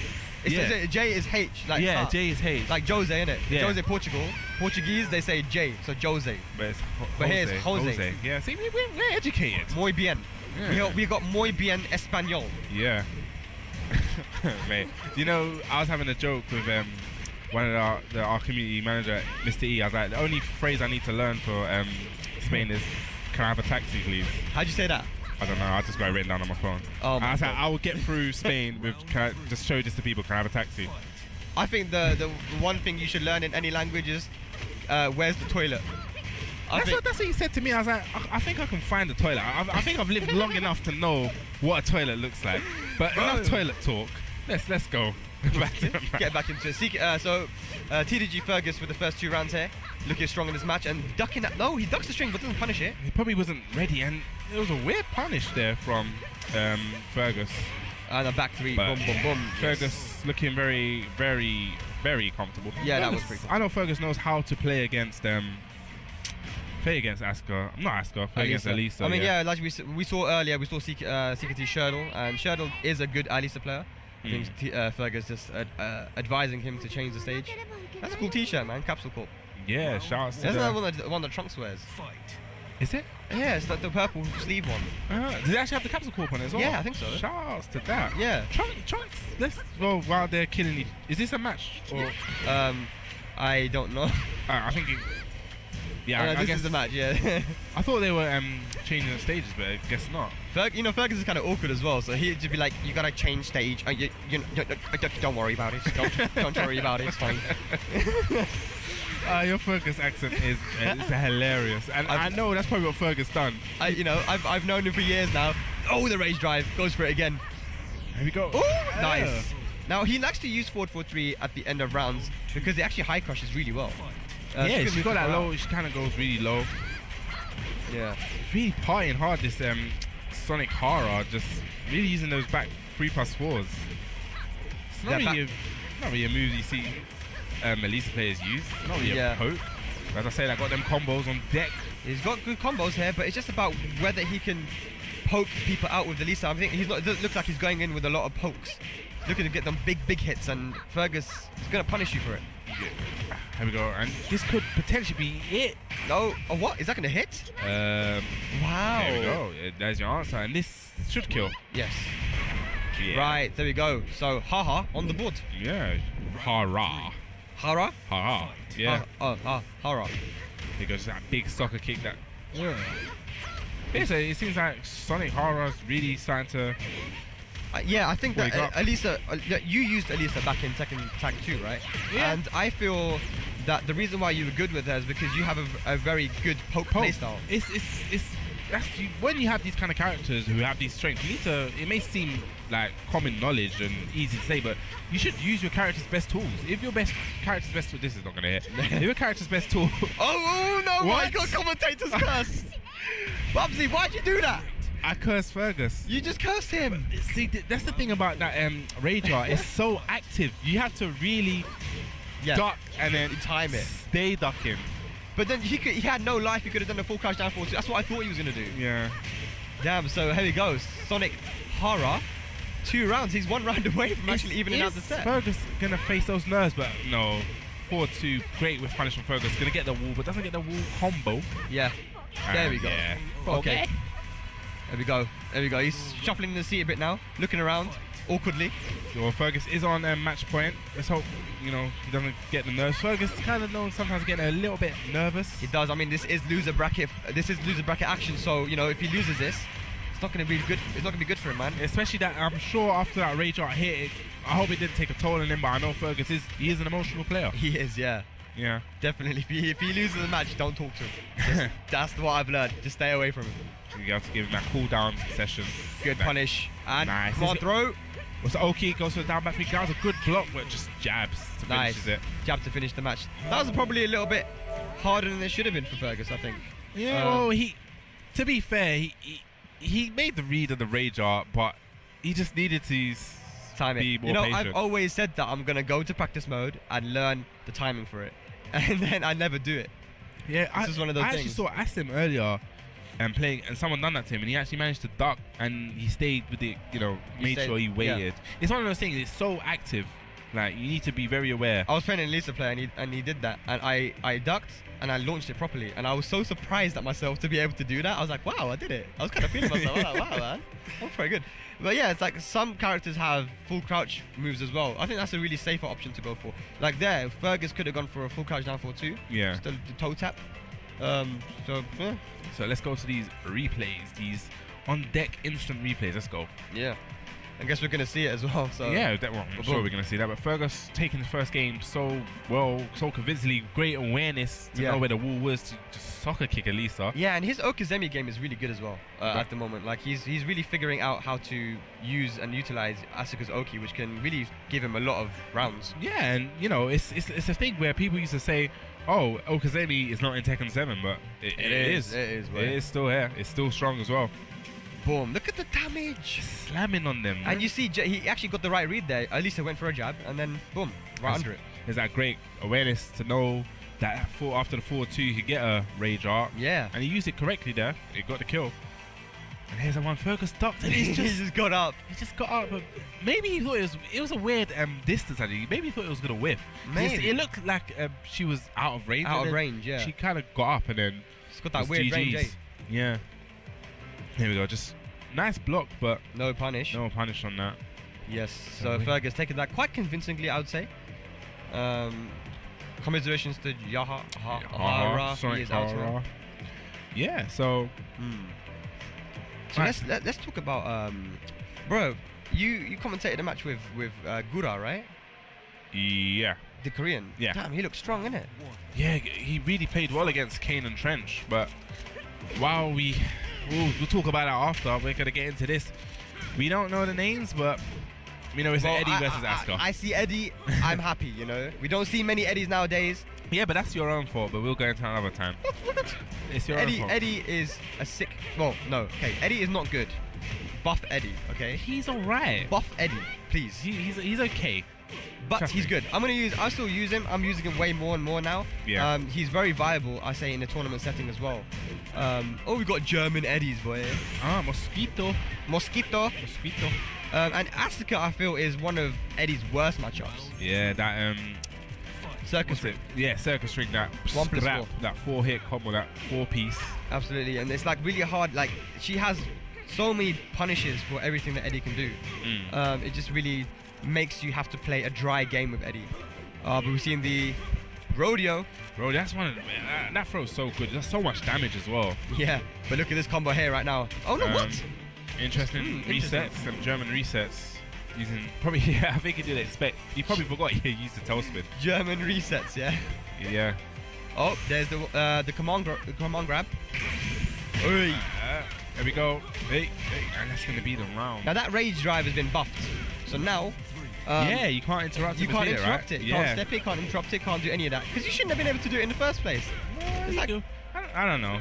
Or you can say that for them other people's rage drives like Shaheen's and. Okay, no, but the thing is that like you said to a certain person, oh god, when you do the rage drive, you're actually at a range where the mix-up won't hit you. Yeah. And you said that versus Starscream, and what happened?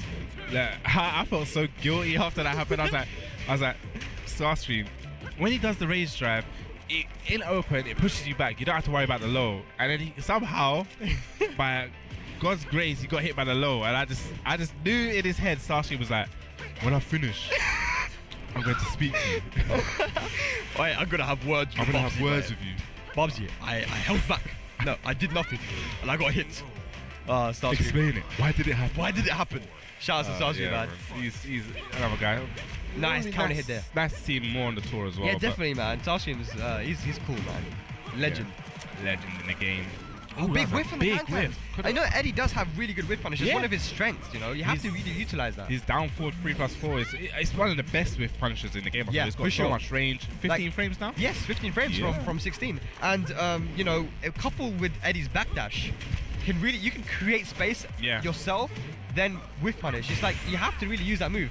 And that's kind of one of the reasons why I changed my button layout as well, so I can use that move specifically on deck. And you see Eddie was just doing that capoeira, just really partying and just catching Asuka with everything. That's a big counter hit. It's gonna be huge damage. Don't really see people use forward one with Asuka that much, but seemed to work out there. Maybe it's because he thought he was going to relax. Maybe. Yeah. Oh, doesn't bite, but no, never mind. There. He bit. Yeah. He took a big bite in that. Oh my god. Put the hook in the water. Baited. Now he's laughing, man. He's like, that was cute. That was nice. That was cute. And he's probably like, I does this. Is that the German? Or is that the Spanish guy? I don't know. I don't want to make any irrational assumptions. I was going to say something, but I won't. Yeah. Let's not make those assumptions. You know what they say when you assume? You know what they say when people will say they assume that you won't get hit by the rage art? Asuka taking that first match. Yeah. So geometric plane, a lot of people like this stage. I like it because of the music. Oh no, I don't really care about the design, really? Man. I like the design. You like the music. Yeah. What's weeby about this? Oh, okay. If you like the design, you're a weeb. It's like, it's cool. Oh, you tried to go for the big boy combo? Yeah, that combo. It's weird. It sometimes hits. It sometimes doesn't hit. Yeah, it is. Yeah, it's kind of. I think it's when you get the flip and how late it is. It's one of those weird ones. It is. Oh, just doesn't dash up enough, and that can be a really awkward combo to do as well. You really do have to dash up and get that back to. Back to using that back bump. Eddie's like, it's funny because Eddie, remember when we were playing pre-release, me and you, and we were trying to find out Eddie's combos, and we were like, Eddie's combo damage is so bad, man. But then Eddie's combo damage is one of his biggest strengths. Yeah, now. Like I think it's when we discovered it. It's like, oh, you have to just do back 2-4 again. Like, yeah. Oh yeah. Wow, just the spring kick. Spring kick. I was very dangerous. If that was blocked, that would have been huge damage. Yeah. Asuka could really punish. She got good foot in the back. Yeah. 1-1 into the Kankans. Yeah. So that was very dangerous. But like I was saying, Eddie's combo damage really is one of his big strengths, and I think the reason why we couldn't find a good combo is because we're not used to doing launch into back 3-3. Yeah. We'd always do one move before that. So it was like, wow, and once we found the combos, just damage. There was a lot of damage, and that was counter hit, but no Tekken Tag 2. Rip. Back 1-4. That would have been GG's, and that would have been it. That would have taken life into the next round. I missed that move as a capo player, man. Well, who doesn't? Yeah. Boom. Go just really chipping them down, okay. Yeah, playing very patient. The Asuka playing very, very patient. Again, that was a counter hit, but it's not Tag 2. Every time I see that, I was like, oh. I know. It kills me inside every time. Kills me inside. What could have been? That was just started with the homing move. Yeah. And you know what? That move is good, like on paper. Homing, safe, and launcher. National counter hit launcher. Oh. But Eddie doesn't duck the second hit, and wow, what's going on? Oh, that's going to be the game. Just 7 golden letters. 7 golden letters, but it was a bit of a delayed perfect. He could have got that perfect. That confused me. I don't know what that was. But good game. That's 1-1. 1-1 now, yeah. So we're going to go to, I guess, another stage select. Bringing it back. I like these guys us doing the stage select. They're remembering. Yeah. Oh, these high level. German efficiency. Is it German or Belgium? I don't know if it's the streams like trolling. Is it Belgium or German? Now we're going to see like every flag coming out. I know the flags. I know my flags. Okay? Alright, let's go. I haven't had a good look at them, but I'm going to look now. And I know my flags, apart from Eastern Europe. Apparently we don't know those flags. Shouts to us, what is it, Latvia? Oh yeah. Yeah, we got that wrong. We got that very wrong. Yeah. Oh, let's see. Is it German or is it Belgium? It's so tense right now. Oh, he switched to Claudio. I don't know, man. I mean, It doesn't look like there was much punishing going on anyway, man. Just why not? Pick Claudio if you're comfortable with him. Go with the hop kicks. But I don't feel his Asuka done. Well, he may just figure something out maybe. But he did win the first game with Asuka, so true. I don't know. We'll see. That is a German flag. Yeah. Yeah, that's a German flag. It's the stream. They mess with my head. They made me doubt myself.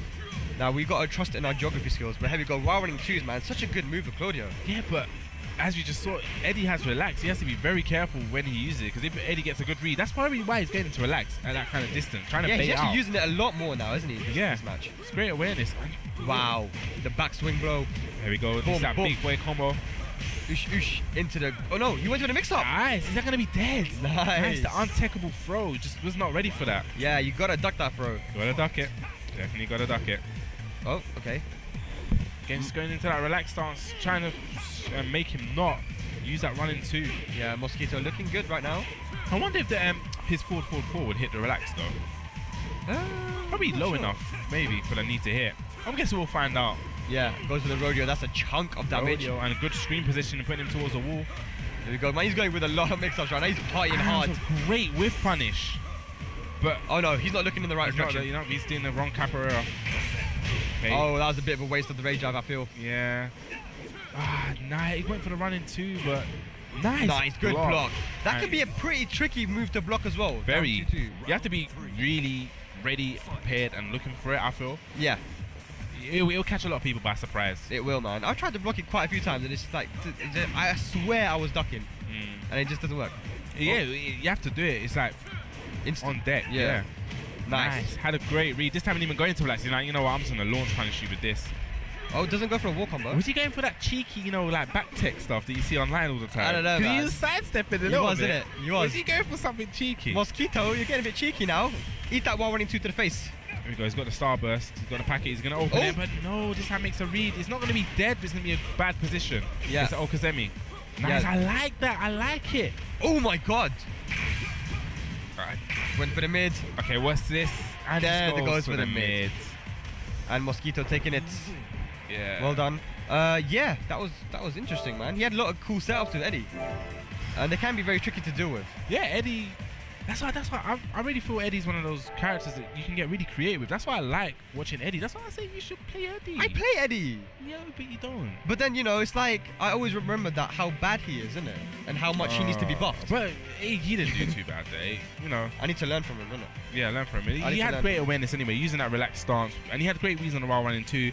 I don't really feel the Claudio pick helped at all. No, I didn't. I mean, you saw him go with way more relaxed in that later match. It seemed more like he wasn't reacting to that, and he kept on still going for while running twos. He needed to kind of use moves that will hit Eddie out of relax. But as we go, we're going back to the replays. You see, he started off well with the Asuka getting that. Yeah, it wasn't bad. Like I said, Asuka is a really good, strong matchup versus Eddie. And there's that interesting. That was an interesting exchange. Yeah, interesting, perfect. Yes, and back to the thing is like, this guy had his Eddie combos on lock, and he had the Oki too. Here we go. Yeah, the Oki, boom. Sick Oki. Handstand into the throw.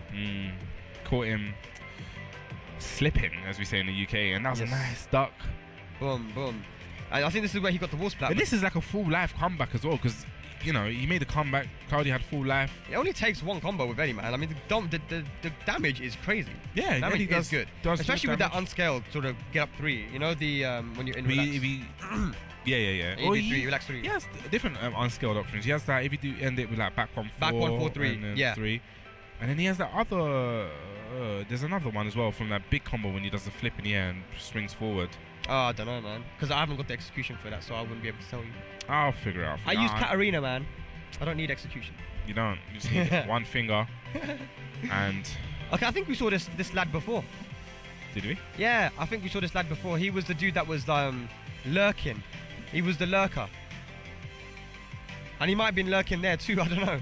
But apparently, Esler was telling us that he was going around watching everyone.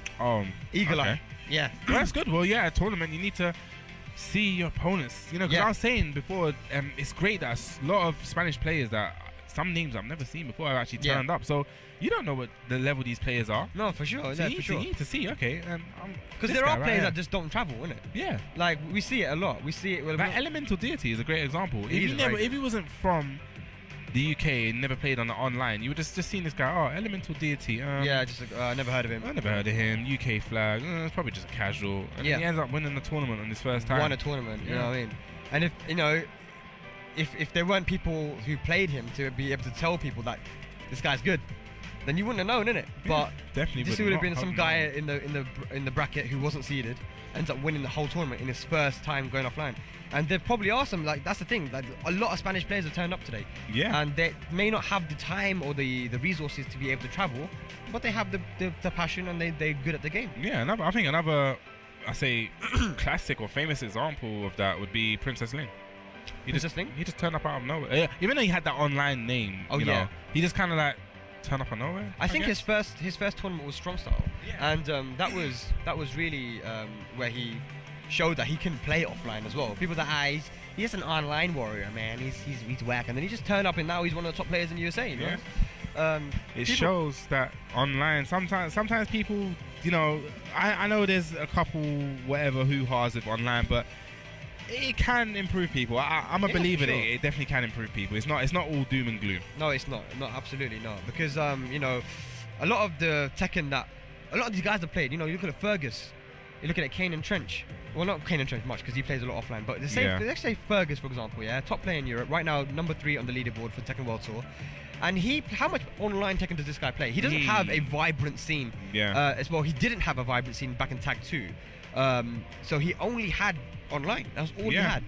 And then all of a sudden he came to London. Do you remember when he came to London, the Heart Gaming? And literally there was a Fergus Kumite and he just beat everyone. Yeah, apart from a couple guys. There. I didn't play him that time, but I was actually there. I think there was times where I was just like, because I used to start work. Long story short, I used to start work at like 4 a.m. and then when it came to Hog and it was like 8 in the evening, I just didn't want to do anything. I just turned up. Just sit there. I just turned up to eat kebab. That's what it was. I went to a Lebanese place. The Lebanese place. I used to turn up to Hog just to eat a kebab and chips and just watch everyone play and go home. That Lebanese place was nice though. It was. I wonder. They must have got so much business from us as well. Yeah, trust me, man. But let's get into it now. We've got the lurker. I don't know what his name is. I need to stop calling him that. That's rude. Yeah, well, I'm sure we're going to see some names appear. Yeah, appear. Get ready for the next battle. Okay, so we got some. We're going to go with Pfizer. Yeah, there you go. The guy from the sky. Okay, we've got Pfizer and Choco Hard. Choco? I don't know. I think that X. The letter X is pronounced CH, because you know Baxi, yeah? Yeah. Baxi Tao is actually pronounced Bachi Tao. Yeah, but what about Chavi?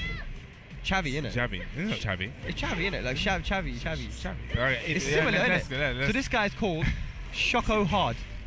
I'm just gonna go with you on this one. Yeah, you have to go with me. So Pfizer versus whatever. Let's go. Kazumi versus Steve. Yeah, that's a lot better. I like that one better. Yeah. Goes for that command throw. So we're playing losers, I guess now. This is the losers side. This is, yes. And he's part of that ES crew as well from Spain. You have some really good, strong players. Steve is a character which I feel we don't see enough. He's very strong, and he was one of the top tier characters back in early FR. Like, people ranked him as top 2. Yeah. But he's still really strong, even now. You don't see him because he is a tough character to really master. It's just using those tigers as a projectile, but you need to be very careful because Steve does have that sonic bang and it has a really deceptive range. Yes. So deceptive. It is actually great damage. It has like a vacuum effect. It really just sucks you in. Yeah. And you can also get some good Oki from as well. I see he just dashed up, and from there in that close range, Steve is so dangerous. Yeah, this Steve is just running a riot now. Oh my god. Peekaboo just, I love that. He just stood there and he was backdashing against the wall and my throat's gone croaky and he took off. Just 2 seconds. Backdashing against the wall. What are you doing, sir? You can't get anywhere. Man, that peekaboo put him in such a panic. This guy's like, he was backdashing hard against the wall. He's like, I need to get out. You know, that's the thing that Steve can do to you, man. I've watched. Let me give a shout out to Matt JF, from Poland. He's one of the legendary players in Europe, and he's a Steve player. And you know when he gets into his groove, like he really showed me that Steve can really just plant your feet in the sand. Like you just get so scared you don't do anything. It's like, I don't know what to do. This guy's scaring me, and then he just overwhelms you with offense. And you know, have you seen that just happen now? Yeah, I feel like you said, when Steve has his groove and gets his momentum going, it's scary. Trust me. It's scary, especially when he starts opening up with that down back 3-2, the stomp, the punch. That'll make you want to duck. That move, I don't know. If there's certain lows in the game which you get annoyed by getting hit, I think for me that one's the most annoying. Cause I'm like, Steve doesn't really have. That's like his only low. Really. He's a boxer, and he just stepped on your crepes, on your shoes. Shoes, crepe check. But he switched quickly to Alisa, trying to give him a head. No, she said no. He's committed. Boom, boom. Alisa, probably a better choice here. I don't know. Her down back 3 would seem to be a really good move. Yeah, boy, it's gonna go underneath. A lot of things. Yeah, high counter hits, but he doesn't get the wall. That's big damage there, man. Went for the punch parry there, just probably a little bit too early, and this is gonna be the round. Just chainsaw carving Steve up. Nice, and I feel that, you know, when you make a character change, it can really change the way you play as well. Like, not just like, it just changes you as a player. Like sometimes I feel that when I play Eddie, I play so reserved. When I play my Katarina, I just go in. Oh, that was counter hit. Perfect. Get peed on. Can't press buttons there, and that's you know, when you get counter hit by that, that's even more hurting. That hurts more than the back one. Yeah. You actually just got duffed. Nice. 1+2 throw not broken again. He has not been breaking those 1+2 throws, and I'm sure he tried to go for it again. He tried to answer back with a nice duck. That string, people are ducking that string now, man. Yeah, you always have to duck. I've been ducking that string all the time. Come on, man. You guys, I don't know. I don't see people duck it that much. Nah, I'm ducking. I will always duck that string. I'm an Elisa player, so that's why. Whenever I see that while standing too, I'm like, yeah. How did he get to her back? What's going on here? And it's a great conversion as well. Looking really strong, looking to take this. He tries this nice punch parry. He's really just really running the train on her. Oh my god! No way! What? I don't know. Was that a wish? Was that a wish punish? That was a wish punish. That was a wish punish. He couldn't want to do that. He didn't want to do that. No way. But anyway, that was sick. Just wow. We definitely we're gonna see that on replay. We definitely need to see the replay for that. Wow, that was sick. He ducked under, put that sway back and. Hey, Bush. I've played people with that move a lot as well, but that was back in Tekken 6 where I didn't really know how to play. But I would just catch people doing it. Yeah, definitely got that Mayweather dodge, that the shoulder roll there. Back and then duff him. That was a straight duff in the chin. Was that 2 perfects in a row at the end there? I don't even know. I was too fascinated. I didn't even know that was a play. I was too fascinated by that sway back. Damn. Boom. But that was a very convincing match for. Very convincing. Very good Steve Choco. play as well. Yeah. Nice Steve. I think Steve, when you see a character, Steve's one of those characters which I love to see and watch being played. Yeah. It's definitely one. He's like because I really feel it takes a lot of skill to play Steve. Yeah, for sure. Like definitely. That's why we're not seeing many Steve players, because he is a very unique character that you got to put time in with. Yeah. You really need to put in time. There you go. See there the backdashing at the wall. Yeah, I didn't want. Just like, nah, I don't want to deal with this. I need to get away. It's like, why can't I move? There we go. Just nice. Yeah, tried to go for a punch parry there. Probably just messing about. He was really comfortable, just started off with an up forward one. Probably had a read on something. And that's Sway. I mean, I've actually underestimated how good Sway is at just for evasiveness. What I used to do is get a counter. You can't press the buttons between that. Slow-mo, bro. I love it. Sonic Fang. What I used to do is put a sidestep in as well. So I sidestep and then sway. Wow, okay. So kind of like an extra. Like a double sidestep. Yeah. But that's Bubsy tech. That's upper level tech. So I used to do that a lot against Mishimas. I see it there. Just go right to the back. Did he know? Maybe he just knows. I don't know. I think these are all wish punishes, mate. Don't know, bro. When you wish, something you have to wish it and it will come true. Here we go. We're gonna see it now. We're gonna see it now. Here we go. Did he just know? Probably he's waiting for a while running 2. Maybe. He's waiting for the 1 in 2. Maybe. It still worked. That was okay. I'll give him the credit for that then. Okay, that wasn't a wish punish. That was skill. That was a bad boy read. Pure skill. So this is it. Yeah. Unfortunately, that is it. We have now completed the first day of Barcelona Games World. Yeah. Tekken World Tour. It's been good. Tomorrow will be the top 48. Yeah, we're gonna start from top 48. Yes.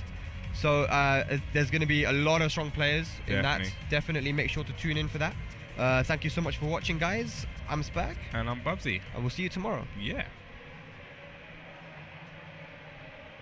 Nissan Cup Noodles.